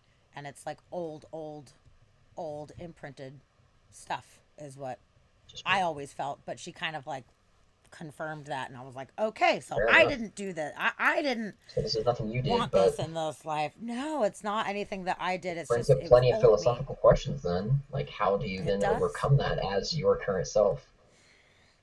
Fucking A. Well, it took me drawing some serious fucking boundaries and making a very definitive decision. And it also meant me having to go to pay a professional person that can communicate with some of this shit to try to help me sever that. And even if, let's just say for argument's sake, it was bullshit, just the act of intention of doing it and me believing in that moment that it worked might have been all that I needed in order for that to happen. So, us Fair. and our mentality and our intention being able to manipulate the world around us. So Interesting. either way, I feel a lot better having gone through that. But with DMT, it's just like I don't think I want to just open a random ass door Yeah, which it because really is. sometimes there's like severed body parts behind the door, and I'd rather not experience that. I'm good. I think I'm good. I'm good. But I love hearing about other people's experiences. I think it's so interesting. I Or to mean, Rusty's Alex point, Gray is or my Dusty's favorite point artist. too. Oh yeah, Alex Gray's stuff is really good. Dusty Oh, mentioned that maybe if ayahuasca would be the same thing, and I'm thinking that that's probably a huge part in it. Is DMT, is seconds long. I mean, at its highest, if you break through, we're talking 10, 15 minutes Earth time, and I have to distinguish Earth time because time doesn't mean anything when you're yes, up there. But ayahuasca is sure. hours long, and it's way different, and you've got way different things. So I even with all the stuff I've been through, I still wouldn't do ayahuasca if I'm being honest. Mostly just because of the stomach issues. I can't afford to go through that. I'm just too terrified. But even if I Oh didn't yeah, have the they're like, stomach oh, you issues, puke for the first day. Like, why would you want to like go puke for an no, I don't entire want to day? do that. And especially if I'm going to be in an Mm, uncomfortable place, no. But even if yeah. that wasn't the case, the idea that that trip being that long, DMT is intense enough. I think I would probably just close the door there. Yeah. That's a whole other ball of New wax ball that game. I Yeah, I don't need to do, but you know what, for those people that are on these like really distinct soul journeys and they really want to dismantle reality and they want to go as far down that rabbit hole as they can, I think it's that's perfect. absolutely unbelievable. And honestly, I would love to interview everybody after they come out of that shit. I would love to hear everybody's experiences and stories and what they see, if they could even in words describe it. People are like, I just did this, DMT or whatever, and there was colors that I can't even explain what the colors are. So it's kind of Yeah, hard to most explain of an it is ineffable, to experience be like that, fair. There are which no is words that frustrating. describe it. For me, it's frustrating for me because I'm like, but I want to know what the colors look like. Like, I want to know that. You have to Damn experience it. it. I know, but I just can't. I don't feel like it's right for me to pull that trigger in this lifetime. But I love As being you should. around others when they do it. Actually, it was really horrifying. One of my very dear friends, the first time that I was present while somebody blasted off, it was really horrifying. She had a extremely intense experience, and I was right here for it. She was like, put these crystals in my hand as soon as I'm out. And she sat up and chucked them like across the fucking room and started like choking on her spit. And I mean, her eyes, she was not there, but she was having like a really intense, like physical experience with it. And when she came out of it, she was absolutely horrified and it changed her life. And it wasn't necessarily like negative, but it it really affected her I'm extremely interested that she was deeply. able to move. That's a very interesting thing that I've heard because I mean I lose control. In fact, even when you come back down into your body afterwards, it takes another 10, 15 minutes for your ligaments to kind of get energy back so you can move again. I've She heard stories sat of people straight doing the up same thing, but through this shit and started like, and I even grabbed a trash can because I was like, oh shit, maybe she's gonna puke, like I got right. you. And she didn't, but there was a little bit of drool, and when she came out, she said she kept feeling like there was something in her throat, but she wasn't in her physical body. But it was like in her throat chakra or something that she was feeling this, and she Wow, felt like there was all these boxes that were folding in on each other, and she was being like folded in and sucked into space where there were these beings around her that sounds like a that salvia trip. it was fucking crazy. Yeah. Oh man. Yeah. Whew. Yeah, it was really intense. So after seeing that, I was like, okay, that was terrifying. Holy shit. And then I've seen people have good experiences as well. So I just love it. I want to be the documenter of it. I actually videoed her when she came out of that trip with her permission. With her permission. Fair. So as soon as she came out, I was like, What'd you see? Talk, get Tell everything me. out. And I have it on video. I haven't even gone back and watched it actually, but I should because it's probably really fucking trippy to be honest with you. But yeah, I think it's very cool us being able to traverse these realms. There's so many different possibilities out there, and it's really hard when we're in this physical world and we have all this physical shit distracting us and bogging us down. Um, Doing some of these things as a tool, it can really just illuminate how different that things are out there. So hopefully people remember that and they hold that with them, and like yourself, it makes them a better person and it has them see the world from a different angle and makes them put things into perspective that maybe they didn't have that same level of perspective previously. It's really cool That's to the help you a idea. lot. Building on your experiences. I'm really glad. It's really special. So, but you feel like you're done. You feel like you've received the I messages think and I've you're hit the good. pinnacle. At this point, all I've used it, everything to just benefit my life and where I'm at now. But a lot of that was getting to that mindset from all those previous experiences. But at this point, Sure. it was all about fixing the things that were in my life, my way, the most, so that I could then elevate myself to where I needed to be. Granted, it took till I was 27 to get to that point, but But I hey, feel like you that's probably made it. early. It's awesome. Right. No, it's great. So as far as that goes, you feel like you've received all the messages, but do you have any interest in doing it for the recreational, fun, visual experience of it? Because Yeah, that still is theoretically. cool. I'll be honest, DMT, not so sure. Don't know if I would open that can of worms again. I would really have to That's focus on that fair. one. I do remember the, I guess, level of I'm ready that I'd have to be at, and that's a pretty high level. Um, Acid, sure. If I had, and I could test it at least and figure out for sure this is a standard LSD. If I had a plan for the night and I was staying somewhere and I was comfortable, I can't say I would turn down a hit of acid. No. Cool. Okay. Yeah, yeah. I would definitely see that being a more fun recreational thing as Yeah, opposed to going to that DMT realm. But you said you had right. had a like a bunch, like a gram and a half, which And that was gave two you different about occasions. 30. Yeah, Oh, so I had over about 2 years. I had a full experience. Over 2 years, I've always had some sort of supply, and that so was my did you ever sophomore go to back to the junior year. same places? Did you ever return, or That's a was it good question. always to different places?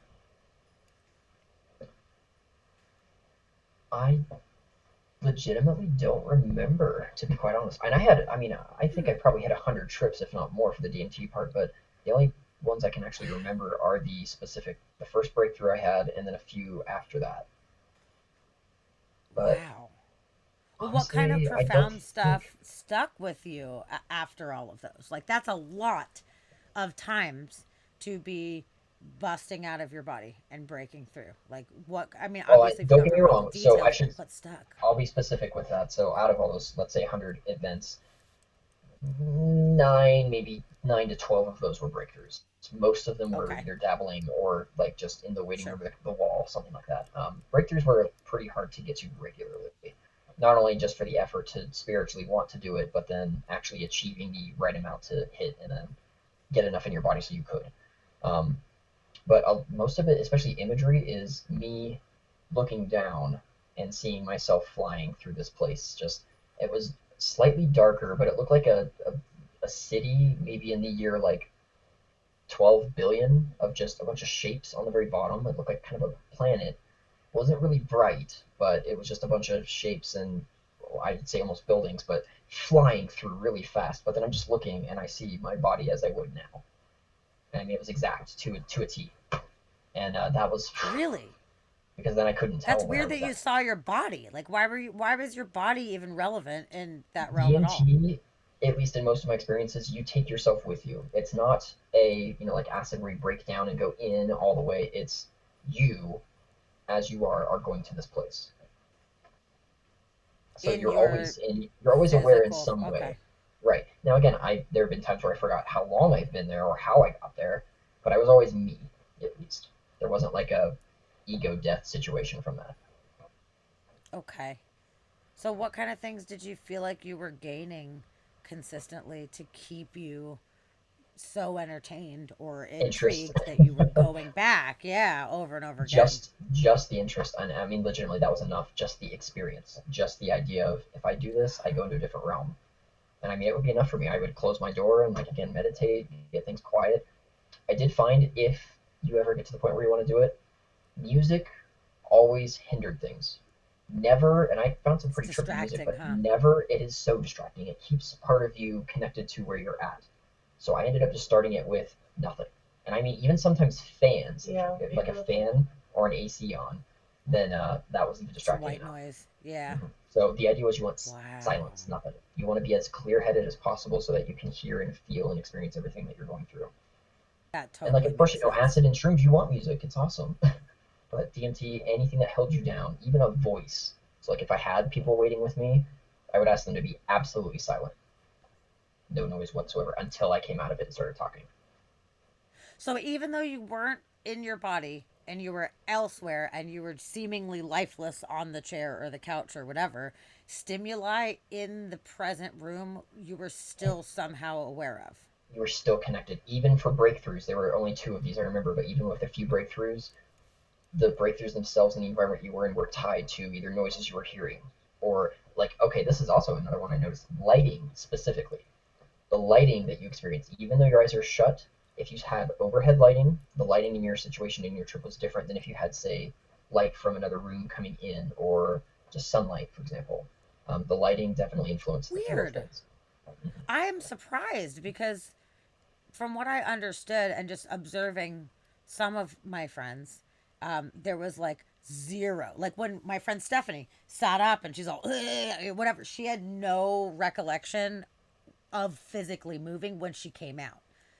Because I was like, yeah, you sat up and you threw the things and you were like coughing. And she's like, I did. She's like, I didn't even know I was moving at all.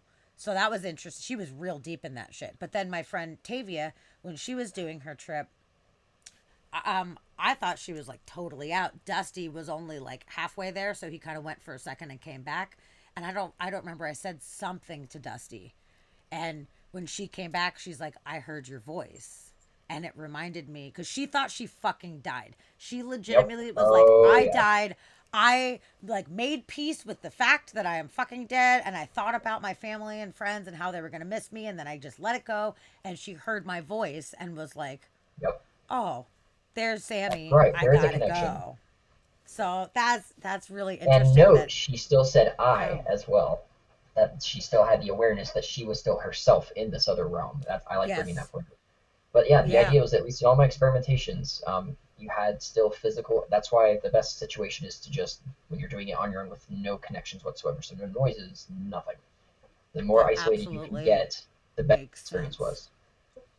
So were you, after dabbling in these things, able to develop synesthesia like you wanted to? Son of a Never, not bitch. once, in any That occasion did sucks. I meet that. I mean, I'm glad it led me to all of that, but I never once got to experience that. At Man, this it'd be point, I a just lot accept cooler it if as you something did. that isn't. I know, I agree. I Damn. always wanted to. I wanted. What was the main one I wanted? There was a specific form of synesthesia that I wanted to experience. I want to say it was maybe seeing sounds.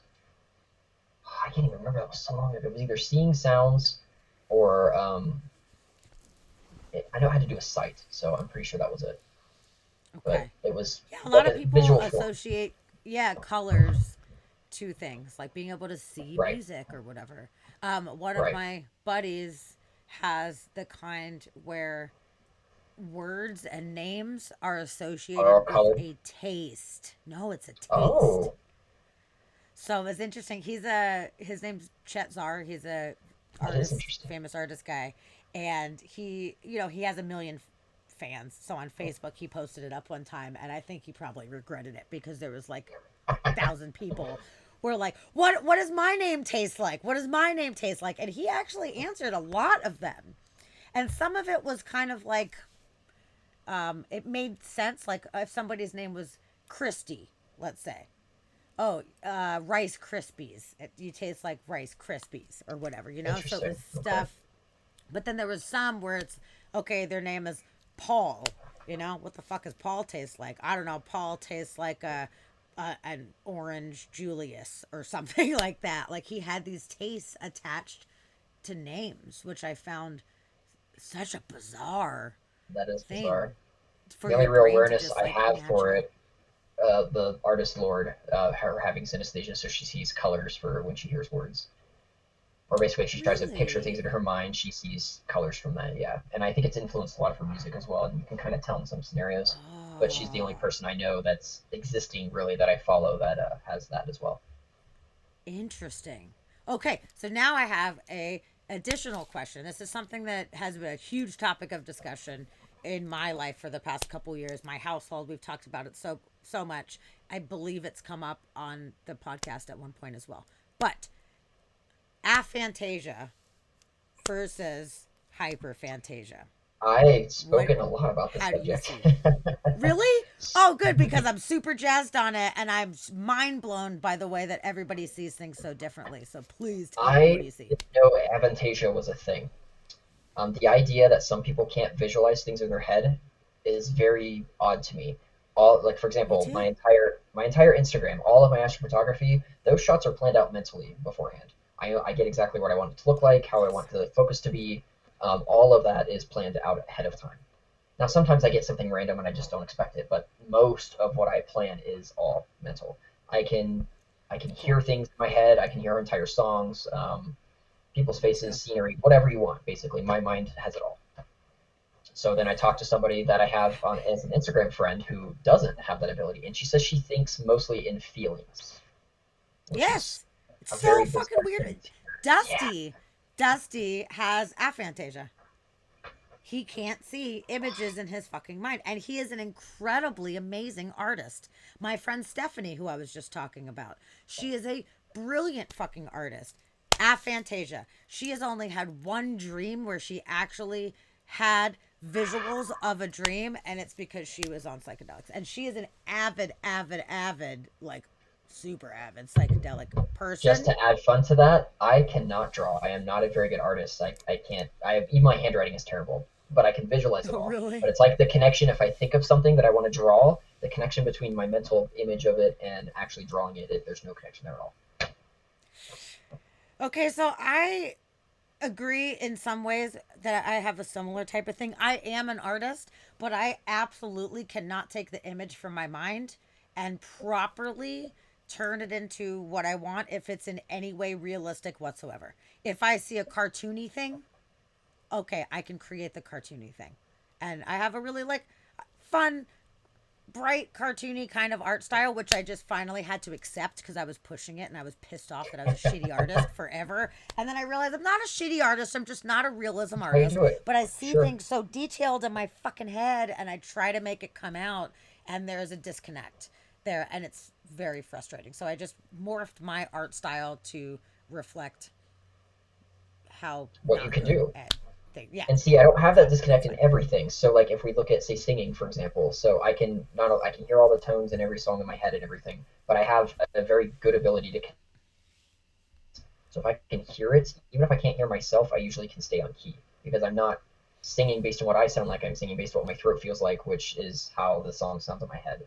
Yeah. So like the connection's there for some things, but not for everything. Yeah, I It's really weird. constantly have songs in my head. I have like a radio station always going on in my head. Like it's never just fucking quiet. And some people don't even have that Yeah, at all. can't It's picture that. very Can't at all. fucking weird.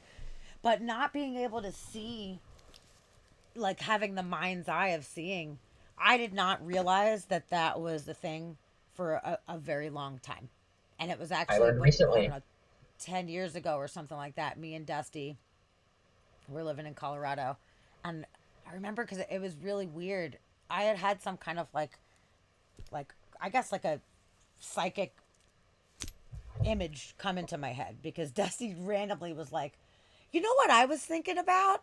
And it was the most random thing of all time ever that we'd never even talked about ever, and I got the image in my fucking head immediately.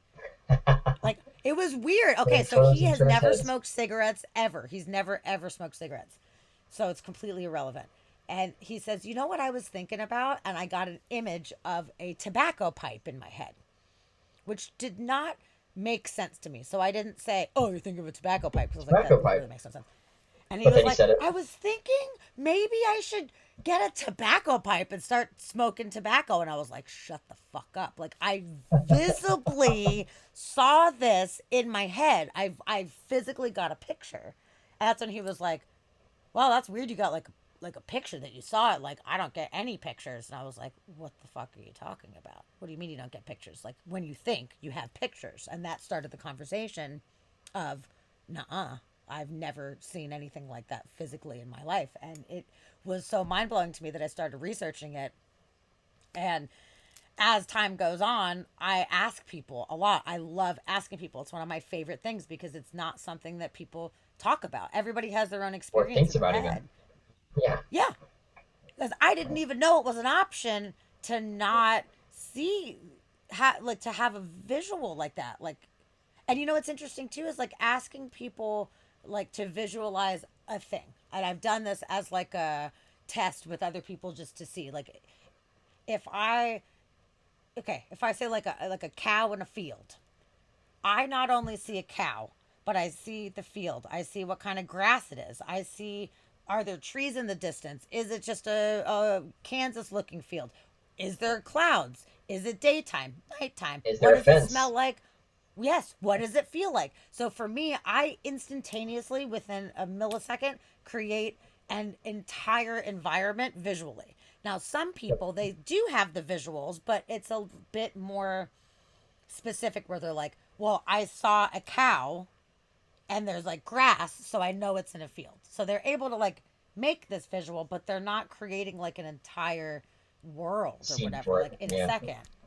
So if I ask you that, but let me ask a different one because now you had time to think about it. What Right? if, what if I say a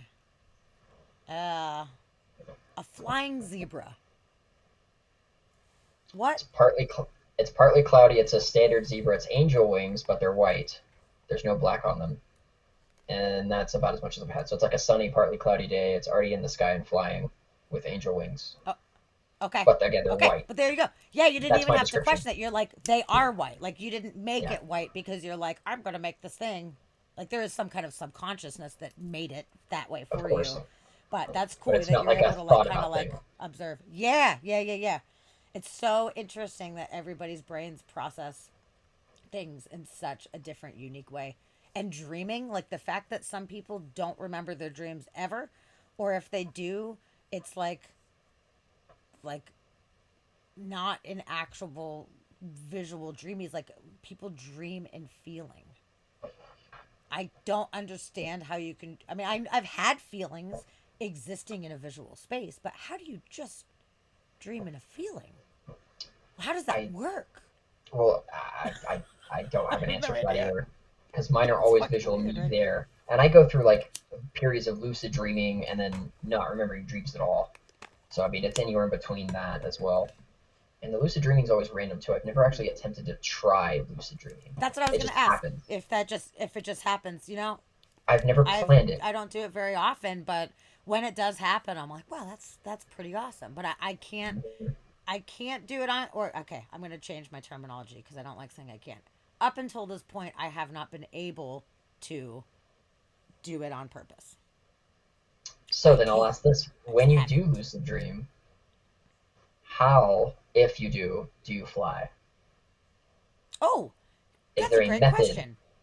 Because Yes, there's like several things I've tried, and a few things work better than the others. there is a method. I'm so glad you asked that. It's so fun.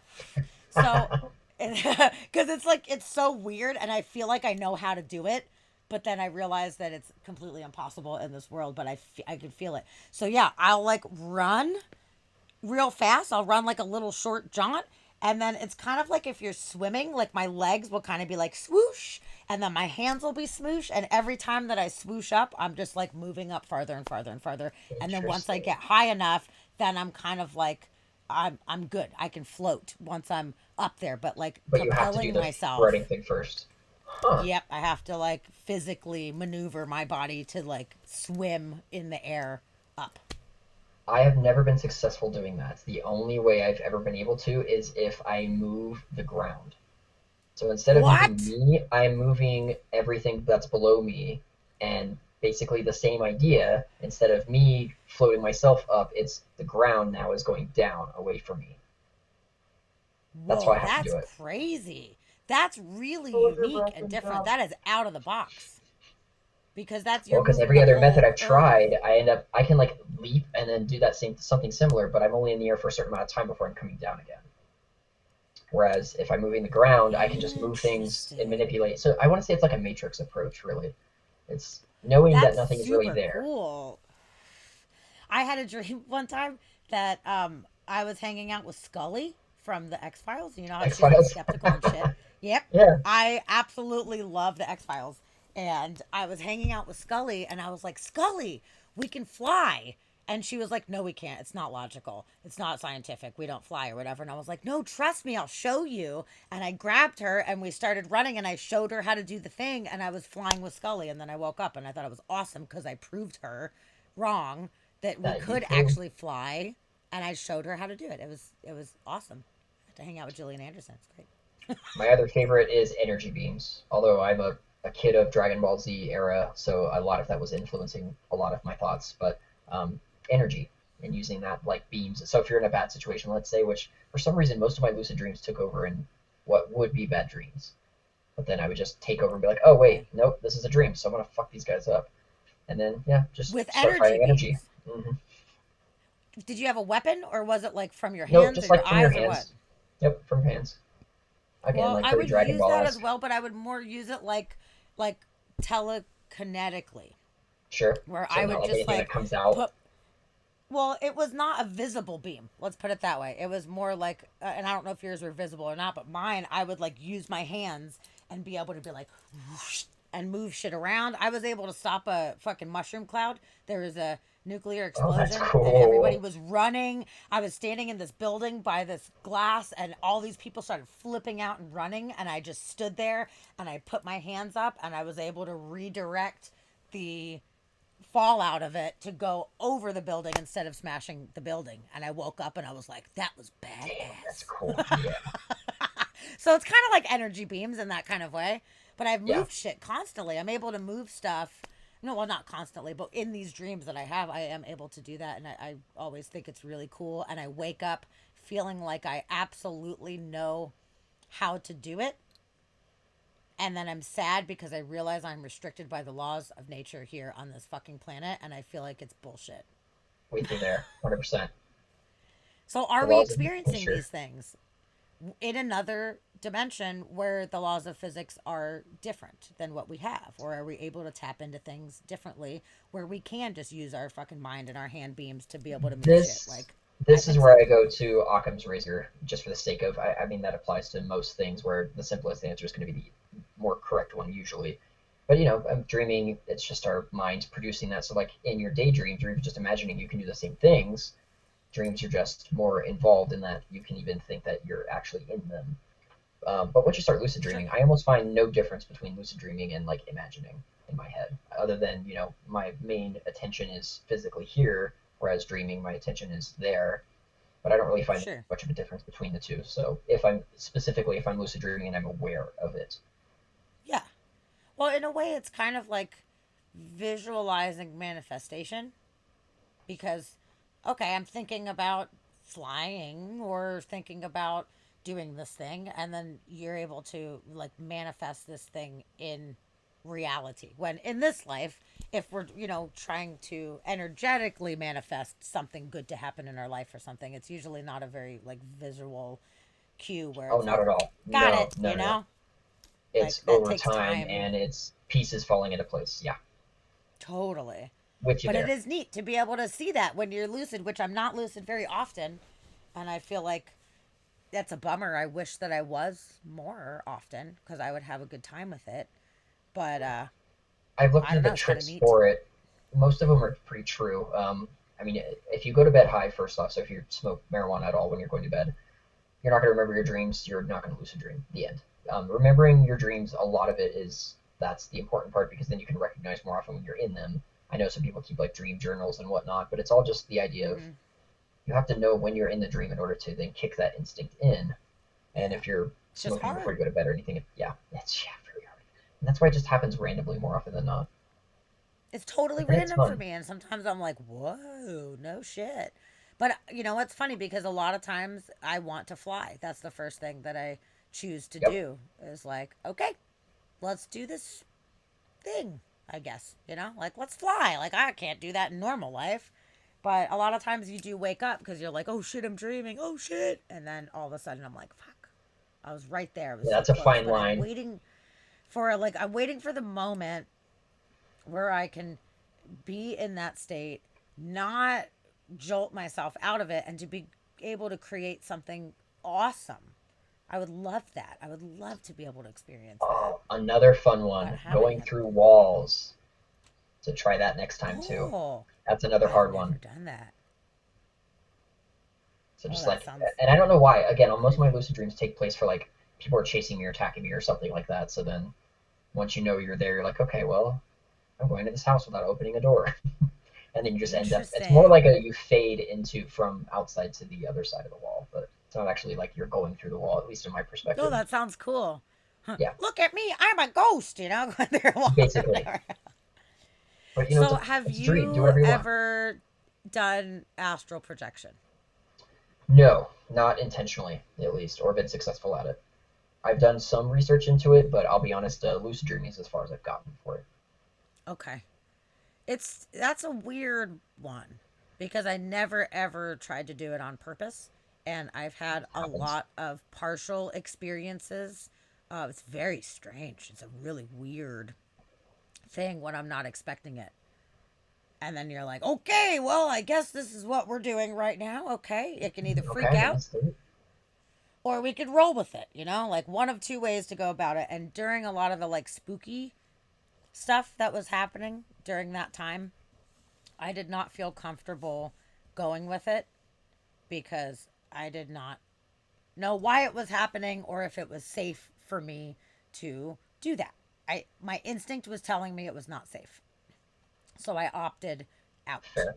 of of really trying to push it. I was in the moment, but I wasn't fighting it, but at the same time I wasn't like going for it. But after I've kind of moved along from that, I'm like, okay, I'm more open to it. So when that happens, when it just surprises me and just pops up and happens, like I'm going to do my best to actually go with it and to try to pop out. And the hardest thing is getting my head and torso out. That is the hardest thing. My arms and legs have come out so many times, and it's a really weird feeling. So weird, where I feel like my arms are floating, but I know that my physical arms are laying right next to me. I know this, but I can feel part of me is not connected, and it's very like buzzing, Surreal. electronic, like crazy, crazy kind of feeling, like almost like you just plugged me into the wall or something like that. It's really neat. But getting Interesting. the other part out is really very very difficult, and I've actually woken up physically like because I'm trying to sit up, I'm trying to like sit the soul body up, and then But I then you wake wake up up. and realize that I fucked up because I'm literally just like sitting up. But there was one time, and it was this year, actually it was maybe like 6 months ago or so, where I actually for the first time ever fully popped out. And I have to What do you tell use you, your it was time the with? craziest. What was that? What did you use your time for? Or I guess what did you do when you found that out? Well, it was a short-lived experience, and it was the Ah, craziest thing. So how? But now I know what it feels like. So I was sleeping on the couch, and I could feel feel the thing. I was rolling with it, and when I popped out, it was the craziest physical sensation I think probably that I've ever experienced as a human being. I've never felt anything like this in my life. It was almost like the most euphoric physical vibration. It was almost like orgasmic is like the best way to even describe it, but it was like a full body like soul orgasm, which is very wow. strange to have that. So I like pop out and I realized that I couldn't see. And I think that it was probably my mind saying, "Hey, we don't want to do overstimulation right now. This is phase 1. So just feel it. Don't worry about seeing what's in the environment. Just feel it." And I was like, holy shit, I'm fucking doing it. And I am like, wow. I was so excited. It was amazing. And I rolled out of myself and ended up floating down to the floor. And I was like, fuck, I don't know how to do this yet. I don't know how to do this at all, but like I'll work on it. But like in this moment, like I'm just pure energy, and it's so overwhelming of a magical feeling, physical experience, that like that was good enough for me. But I want in time to be able to pop out and then be able to actually like see what's going on and be able to choose to go where I want to go. But Sure. that was that was good enough, at least, where now I know what it felt like to kind of like pop out. It was so bizarre. And there's no words that I can even use to describe it, but it was the most awesome, like loving, comforting feeling. So I don't know. I don't if that's what it feels like upon death, that'd be Then awesome. I would fine, yeah, not be exactly. bummed. Yeah, I would be pretty good with that. But who knows? I have no idea. And I don't know if other people have had that kind of similar experience. I'm sure everybody has different experiences. So the odds are somebody has experienced something similar to that, but it was Right. not what I expected. That was not at all what I expected. And I will tell you, I was 100% not asleep. That I was not dreaming. I was 100% fully fucking awake during this, because I remember laying there while I was starting to come out, being like totally conscious of the situation. Like, okay, 100% awake, totally aware of the surroundings. We're doing the thing. In a We're doing way, the thing. It was awesome. So I hope that wow, at some point you have that, something similar type of experience, that because would be an interesting that was experience. fucking crazy. Lucid Because dreaming some people alone that is do. hard. It That's like an is. expert. It is. Yeah, but imagine that feeling of separating without the use of some kind of mind altering substance. I mean, you've experienced that feeling via a different vehicle, which is, equally as profound, just in a different way about But it. Actually, sober, I would say more profound, because you had all these visuals attached to it and these interactions and stuff, which I didn't even end up having. But it was just the feeling of like, I am separate from my my physical being. body, but I'm still me. So people that debate the Okay, existence of cool. a soul, that only think it's in their mind, I give everybody value to their opinions and their choices, and everything's valid to the person. I would never tell somebody that they're, wrong, or they should Experience is believe as I invalid. do. Yeah, Yeah, but I feel sad in a way for people that have not had some kind of profound personal experience that lets them feel what it's like to be an autonomous unit apart from like your meat suit. It's a meat suit. well phrased. you know? So there you go. So what a weird I definitely reality agree. we live in? Right. Well, at least there's a lot of Interesting ways we can go, experience. though. Yeah. Do you have any other anything else you want to add, or any other stories you want to tell, or questions or answers or I've anything? been able to write about things that I normally haven't thought about in a while, so that's been kind of nice. Because, of course, the science part of me is a huge part, so it's generally, I won't say it's a part I get to talk about frequently, but at least I've got the classes and I've got a few other areas. But not normally at the same time do you then, okay, guys, we're going to talk about drug experiences now. Sure, Not sure, usually in sure, the sure. same course.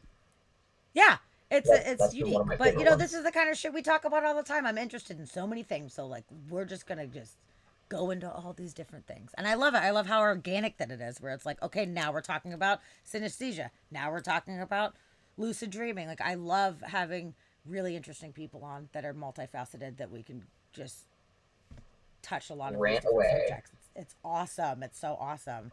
And I didn't even know beforehand, when I saw your class and you were talking about Aurora's, I'm like, this guy seems very nice and very knowledgeable, and he's a scientist and totally into, Aurora science. Fantastic. We'll have him on the show. Like, I did not expect there to be And to go this so deep. much more. Yeah, it's awesome. And for us to have so many interesting similarities. It's really cool. Yeah, it is Glad we nice met. having that similarity popping up. It Not something I is. normally get to see from other people. Well, that's really cool. I hope that we will definitely keep in touch and facilitate a friendship after this. And I hope we get to hang out in real Definitely. life one of these days. I'll make it at Seattle again at some point. And I don't Good. mind being a guest Good. again at some point Please. too. Oh, that'd be great because I feel like we could just keep going for a very long time on many other Yeah. different subjects. So I Oh would yeah. love to Oh have yeah. you back on. I hope that you have enjoyed the experience. Oh, it's been a very pleasurable It's experience. Yeah. it's been fun. Good. I'm I've only so had one cup of glad. coffee, so it was very easy to stay awake the whole time too. We're at It was or about was 1 a.m. not. here Mountain Time. It was very easy. Good, good, good. Yeah, I know you're like, I don't know how I'll make it. I'm like, I'm pretty sure once we get to chatting, We'll start. Yeah. you'll be in it. But if you're getting sleepy, since it's one over there, probably going to turn into a pumpkin. That's Very fair. soon. That I've had a sleeping is cat on me for the last hour. fair. That's not helping at all. Oh, lucky. Oh, you got the sweet little purring, the little ASMR. Yeah, exactly. And the bunches of fur, and she keeps lifting her face up to mine. I'm surprised we didn't have purring cats this time. There's I have a couple different cats. They all purr in different ways, but extremely loudly. And on Monday during our stream, one of my cats popped up, sat on Dusty's lap, and it was so fucking loud that the Oh, people in chat were like, "What's going on? Do you need a Dorito? Is that your stomach growling?" Or like, "What?" We're like, "No, it's the cat." that's And it's purring. just I it thought I was heard one so meow loud. earlier, but Oh, that's you the might have. most. I have my earbuds in, so but I would not be surprised if there is a some meowing. But at least we're not having the snoring cat because sometimes there's snoring cat ambient A sounds. We little had to kick the obnoxious. cats off the other day. We're like, get out of here. I know. I'm like, the microphone is too sensitive to have these little snoring cats right now. Although it's cute. So, all right, Dusty, we're going to do a raid. We're going to raid somebody right now. So let's just see real quick who is live on the interwebs right now. And we'll bring our people into somebody's space. Have you ever watched MXC? Do you know about MXC? MXC. No. Although at least not MXC immediately is familiar. I believe it's Japanese. It's a Japanese game show from I don't know the 90s or something like that where they have to do these like ridiculous things and then Yes, they dub yes. it over in English. My brother used to do it all the time.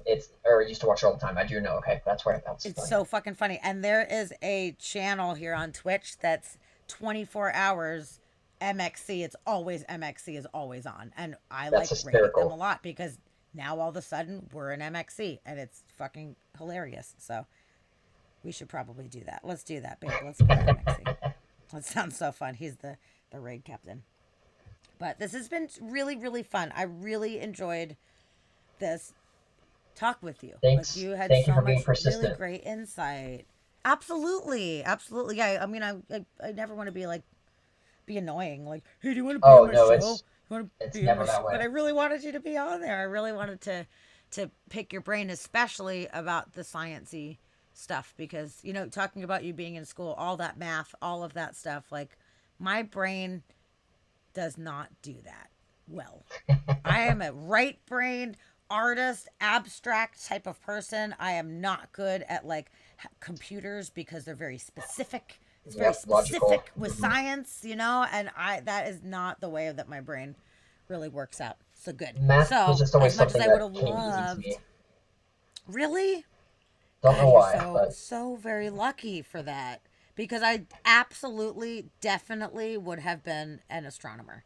Like I would have gone into astronomy 100% because that's always been so huge of an interest to me. I mean, look at my fucking tattoo on my arm. Like I'm yeah, serious. I'm that's true. serious about the shit. China. Yeah, I love it. And I try to learn as much as I can as like just a you know There's a lot you participator, can learn couch without needing. participator. The math isn't essential. I mean, the math gives you a much more complicated understanding of the picture so that you can understand it at a deeper level, but it's not a necessity to get where we're at in the universe. Yeah. So I learn what I can without having to try to do the actual math on these things. And Fair. I give a lot of credit to people that have been able to work so hard to be solving the questions of the universe. It's a lot of very specific stuff. There's not room for error or guessing or, oh, this is good enough. No, no, no, no, Right. no. None of It that. has to be very specific. So I think it's really awesome that you have dedicated so much of your time, 5 years in school focusing on science. It's really amazing. So good job. Good job. Well, I appreciate Oh, it, Sammy. Dusty says, thank you so much for joining here. Please come back and continue the conversation. And if you're ever in Seattle, definitely look us up. Definitely Agreed. will, Dusty. Well, Agreed. thank you guys again. I appreciate again All the right. all. Yes, absolutely. It was a pleasure. If anybody's interested, check out his amazing photography, Instagram which and we my didn't even Facebook. we didn't even get into photography. Fuck, we're gonna have to No, we have you on didn't. to talk about No, photography next time. I could talk a whole session about that one too, so that's fine. Good. We'll do it. We'll freaking do it. Okay. That is awesome. Well, have a wonderful night and we will talk again soon. Thanks, guys. Have fun in your raid. All right. Thanks. See you later. Thanks for Bye. joining. Bye. Let's do it. Rate it up.